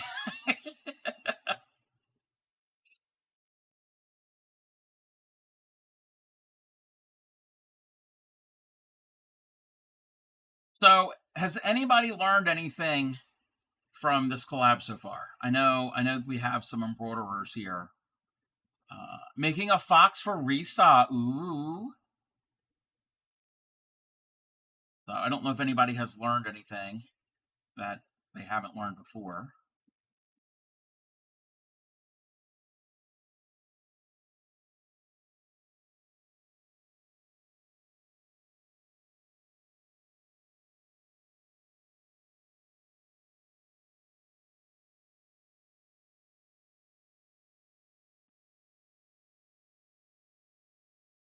Anchor stitches, yes. Yes. It's a lot easier to start from the front side with a waist knot and anchor stitches. So you're not flipping it over and because that's what I used to do. I used to like get the first stitch and then put the tail in there and lock it and like anchor it down and yeah, that was a pain. That was a pain. I hated doing that. I learned that from Sarah Humphrey Embroidery on YouTube. The waist knot and the anchor stitches. I'm gonna have to let Upcycling know about what we're gonna do with the waist knot now.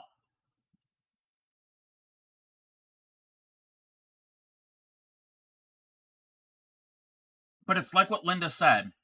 The those are kind of like back stitching when you like when you use like machine sewing, it kind of secures it. And all the videos you watch, yeah, yeah. Not everybody uses them, but I really like that. And again, and when I'm actually stitching with my clamp, it's easier to start on the top side. Don't use double strands when you're a tight hooker. When I have used two strands together, I go up a size or two of hooks. And I've done that when I've made baskets and things. You'll never guess where my needle was. In the tomato. It's right here. Put it away. I forgot that I did that. All right. All right. So I've ended my my thread. Remember when we started? We started with that waist knot. Remember that knot that we tied? And it's sitting on the top and it's kind of ugly. Now keep in mind, those little anchor stitches, if you're doing an actual piece, are going to be hidden under other stitches. You're going to put those in an area that will get covered. Okay? But this waist knot, what we're going to do is you're going to get your scissors. It's really good to have sharp scissors and fine scissors, not scissors like this, but you want thread snips or embroidery scissors, something really fine. And carefully hold your scissors parallel to your fabric. Don't cut your fabric, cut that waist knot. So you're going to cut right under the knot, between the knot and the fabric. If it helps, you can pull up on the knot a bit, snip that waist knot off. So the waist knot is now off. And from the back side, if you need to, you can kind of pull that out. So now the waist knot's there. It's a waist knot because you're actually wasting it. You're going to get rid of it. That is something you're not going to be able to recycle. Well, I guess you could. If you got enough of them, maybe you can like make it into confetti or put it in resin or I wouldn't save that little piece of fuzz. I'm not saving that. I think you're muted.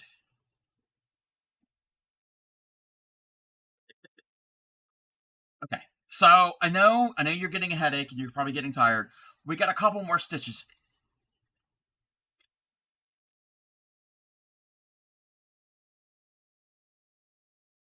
Okay. I don't want to keep you longer than you need to, but there are a couple more stitches. One, two. Okay, that one's easy. Two, four, maybe three or four more stitches. We're not doing anything complex. Okay.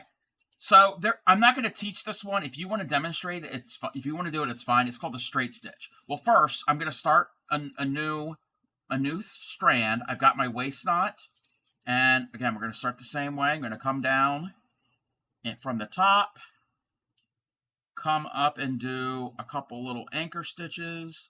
They can be really tiny. They don't have to be large. They can be little tiny stitches. Again, if you're working on a piece, they're going to be hidden under other embroidery. You're going to put those strategically in an area that will have stitching. Yes. All right. So we're going to actually do this. We're going to do the straight stitch. And the straight stitch is probably easier than the running stitch.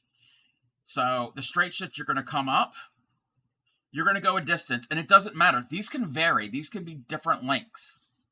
And you're going to go down. And then come up somewhere else. So that's a straight stitch. It's just one stitch by itself. You can combine those together. And let's see, I'm going to come up kind of near where I started. And I'm going to angle this. And that's the same size. I'm going to come up where I started. I'm going to make this one a little longer. I'm going to do this one here. And that one's going to be a little shorter. I'm going to come up here. This one's going to go off that direction. So you can use these to add highlight and detail to things. What I could do is I've got this stitch here. We're not going to learn this tonight. This is the satin stitch. So we do all of this. That's a full coverage stitch. I could come back with a different color or a different shade and add a few straight stitches here and there to add detail. So imagine this was maybe, see there's a lighter purple here and a darker. Let's say if I took some of this lighter purple and I did maybe 3 stitches, just 3 stitches by themselves all separated, like at an angle. One here, one there, and one there. It can add detail to it. So a straight stitch is, yes, yep. Yes, okay. What you are, if you're going to want the stitches to be kind of how you colored that, that's a totally different stitch. That's not the straight stitch. That is something yeah, we can learn that on Wednesday. Yes. That is a little bit more of it's not advanced, but it's more advanced than this. It's more of a full coverage type stitch. What we're doing here are more line work. So we've done running stitch, back stitch, split stitch, straight stitch. So you can combine like this here, this green leaf here. That is a row, and I did this before you came on stream. That is a row of split stitch, and then another row of split stitch, and another row of split stitch. So I filled that area with just split stitches. So you can do that, or you can just do a line of split stitches by themselves, or running stitch, or back stitch, or any of that. Thank you for the hydrate.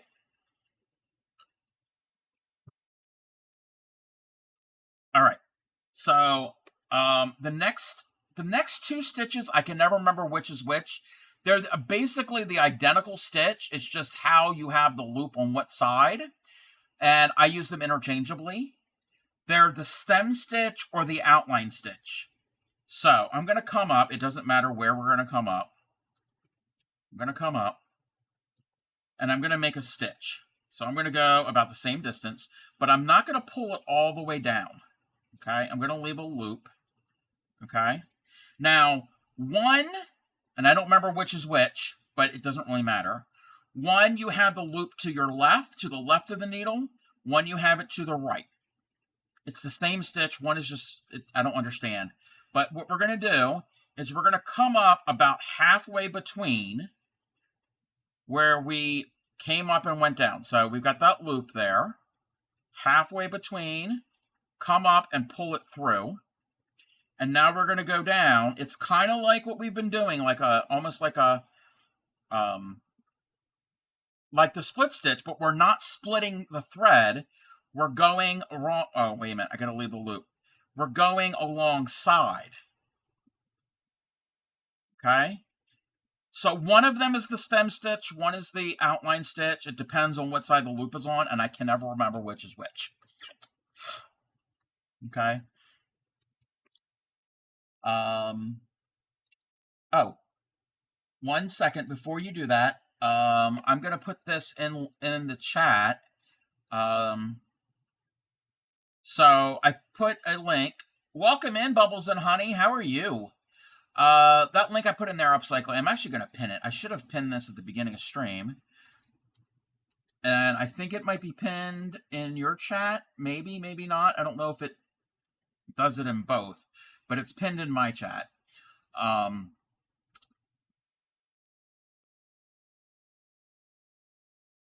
Yay!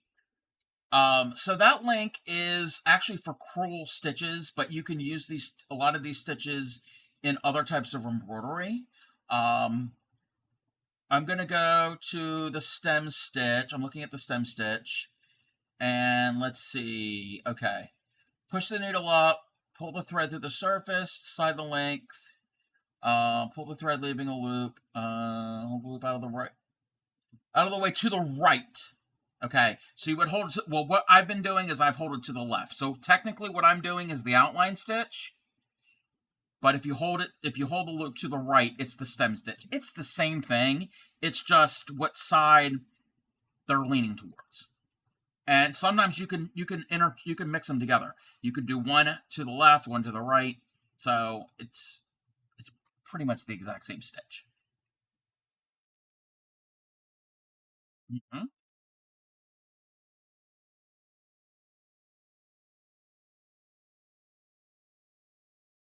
Yes.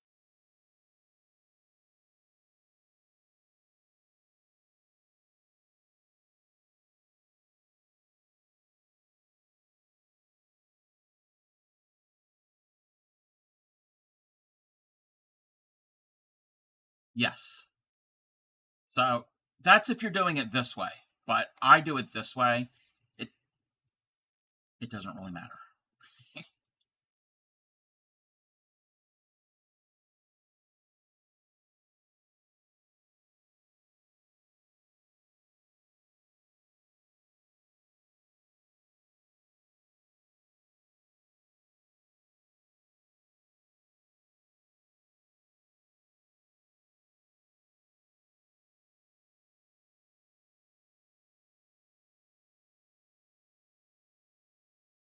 Yep. So like right now, so I'm working left to right.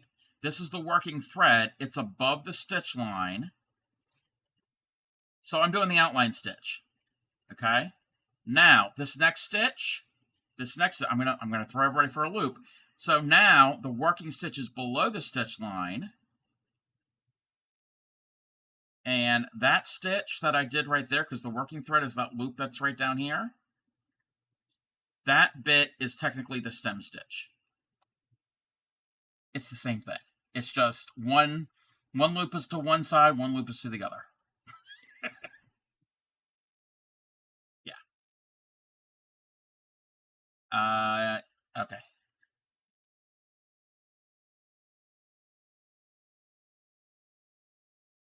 Yep.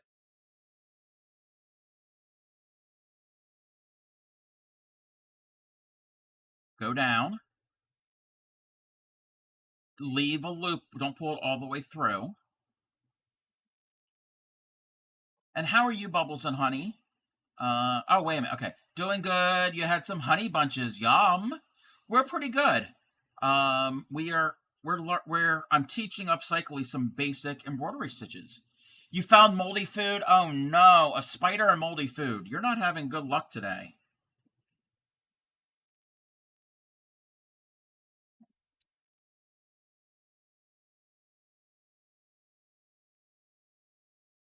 Yes and no. Depends on the cheese. Um, what I'm not I'm not a food expert, so don't take advice from me. I'm not a medical professional. I would not recommend eating moldy cheese that you find in your refrigerator, but blue cheese, Roquefort, a lot of those cheeses are a type of mold, but they are safe to eat. They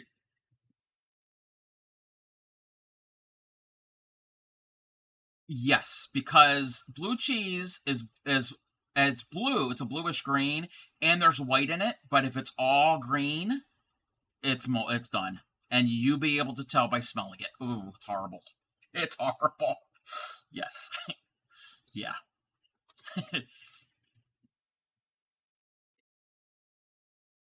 Usually what they say is if it's a soft cheese, and there's mold, yeah, you don't want to risk it. Some people will risk certain hard cheeses, like a blue cheese is kind of a hard cheese. A Parmesan, actually, a real Parmesan has like a moldy rind that adds to the flavor. But yeah. Again, I am not an expert. Don't take food safety suggestions from me. And if your bread is moldy, don't go near. No, no, no, no. You don't want you don't want moldy bread. All right, so that's the stem and or outline stitch. If you want to do a row of the opposite, whatever you're doing, that's fine. You don't have to. No idea where you're going to put your thing. Oh, no, oh, I always do that. That always happens to be Divine. I always end up like, okay, now where am I going to put this? Yeah, always happens to me. So the the stem stitch or the outline stitch is great for thin stems. and for outlining things. Kind of. The name is self-explanatory. You have to work tomorrow. All right, Linda. You have a good evening. Okay. One and two go together. And then one more maybe.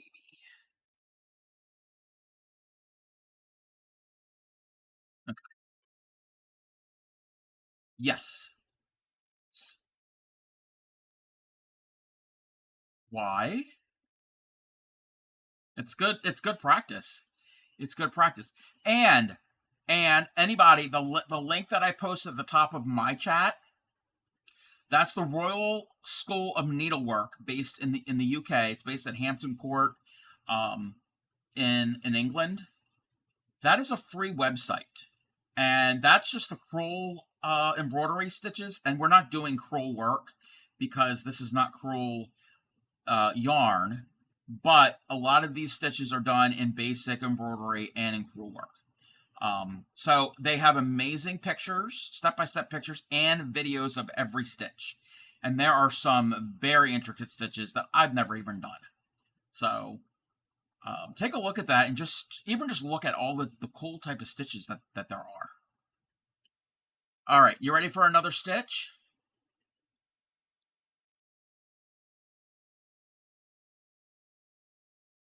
I think they ran out of space for things to go, because reorganizing, that happens to me all the time.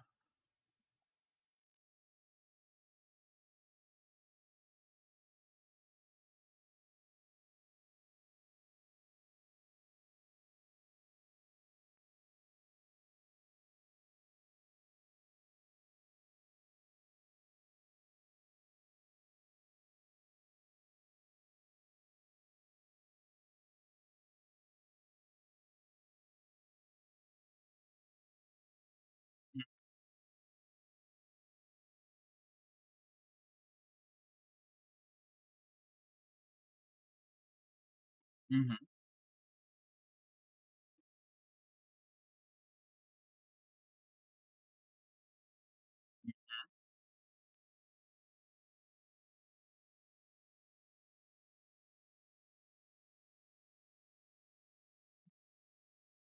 Yep, every now and then we've got a double door pantry in our kitchen for all the canned goods and dry goods and everything. And it's fine right now, I think. But every now and then we take it, well, we kind of reorganize everything. And I've worked in retail, and I was telling Upcycly this earlier. Um, Everything, like things together. So, like, all of the cans of green beans are all together. All of the whatever. Everything is all organized, and it kind of looks like a grocery store in miniature. So you can find everything. So you're not searching, pulling everything out just to find one thing, or realize, oh, we don't have any um, spaghetti sauce, or yeah, ketchup or whatever. So, and now I just had to look at your embroidery floss. The colors are all over. Oh wow, wow, wow, wow. Okay.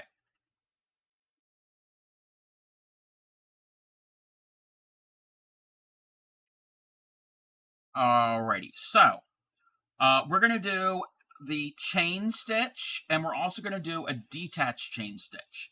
But I'm going to show you the detached chain stitch first. Okay. It's it it kind of looks similar to a chain stitch in crochet. It looks like a chain. All right. So you're going to come up, and it doesn't matter where we are on the fabric. You're going to come up at at wherever spot you want. Are you running out of fabric? Yep. You're repositioning. That's fine. So your fabric is holding up. Okay.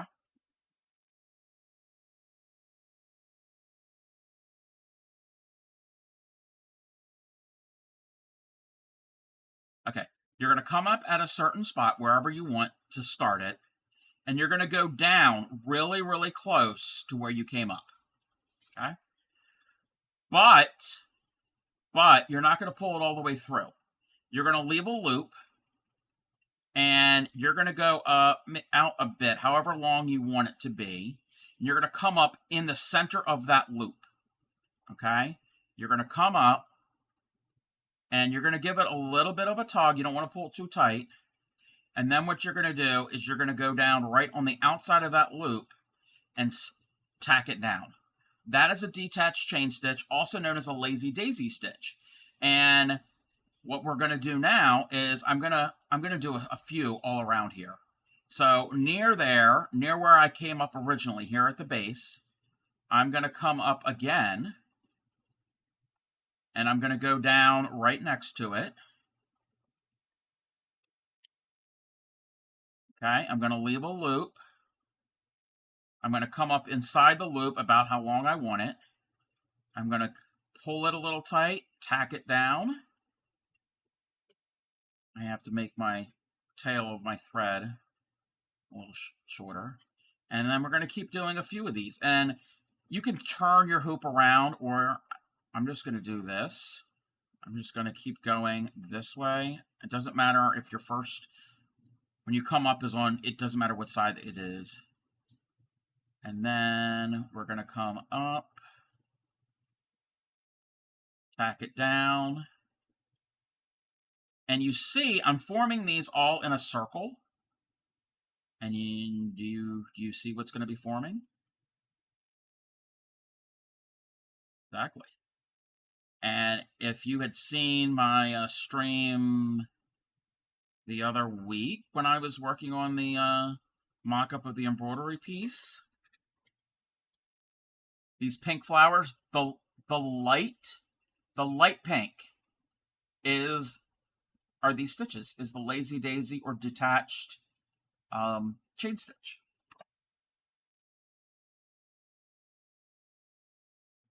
Our French knots, we're not going to get to those right now. We're going to see, we might get those to this tonight. We'll see how, because they take practice. Not everybody can do them right away, but I'm assure you that you can get those. So you can do as many as those you want. I just did 5, and you can vary them. You can make some shorter, some bigger. You can change, and then we're using one color right now, but imagine that if you use different shades of the same color, and in the center, yes,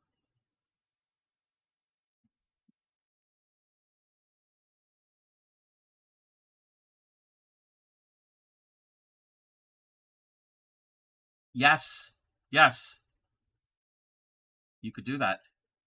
And these work up quick. These little flowers like this work up very quick. And there are other flower stitches that they're not like this purple iris stitch. It's not that type of stitch. There are other stitches that work up somewhat quick, and they make a quick little flower. And maybe the next time we collab, we can show those, because those are really, really pretty and really fun. All right, so that is the detached chain or lazy daisy stitch. So what I'm going to do is I'm going to come up right near that flower, and we're going to do the actual chain stitch. And if you're not to that point, I can wait. Oh no! Oh, your strand is very thin, very short. You might want to get new thread. Yes. So yes, thread your needle like normal. Put a couple anchor stitches, and then on the back side, flip it over and weave it through a couple stitches.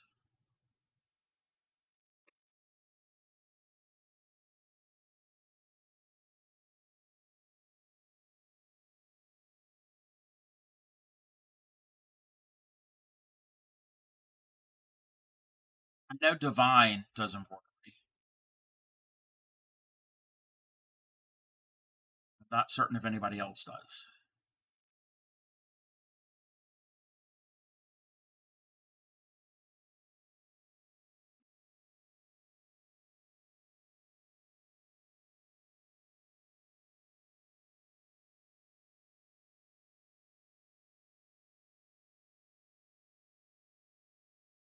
So far, has any of this been difficult? No. Again, we are doing the beginning stitch, the basic beginning stitches, but as you practice other ones, and I haven't done every stitch out there, but as you practice, you get better, and I'm still, I'm still improving. You're a beginner still? That's fine. That's fine if you're a beginner. I mean, I've done this here and there, but I'm nowhere near an expert. I know a lot of the basics.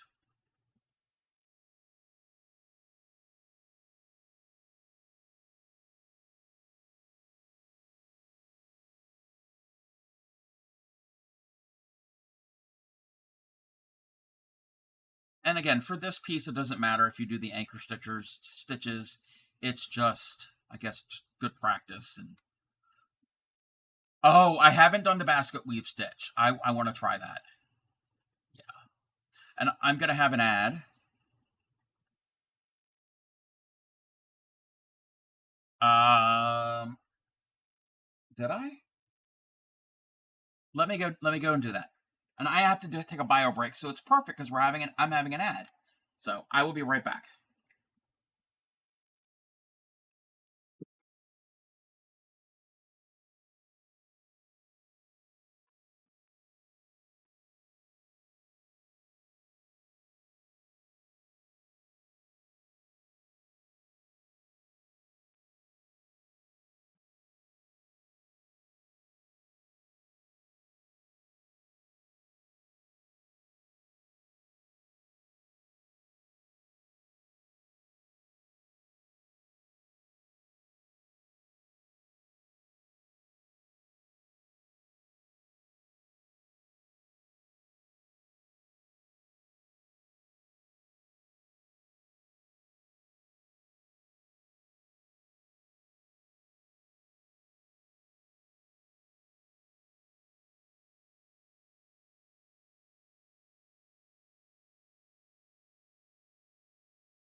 Did I?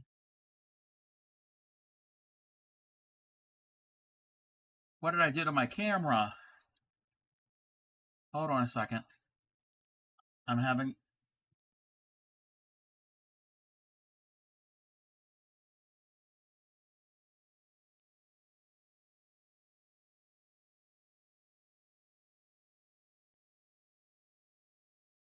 Hold on a second. Second. I gotta fix something. Oh, it's all. That thing's frozen up. 1 second.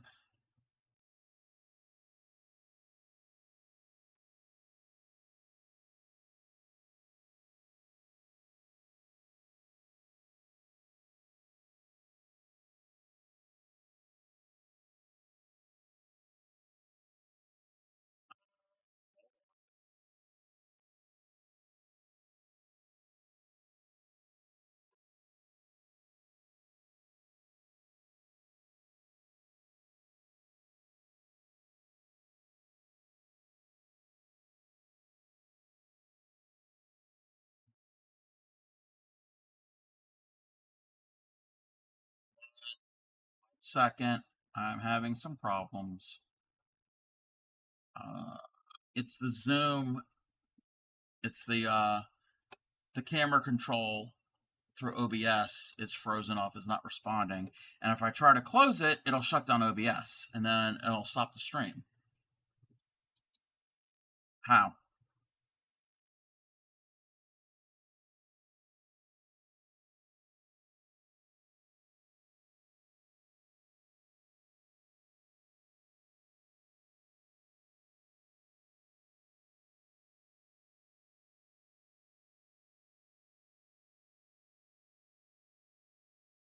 Okay.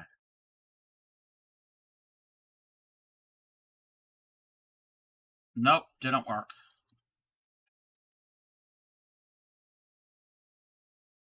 A second.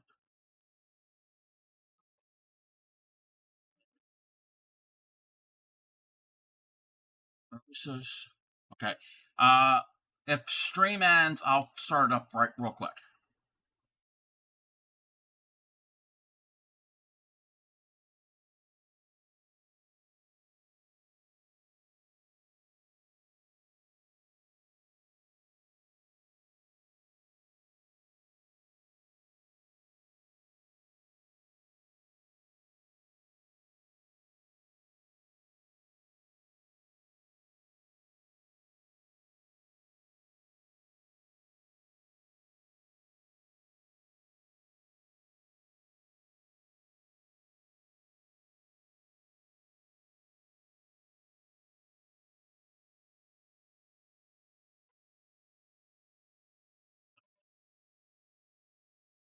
Okay, I think we're back. Oh, that's not it. All right. Sorry about that, everybody. Oh, I need to do something. I need to get to my controls. Oh, wait, that's not it.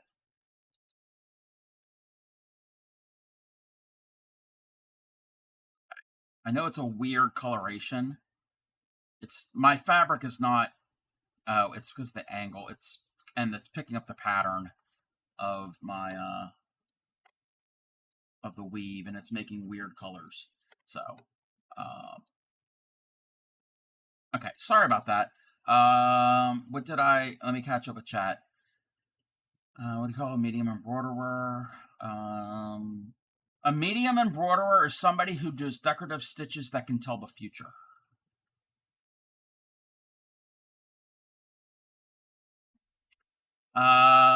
So much pink thread. There's nothing wrong with pink thread, but you're right. Cub has been super patient with teaching. Yeah, that's what I'm all about. All right, so have you what stitch? That is the detached chain or the lazy daisy stitch. The old name is lazy daisy, but detached chain, same thing.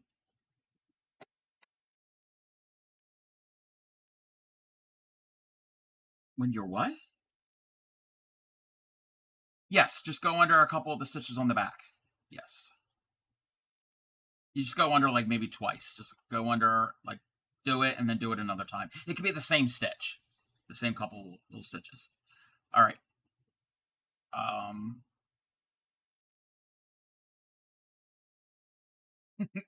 Where's your needle?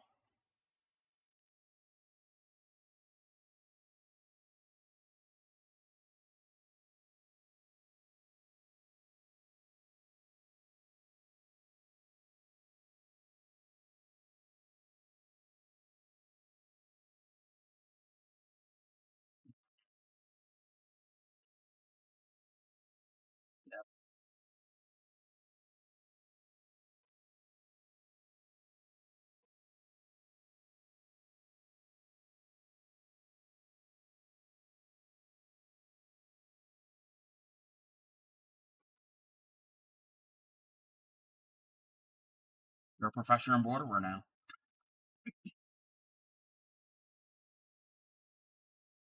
Welcome.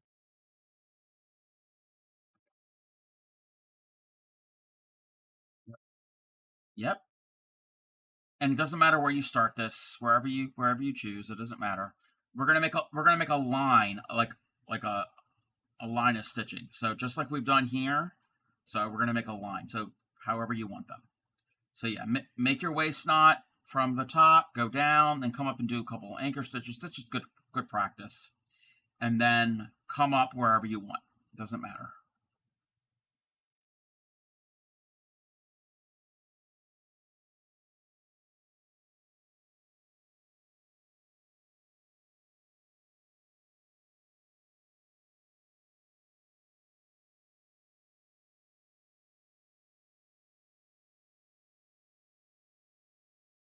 That's good. Yeah, again, I'm not familiar with it, so I don't know the the texture and the consistency. Welcome in, Practical Porsche. How are you? Thank you for the check-in. I'm collabing with Upcycly. We're doing embroidery. I'm teaching her some of the basics. Okay, so you come up wherever, and then you're going to go down really close. This is the chain stitch. So we did a detached chain. Now we're doing a chain. So come down kind of close, right next to it, and then leave a loop. And you're going to come up however long you want your chain to be. Come up, and what we're going to do now, so we've done one chain. So that right there is the chain. And now we're going to come down kind of close where that came up, but on the outside of the loop. You're not going to go on the inside. You're going to be on the outside. Leave a loop. Come up a little bit. Up through the loop. And that's what we're doing. See how it's forming a chain? Come back down kind of close. Form a loop. Leave a space. Come up however long you want your chain. Again, you can try to get your chains as even as possible, or if you want variation, you could do a... Yes, it looks just like a crochet chain. What you could do with this, actually, you know what? I'm going to try this. Okay, so those three are pretty much the same size, roughly. So this next one, I'm going to leave a loop, but I'm going to come up a little bit further down than I was. So I'm going to make this chain a little bit bigger. Okay. You don't want to pull too tight. If you pull too tight, sometimes you lose it. You lose that chain. And then what I'm going to do now is I'm going to come down right near where it came up, but on the outside of that loop. I'm going to leave another loop, and I'm going to come down even further. So I'm making bigger chains, and you can vary the length of it. And what you can also do, so we've got a bunch of chains. I could also put in a couple more of detached chains, and it could be like flower blossoms at the end of that chain. Is that making sense? So that is the chain stitch. Normally you try to keep them even and consistent, but you don't have to. So that is the chain stitch. So you can see here, that is a very long stitch. I probably went a little too long, but these are just some of the... You can curve it. Yeah, you can actually, you can go around. Yeah, so just like the lazy, like well, yeah. So like here, I'm coming up, and I'm going back down. And let me do this here. So I'm going at an angle. So now I should have started this one a little closer, but you can kind of curve it around. Same thing with all of these, the running stitch and the back stitch and the split stitch and the outline and the stem stitch. They can also curve too. With those, with most of these type of stitches, if you want to curve, at the curve part, you want to make smaller, shorter stitches, so you can ease around that curve. Because if you have long ones, they're going to be straight. So you do a series of small ones to help you go around the curve.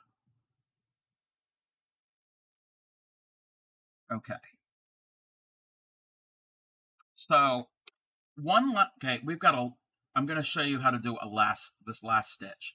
Now, this last stitch you might not get, and it's fine. It's fine if you're going to have to practice this. This stitch causes so many people headaches and problems.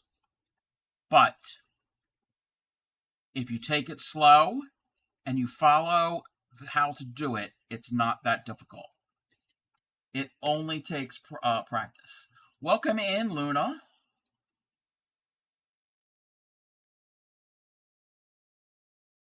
That's what we're doing. We're doing a French knot. Are you ready? Are you ready for a French knot? Okay. Come up wherever you want your knot to sit. Now, before we come up, pull it all the way up. A French knot is a knot that sits on the surface of your fabric. 1 second. 1 moment. Hold on a second. Hold on a second. I gotta find. Oh. Ah! My hook has fallen. Whoop! And my thread is falling. All right. So these flowers here, we didn't do this leaf stitch. We'll do this leaf stitch another day. But the stem is either stem or outline stitch. I can't remember. The yellow part is a detached chain stitch, and the brown are French knots.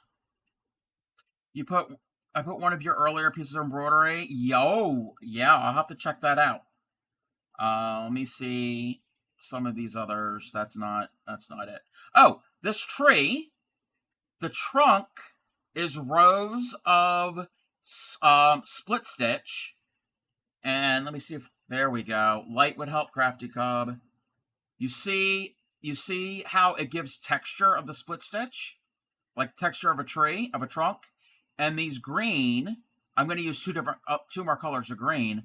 Those are just filling in with French knots. French knots can be alone by themselves as accents. They can also fill in. This piece here, you see those pink flowers? The dark pink in the center are French knots.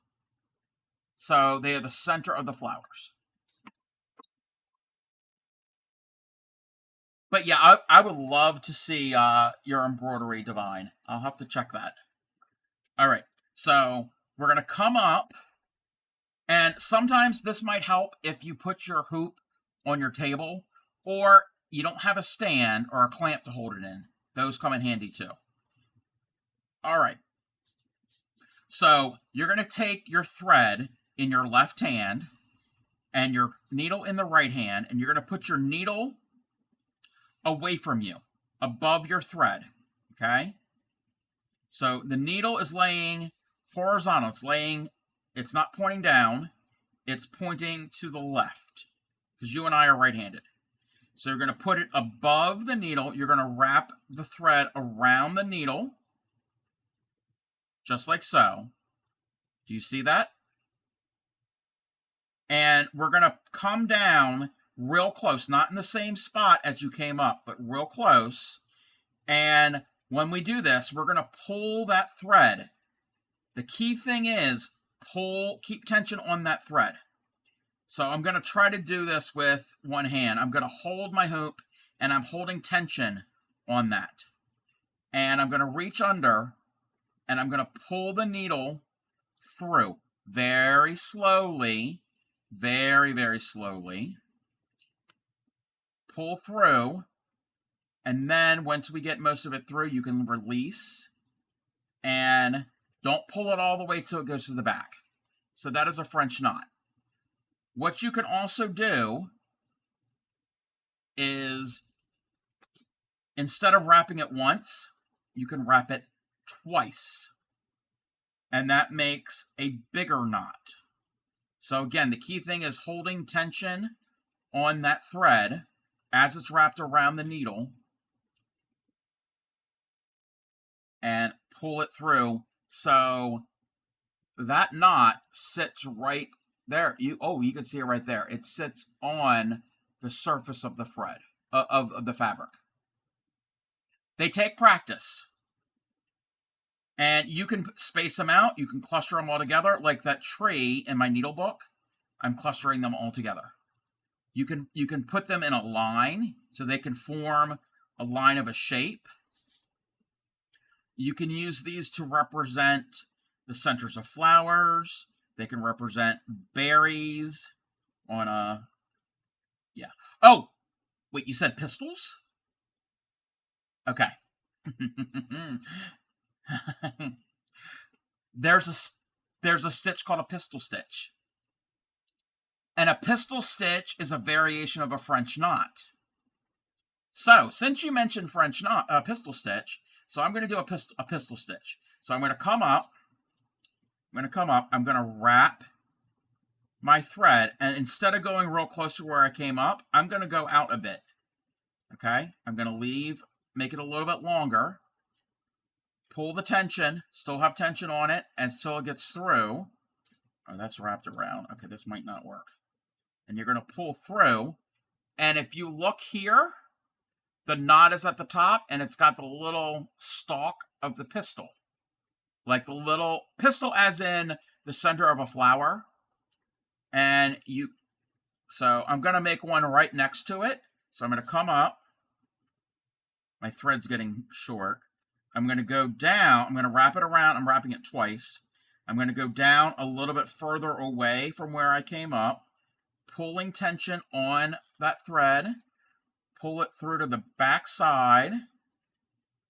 And be very careful. Don't pull the knot to the back. So those two are two little pistol stitches. You can make them a little bit longer. I wouldn't do them too long,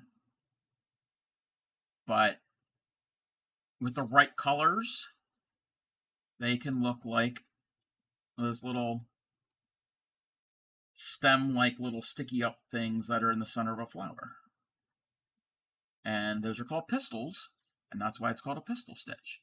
So it's just a French knot with a tail on it. There's another knot called a colonial knot. I know how to do it, but it's been a while since I practiced, so we're not going to learn that tonight. It's basically almost like a French knot, but it's got a twist, and some people find those easier, and I'm not really well practiced with those. So how are you doing with the French knots?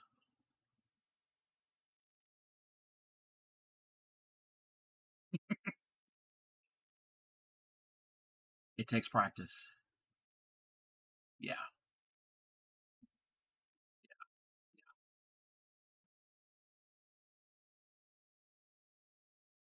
Go up. The needle is away from you. The thread coming up is between you and the needle. Needle is away from you. Wrap the thread around the needle. Go down right close where you came up, but hold tension on that thread that's coming up out of the fabric. That is the key part, is holding that tension until you can get the needle through, and then pull it through. But don't pull it so much that the knot goes to the backside.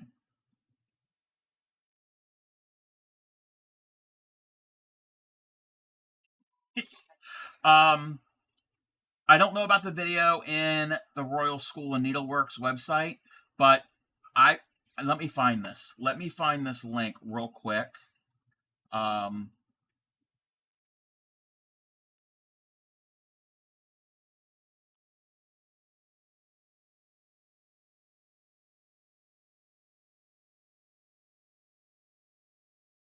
Wait, what? Huh? Yeah. PISTIL.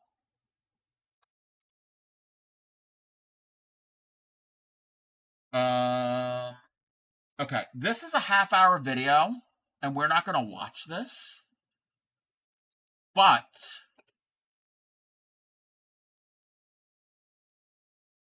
I'm going to post it. I'm going to post it there in chat. Upcycling, I am going to send this to you in a DM.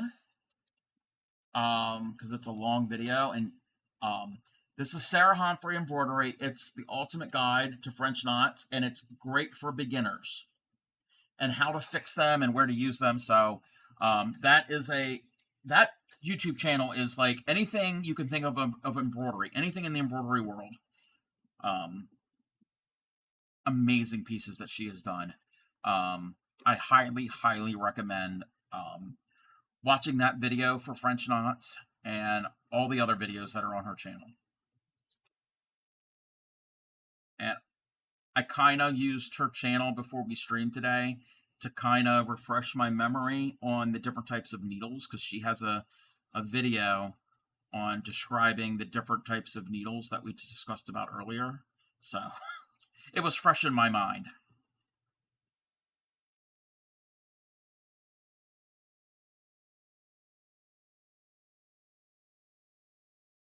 So did did you wrapped it around, and you go a little bit further away from where you came up.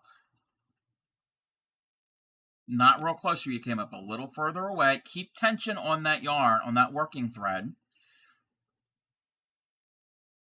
So, yeah, tension it now. Pull the needle all the way through to the back very slowly. Once the needle goes to the back, then slowly pull the rest of it through. Slower than that. And then you got it. You got it. Yep. So am I going to have to be there every time you do a French knot or a pistol stitch? So Crojo Mojo, a family member, my sister, she's done, okay, in cross stitch, if you're doing counted cross stitch, you're going to do a cross stitch, which we're not doing cross stitch in this. But there is a variation of cross stitch. You can do cross stitch on this. It's hard to keep all your stitches the same size. But in counted cross stitch, you basically use cross stitches, back stitches, and French knots. And she could never do a French knot, so anytime that she was doing a cross stitch piece, and normally you do your cross stitches first, then your back stitches to add outline and dimension, and then you add French knots. That's usually how you do those. When she got everything done before the French knot, she was like, "Here, can you do the French knots for me?" Because she couldn't get the hang of it. And some people can't. But it does take a lot of practice. Okay. I have to check one more thing real quick. Let me look at my list. We did back stitch.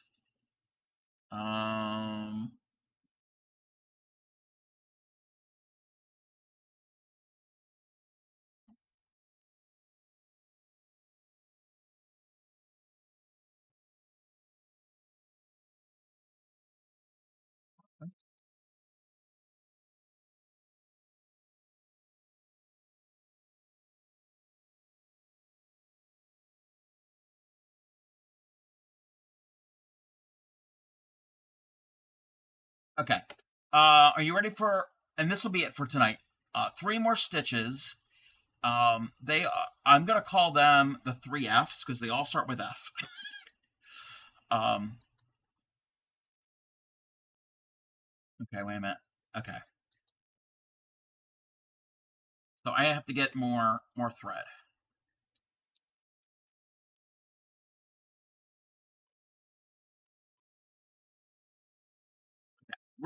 When we start, we're gonna do the fern stitch. And the fern is great for ferns and leaves and branches.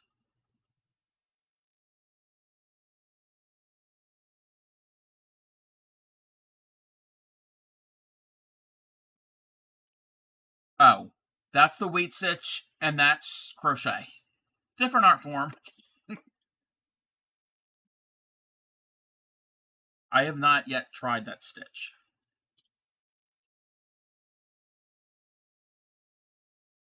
Okay. I'm gonna, start from the top. Do my anchor stitches because I have to start. You don't have to do the anchor stitches if you have thread.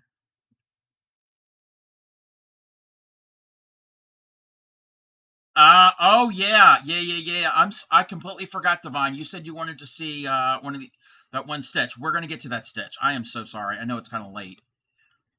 I completely forgot. But again, that's not one of the very first beginner stitch. All right. So we're going to do the fern stitch. So the fern stitch, we're going to come up wherever we want this to start. Start by making a straight central stitch at the top of your fern. So we're making a straight stitch. Okay? Go down however long you want this to be. So we're going to go down, and we're going to add 2 more stitches of equal length, working at angles from this. So what I'm going to basically do, we're basically doing three straight stitches. Let me see if I can zoom in more. Okay. So I'm going to come up, and I'm going to go down at the base of this, so it's angled. So we did one here. We're going to come up at an angle, and we're going to go down like that. Does that make sense?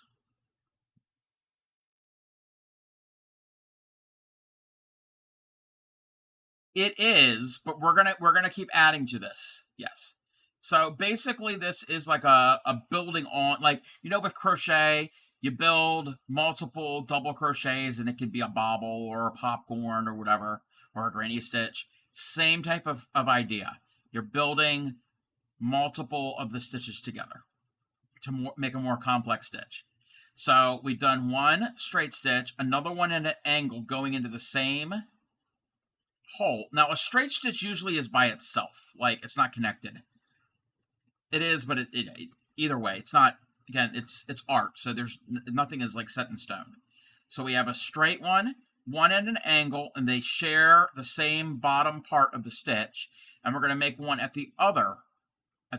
the other side at an angle, and the bottom shares the same bottom point, and it kind of looks like a bird's foot.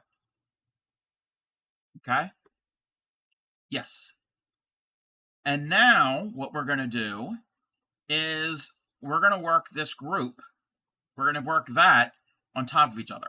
Now, what I usually will do is I will basically do a little back stitch, so I'm not coming up into that base.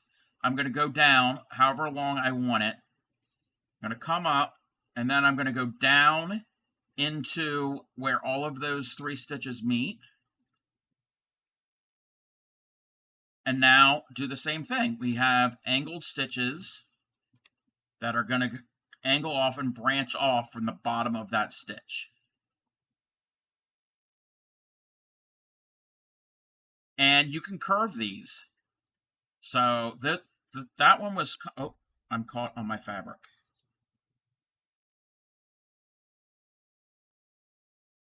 So those 2 are pretty much straight in line with each other. But when I do my third one, if I come down and slightly over a little bit, just slightly, and I go back in, and then I form this, I'm going to do something that's going to blow your mind. Yes, it kind of looks like a thistle. Yes, it does. Okay, this is the fern stitch, and this is great for branches, for leaves. It even is good if you're doing an underwater scene. This could be coral.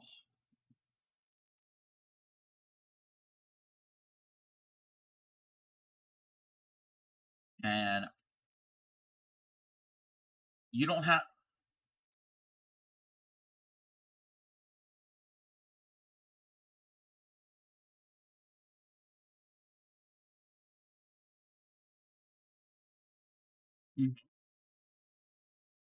well, in embroidery, you're going to have a lot of things that depict nature. So, see how it's kind of curved? Okay. Now, you don't have to do this part right now, but I'm going to show you something. I'm going to get this. Oh, that will work. Actually, no, you're not going to see that because it's not the right color. This will work. That'll be perfect. So I unthreaded my needle real quick. I still have my blue thread in my needle, in my fabric. I haven't ended that. I'm getting some more, a different color.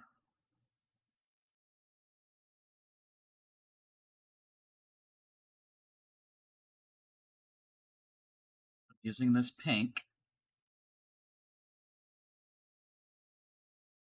Do my little waist knot and my little anchor stitches.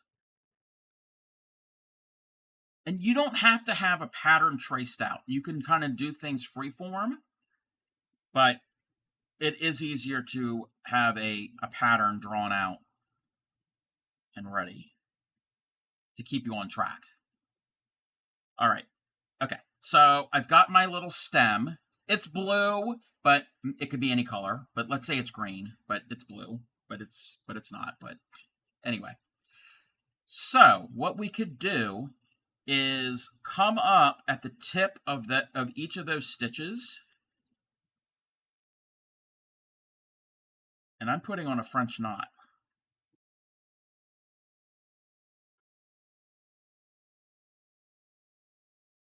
Okay. And I don't know how well you can see what I'm doing. I'll make it easier. You know what? I should have been doing this all along.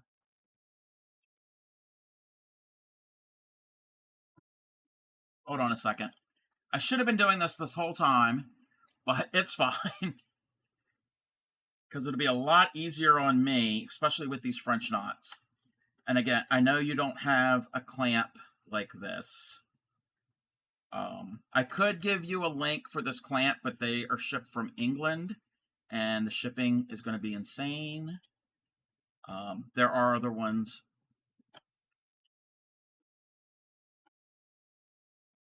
Yeah. All right. Let me, all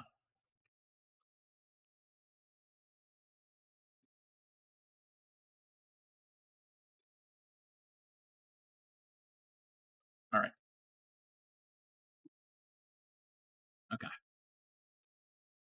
This is going to be a lot easier for me to show. All right. So, oh. And if you have a clamp like this, or if you're using a frame, both of your hands are free. So you're not worrying having to hold on to it. And tensioning this thread is easier. I just don't want to get it caught on the screw of my... Thank you for the follow!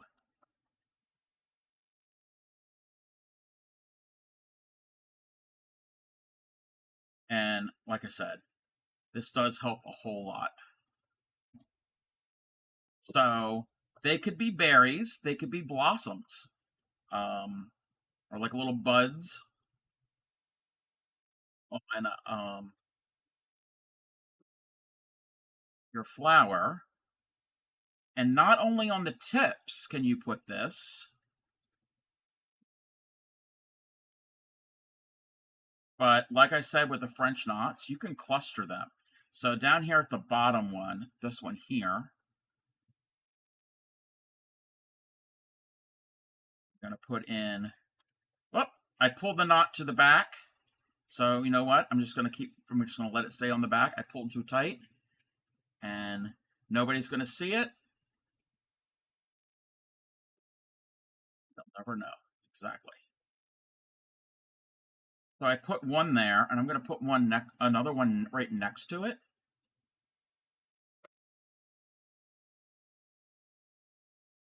And what the heck? We're going to put another one.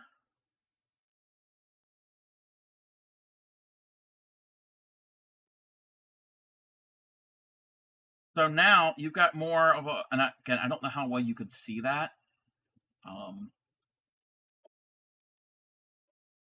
Let me see something real quick. Well, oh, that's on my screen. Okay, that's not going to help you.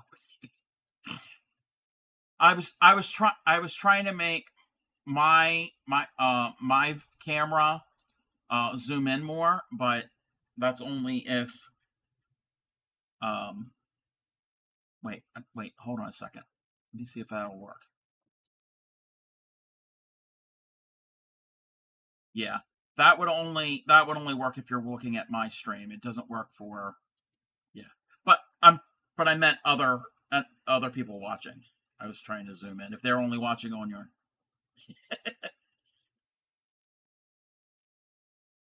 but that's how you can do this. And so I've incorporated the French knots into the fern stitch.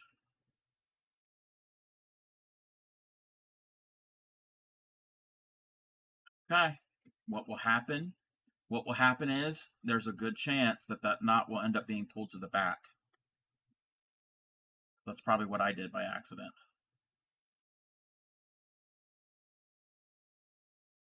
And if you do something like what I'm doing here, once you have it done, the cool thing is it's textured. It feels so it has a cool texture to it. It's like, oh, the little flowers, the little berries or whatever they are.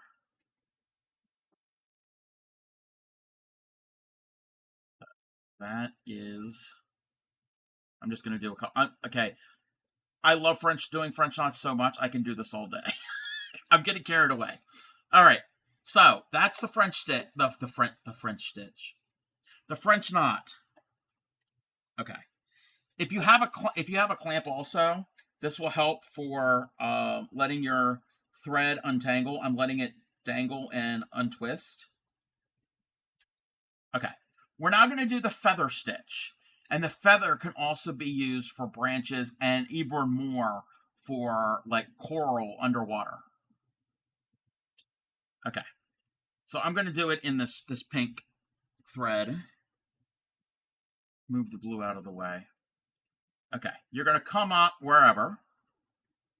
Okay. And then you're going to go down a little distance away, however wide you want the this stitch to be. So I'm going to go. We're making the feather stitch. So it's kind of you struggle with this stitch. It's kind of like a chain stitch, but where you come down and where you come up are further apart. Because with the chain stitch, where you come up and come down, they're really close. So you're going to separate them, and then halfway in between and further down.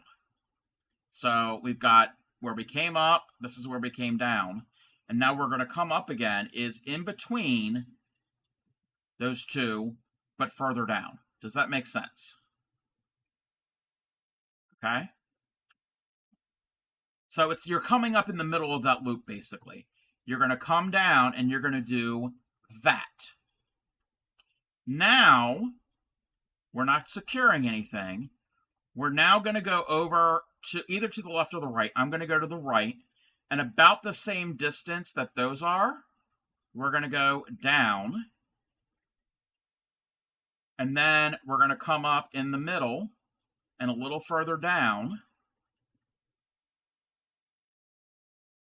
And see how there's a V and a V? See how they're staggered? All right, now we're going to go over to the left. About the same distance. You can vary them. You can make, if you want to have like the bottom of it to be wider, you can make wider ones. But you're going to go over now to the left, come down, keep a loop in between, and a little further down, you're going to come up, and you're going to do that. And now the same thing. Now we're going to go to the right. It alternates left, right, left, right, left, right. This is the feather stitch.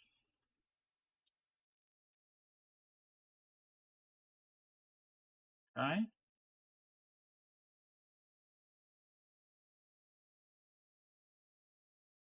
And you can make this as long as you need to. And this looks a lot like coral, undersea coral. Same thing. You can put French knots at the ends or along those to turn it into branches for flowers. Oh, thank you for the hydrate. I'm almost out of beverage. And to end this, let's say this is the ending. Actually, you're making me want to play with embroidery. Yes, do it, Porsche. So I'm going to go over. I'm going to put another one in. And we're going to keep going. And this kind of can work up fast. Yeah, her purple fabric she's using, it's yeah, for like yeah, like to put down on your bed or whatever in case there's an accident. Oh, well, that too. Yes. Yes, that type of material, yes. Which they also make ones that you can put down in case you have an accident. It's yep, same type of thing. And I'm assuming I've never really handled it, but I'm assuming it's similar material to like puppy pads. Maybe, I don't know. Yeah.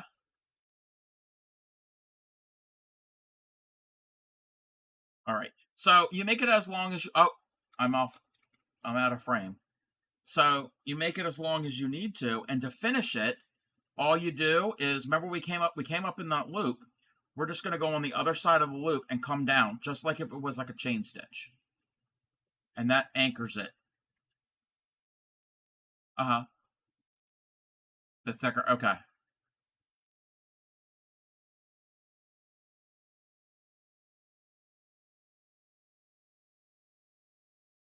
Ah. All right. So that's the feather stitch. All right. Our last stitch of the night is the fly stitch. I think so. I think it was either the feather or the fly that Divine had an issue with. All right. So the fly stitch is very similar to the feather.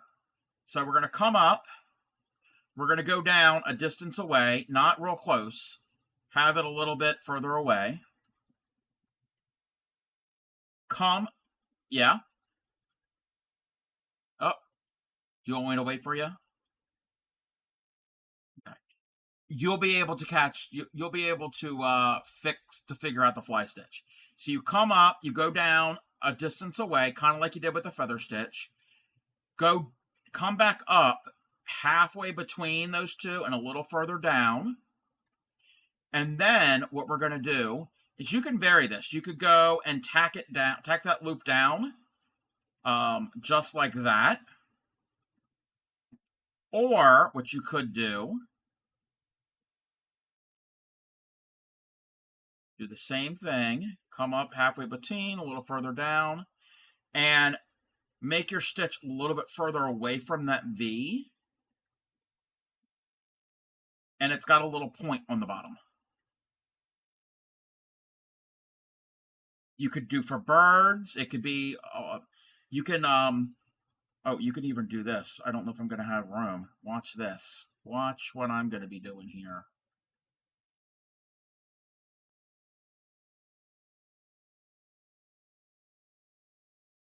Fly stitch, where, yes, the fly stitches are usually detached.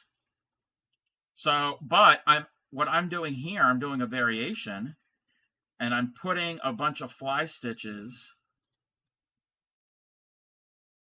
but the bottoms of them all meet in the center. So you can have this little type of little design. You could put more in there, and it could be like it can like imitate like a flower. You can also add onto it. So I just had this idea. Let's say this is my own variation.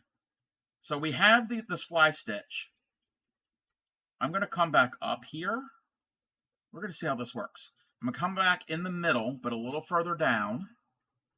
I'm going to go down in the top of where that stitch came up. I'm going to come up in the top of where the other side came up. And I'm going to go down right into that. And it looks like a little tulip. So you can vary things. You can add your own little spin on things. So we did the running stitch, a variation of the running stitch, the back stitch, the split stitch, the outline and or the stem stitch, the lazy daisy stitch or the detached chain stitch. The chain stitch, we did straight stitch, We did fern stitch, we did feather stitch, we did fly stitch, and we did French knot and pistol stitch. We got a lot of stitches done tonight. There's a whole lot more. There's a whole lot more to learn. And I'm still learning. I am still learning things. Oh, you don't have to do this, but I'm going to show you a sneak peek for next time. And I'm actually going to do it in the blue, because I already have blue threaded up. Putting it to use, well, I think the next time I think we should learn some filling in stitches, like a satin stitch and the fishbone stitch, and things to fill in shapes. Because these are mostly lines or outline stitches. All right, so where am I going to put this? I'm going to jump over here. Okay, so I'm going to come up, and I'm going to do, oh, you can't see. Okay. You don't have to follow along with this. We will do this next time. So I'm going to do 5 straight stitches. Welcome in, lady girl. Welcome in. I'm going to do 5 straight stitches, but they're all going to meet in the center. And this stitch looks good with this, but it looks even better if you have thicker thread, thicker yarn, and with silk ribbon. But we're not doing that. So I'm just doing 5 stitches. And doesn't matter if they're the same size. We don't want them too drastic. So I've done that. So it kind of looks like a little star. I'm going to come up near the center. Not in the center, because I came down in the center. But I'm going to come up kind of near the center. And this, we are now, again, you don't have to do this with me. I'm not going to go into the fabric. I'm going to go over top of this stitch, underneath the next one. So under the stitch, but on top of the fabric. Okay. Over the next one, under the next. Over the next, under the next. You need an odd number for this. Okay. The woven rows, or there's a couple different terms for it. I think sometimes they call it the wagon wheel stitch. So we went under, we're going to go over, now under, and we are weaving. And this looks amazing. So over and under with silk ribbon. Over and under. You can make really, really pretty roses. Over and under. And you keep doing this until, yep, yep.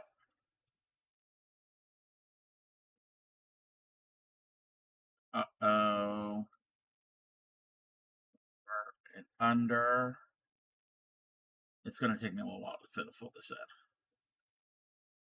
Over and under. There is also a stitch that's similar to this called the spider web stitch, which we can do next time also, because it looks like a spider web. Sorry, Divine. I know you had a spider.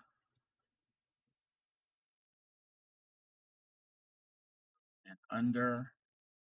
And that stitch is getting a little tight to get in there, but I can do it. I can do it. Over and under.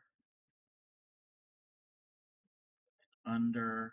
As long as you're not near. Yeah. It's not a real spider. It could also be used for a flower because it's a variation. Under.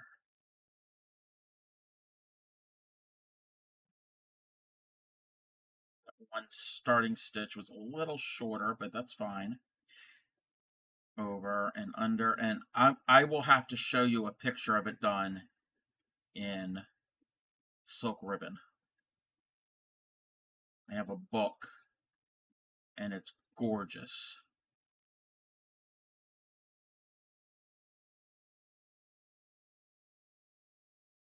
Yay. Under, under. I mean, I could probably go a couple more rounds, but I think we're going to stop that right now. And I'm just going to park my needle.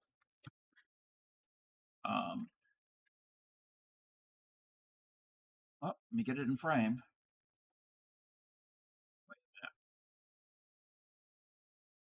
I don't know how well you can see that. So it looks like a little rose. Huh?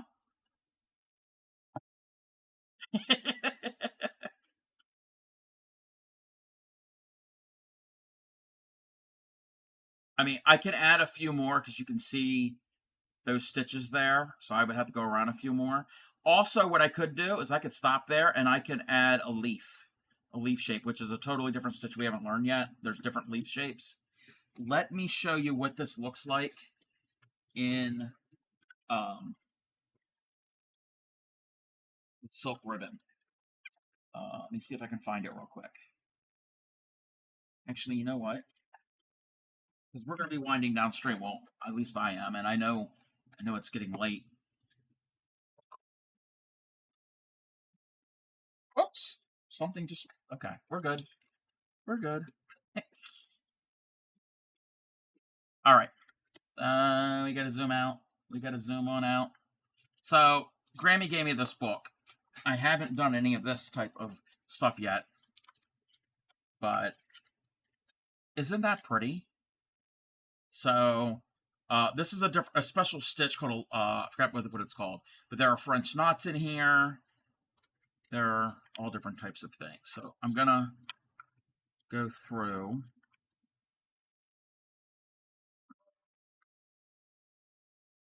Let's see if I can find... Okay, straight stitch. Some of these stitches are in, are ones that we have done, and you can do in regular embroidery, but some are specific to... Oh, right here. That's what they call them. The woven wheel or spiderweb rose. So that's what it looks like. Again, I don't know if there's a glare. But it's the same thing. You do those 5 stitches, and you weave over, under, and since it's the ribbon, it's got texture to it. Let's see. Okay, look at those. That stitch is kind of really cool with all the ruffling. These stitches, those flowers. Let me see if I can find...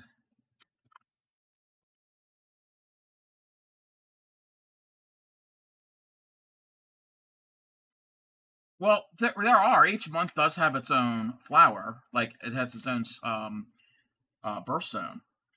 Look at that.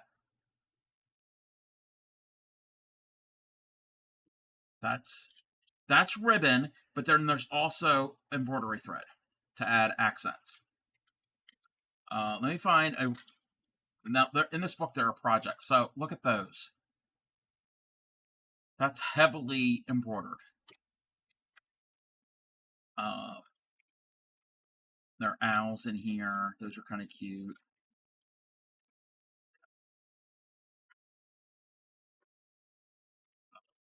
Let me see if I can find...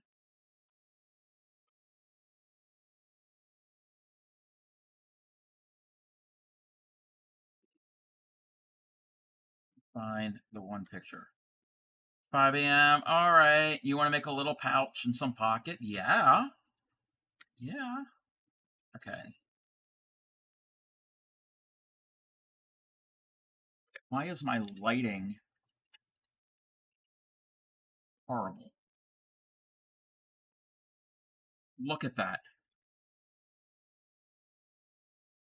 Isn't that beautiful? And with like even the little rosebud. Look, okay, well, there's that. Yes, good night, Divine. I mean, not Divine, Trouble. So we got the daisies. There was one in here that was amazing. It's this. Let me see if we have a full picture of it.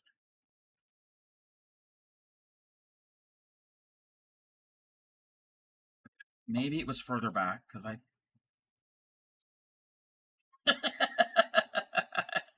She wants to learn all of the embroidery stitches ever.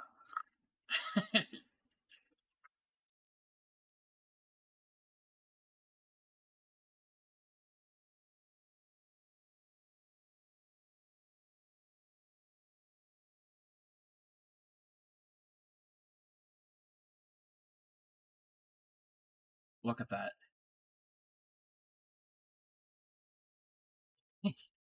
Look at that. Isn't that beautiful? Um, where was the one thing? Oh, there's. They actually painted the fabric, and you can also paint your own ribbon. Okay, I'm gonna snooze my ad. Um, you can paint your own ribbon, and you can use different things to paint. You could use a lot of people will use cosmetics like cheap and inexpensive eyeshadows and dye and color their own ribbon. I have never done this before, so.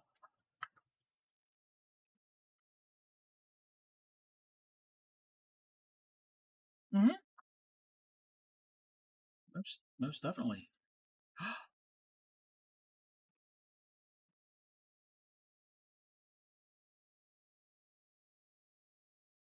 Thank you for the sub, Laney girl. 1 second. 1 second. Let me write this down. If you don't mind, Laney, you get.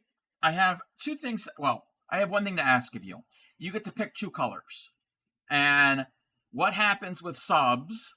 I make a tatted little flower in the colors of your choice. The first color you choose, you don't have to. Don't pick the colors yet. I'll show you colors. The first color you pick will be the center. The second color will be the outside. Let me get um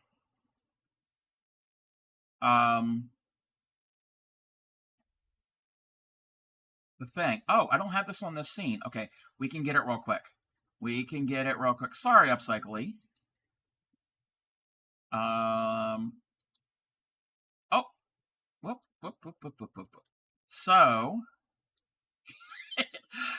Laney girl, pick up to two colors, and you can pick one color.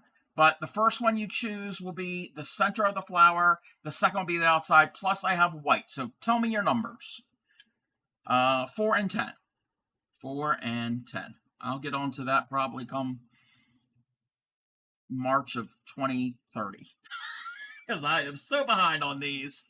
Someday I'll be good enough for something to turn out. Yep, no. It takes practice. You tried thread painting? Yes. I am not good at thread painting. I am not good at thread painting. Welcome in, Yada.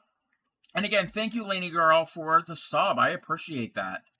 Um, let's see. Did we look through all this all the? Oh, whoa. That is a wild rose, and that is beautiful. And look at, I don't know how well you can see it. I don't know how it's showing up. Look at the stitching they did to mimic pine needles. And the leaves. Yeah. Template thread pinning. Ah, yes. We'll have to check those out. Oh, wait. There's daffodils, because we've got a daffodil in my embroidery-a-long. Well, there will be. So, but beautiful, beautiful things. Are just hilarious. Oh,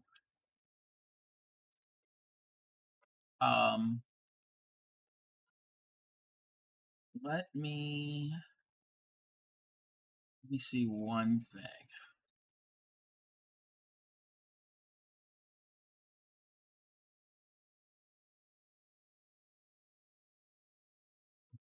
be able to find what I want.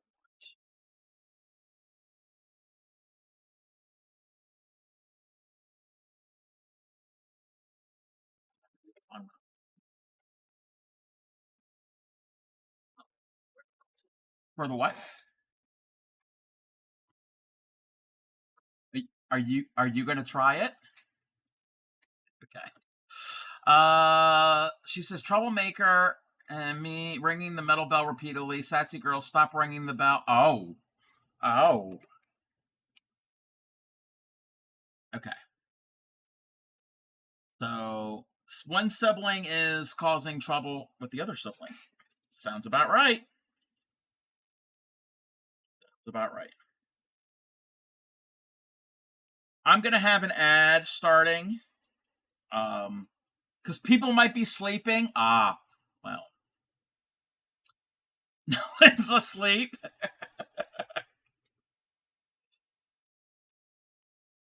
Okay. Um, you know what? I'm gonna switch. I'm gonna switch something real quick, just so you can see. See what I'm gonna do. Oh, let me do this.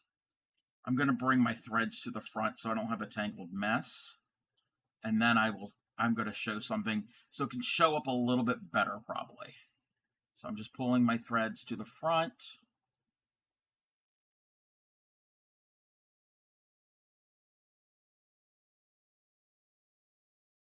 I have to rethread my needle.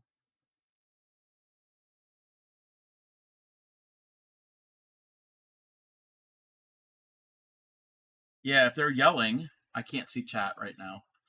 I knew. Oh yeah, top of their lung. Yeah.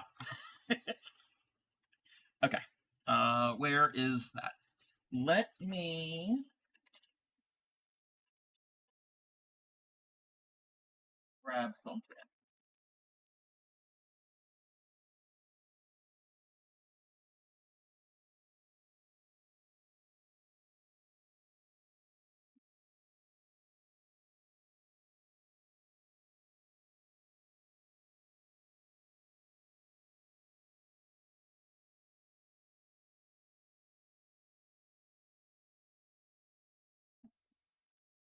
For the rows. Yes, you don't actually you don't pierce the fabric. The only time you pierce the fabric is when you're doing those first 5 stitches, and then when you go to finish at the very end after you've done that. Oops. Okay. I'm getting out some crewel wool yarn just so it's going to show up a little bit better for this purpose.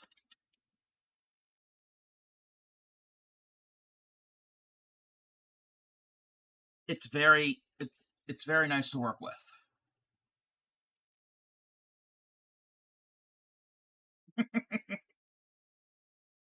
Is this the? Yeah, that was the. No, that's not the needle I was using. The needle I was using is over here with my embroidery mock-up.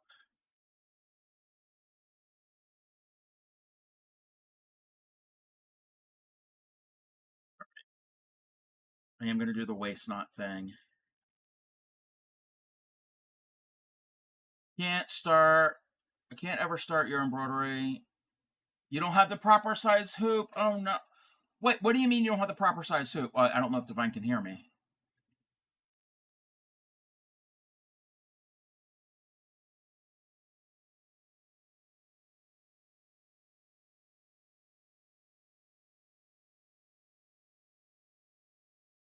I've got ads running right now.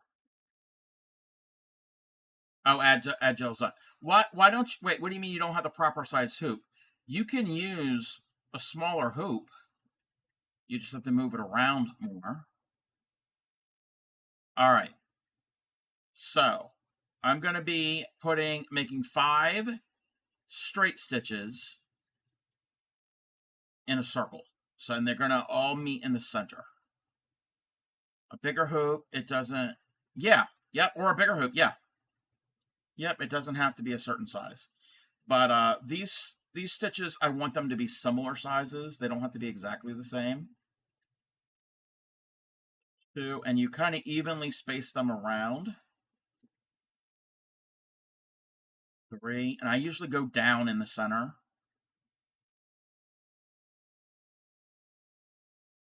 Four, whoops. That's what I'm doing. I'm doing another woven rose. But I'm doing it in pink. I mean, you don't really have blue. And I'm also using thicker thread. It's actually the crewel yarn. Okay. So I've come up right, not in the center, because I've gone down in the center. I can't come up in between in between two of the stitches there. Can you all see that? For some reason,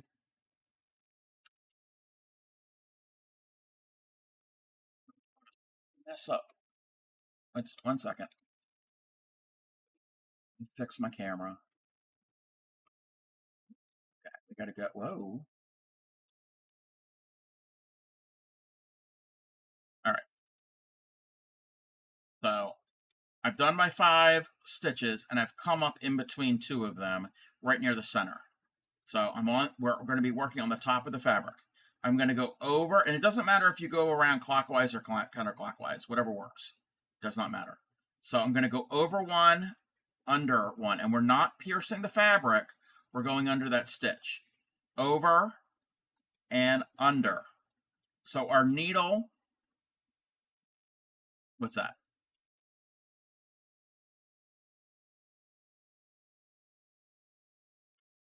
Yes. Yes, I was going to actually show that. So don't use the pointed end. And if you're doing silk ribbon embroidery like this, that's even better. So we're going to go over and under. I'm using the eye of the needle. It's not thread, it's yarn. And it's a it's 2-ply. That's what crewel is. Crewel is yarn. It's actually wool. Over and under, and it's 2-ply, and it's specifically for embroidery. Over and under, and I'm using the back of the thread. Over and under, over and under. You can make it as full as you want. You can keep going and add more and make it fuller on the outside.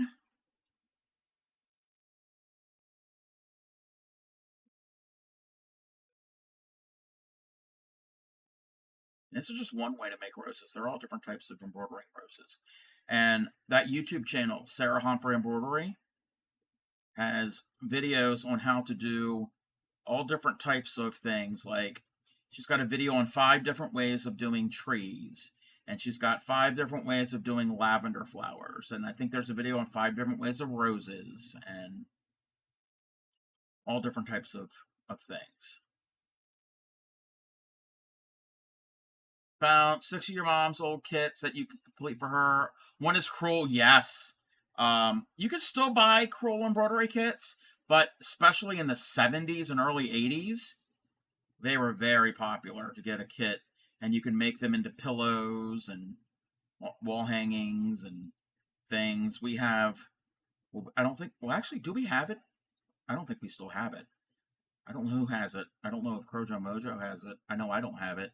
I have a picture of when I was like a baby. Grammy had a kit, crewel embroidery kit, and it was a clock that you stitched everything, and then when you framed it in the center, there was a hole for the mechanism for the clock. You know what? I'm going to find that picture. I can share that picture. And this is from the 70s. This is from the 70s.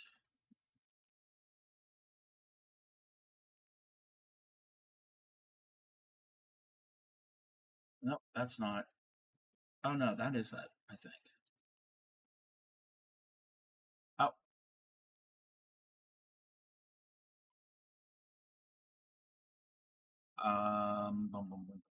let's see how I can do this. Oh, I know how I can do it. It might not show up on your stream.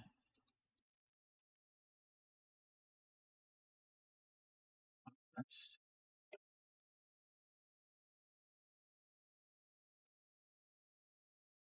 So this was hanging on our living room when I was a baby, and this is very 70s. And then the center top, that is a crewel embroidery piece. So it's the leaves like in a wreath, and the birds, and the center's the clock. Loving is living, that was crewel embroidery, and the yellow and pink one I think was crewel embroidery also. And then this one with the orange flower, the little one, I don't remember. I remember it, but I don't remember what type of, if that was crewel embroidery or not. And the owl, it was the 70s. Everybody had a macrame owl hanging on their wall. So, yeah, that was the thing. That was the style. Very groovy.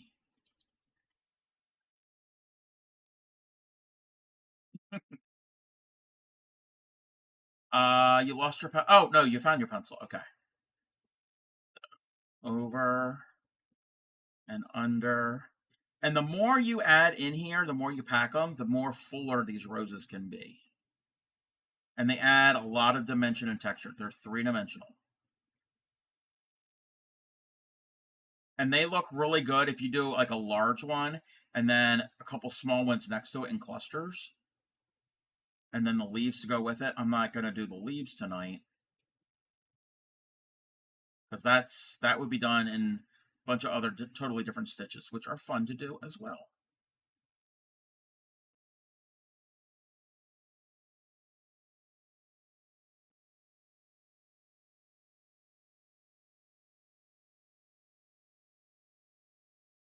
Yes.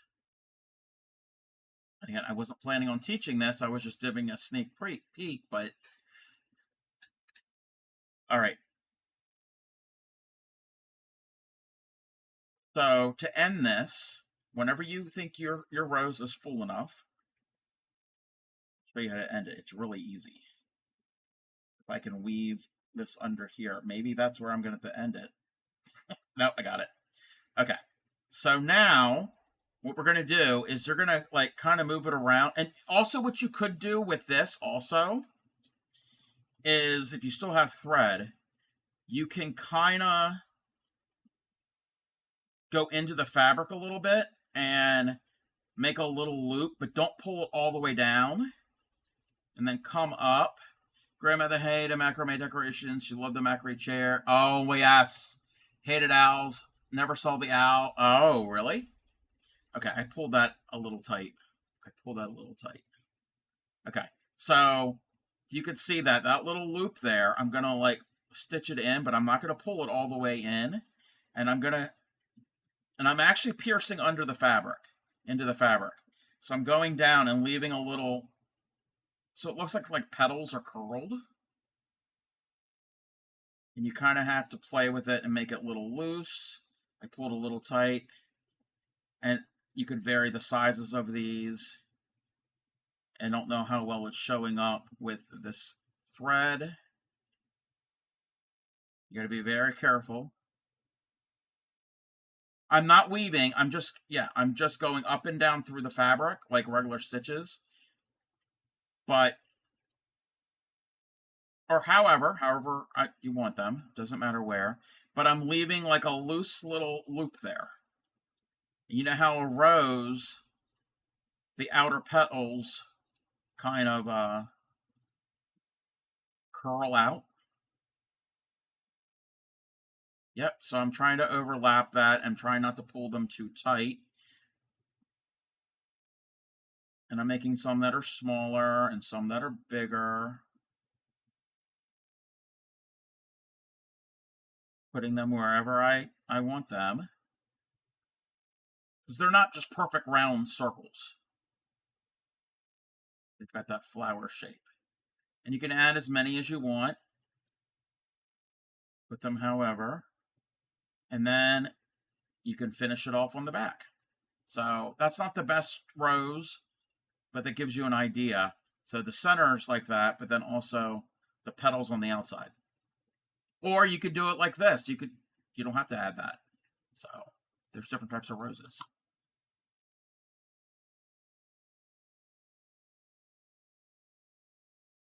You've learned a lot tonight. You've learned about needles. You've learned about fabrics. Well, a little bit about fabrics. Thread, hoops and frames and all kinds of things. And a bunch of stitches. Oh, one other thing. Just speaking of thread. Let me, and I've shown this on my stream many times, but I'm going to show this again. Come on. No. um, so what I was working on just now was this. This is crewel wool embroidery yarn.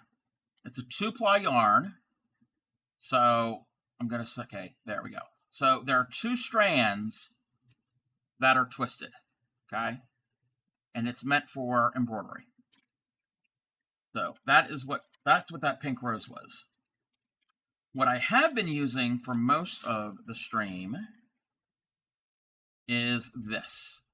Is six-stranded embroidery floss, cotton embroidery floss. DMC is the big brand. There's other brands, but that's probably one of the most common one you could find. In addition to that, this is also DMC, but this is matte finished thread. So you don't separate it. There's no strands to separate. We didn't separate the strands tonight, but you're really going to use that. You're really going to separate it if you're doing like counted work, like counted cross stitch. But for our purposes, we didn't need to separate it. But this here, you never separate. So it's not shiny. It has a matte finish to it. And then this is also DMC embroidery floss. This is pearl cotton embroidery floss. You don't separate the different strands. You use it just as is. And I've got some size 3 and some size 5. Again, the larger number, the thinner the thread. And this has a twist to it. So you can actually see the actual strand has a bit of a twist. And it has a different, richer type look. These are more expensive. So you can use these in all of those stitches that we've done. Everything that I've shown here, all these threads, you can use. And here's some of the pearl cotton that is untwisted, and so you can kind of see how it looks. You can use that in pretty much all different types of embroidery. You chose to separate. Oh, I mean you can separate it because she's got some of the pearl of this thread. You can, if you want to, but it's not usually designed that way. Also, we're not doing it tonight because we've done enough. But this thread, the pearl thread, and the matte thread, technically you can also do it with the 6 strands you can separate. You can tat with it, and that's what these are. That is the matte thread, and those are the pearl cotton. So it's just not for embroidery. It gives a different look. Oh, you didn't separate the pearl. Okay. I was going to say, I thought that. Okay. So, yes. So the 6-stranded embroidery floss or embroidery thread, you can separate it for what we were doing also. If you wanted thinner, more delicate looking stitches. But typically you'll separate it for like counted cross stitch.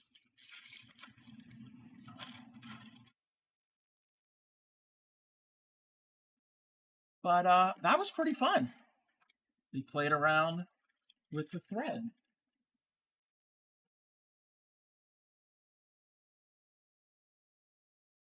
I'm glad that it's going to work for you. I wasn't certain. Yes, and backstitching. Yes, yes, because you can backstitch decoratively and then also functionally.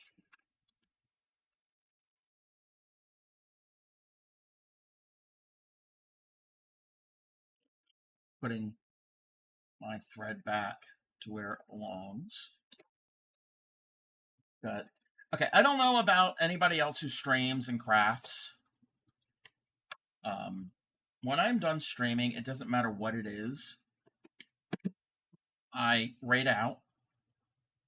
Then I go and get something to eat and drink, go to the bathroom, all of that stuff. And when I come back and I'm done eating, I have to clean up my whole area because it looked like a bomb went off. It's just, yeah, it's just like, okay, everything has to go back in its place. I guess maybe that's me. I don't know. Yes, blackwork embroidery is a combination of backstitching and line stitching. Yes. Yes. Did we lose Upcycly? Okay. You've decided to use rural linen. That's what I've been working on. That's what this is. Yay. Linen is very nice to stitch on. Very, very nice to stitch on.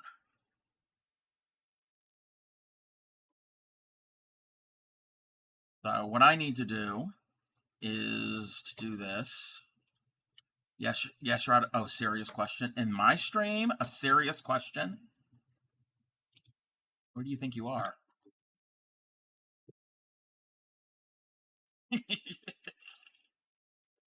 Yadarika knows better than that. Okay, what I need to do on here is I'm going to have to reposition. So Wednesday, if we collab, I need a new spot to do different stitches. And I have plenty of room here, plenty of room. Since your dress is wool, but the thread is cotton, but since wool is involved, is that considered crewel? Technically, no. If you're a purist, technically crewel work is done with wool thread.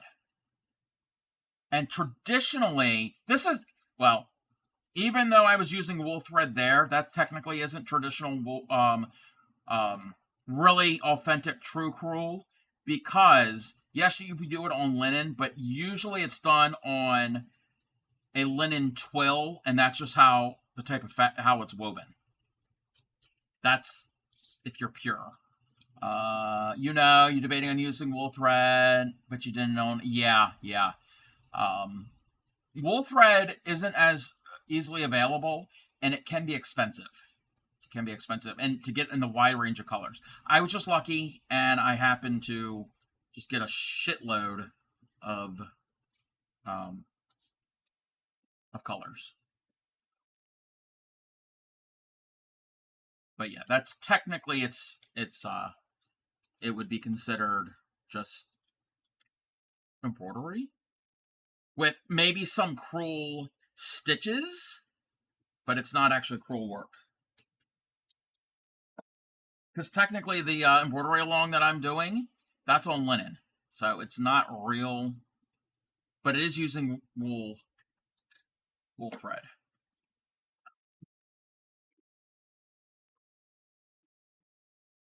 Alrighty. Oh, and I did not use the polyester thread because it's a nightmare. It doesn't even stay on the spool because it's just so slick and slippery.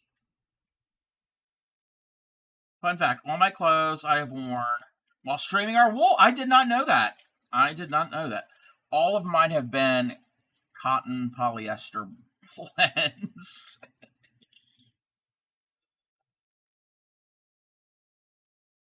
Okay. I've got my little, oh, 1 second. I got my little oh, we did straight stitch. We did back stitch, chain, detached chain, French knot, outline, running, split, stem, straight, and woven rope. Oh yeah, pistol. We didn't do wheat. Oh no, we didn't do wheat. We did feather, fern, and fly. Oh, you only wear wool. I did not know that. I did not know that. That is what you did.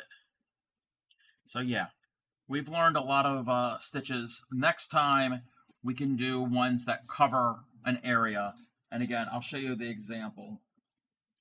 Um, this purple flower here, this iris, this is satin stitch. So we'll learn satin stitch. We can try to do long and short. I'm not the best at long and short stitch.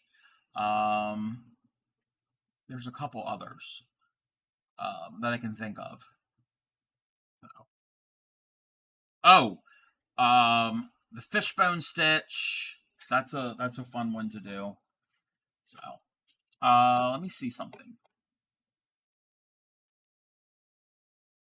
Is this acting weird?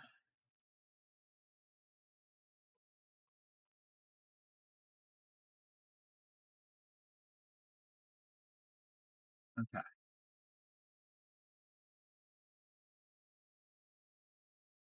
So I'm going to be ending stream here soon. I'm going to be raiding out because I need to get something to eat. It's oh my gosh, it's already 12:30 in the morning.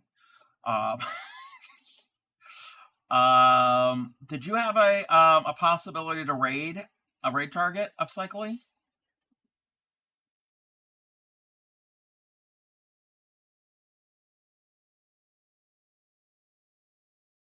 I have never heard of them. What are they doing?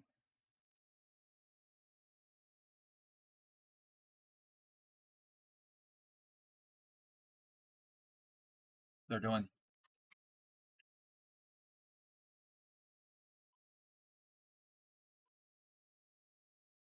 Thank you for the follow. Let me see. Nope, I got it.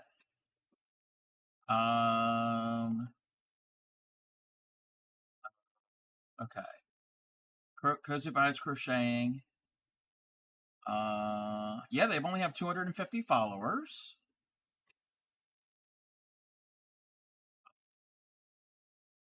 Yeah. Oh, they're Canadian.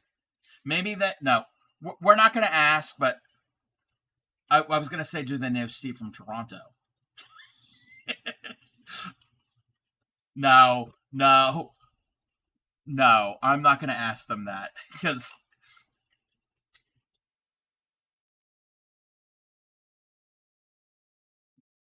yeah, we're not gonna ask them if they know Steve or Supreme. Because explaining that joke is going to be very difficult to do. Um, no, no. Do we have a raid call? Because do you want to use your own raid call? Because we're going to raid out separately, and we can raid to the same place.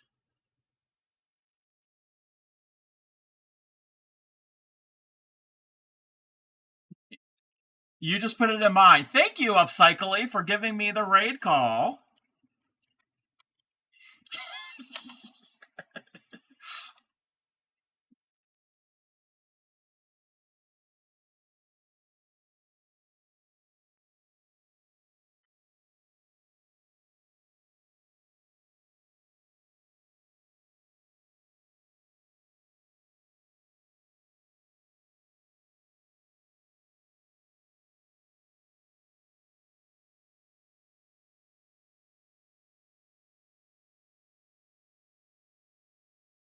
I just gave them a shout out.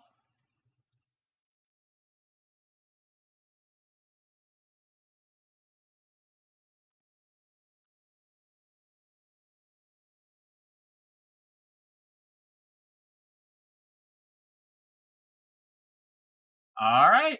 Everybody, have a good evening. Happy crafting. I know the clip is playing.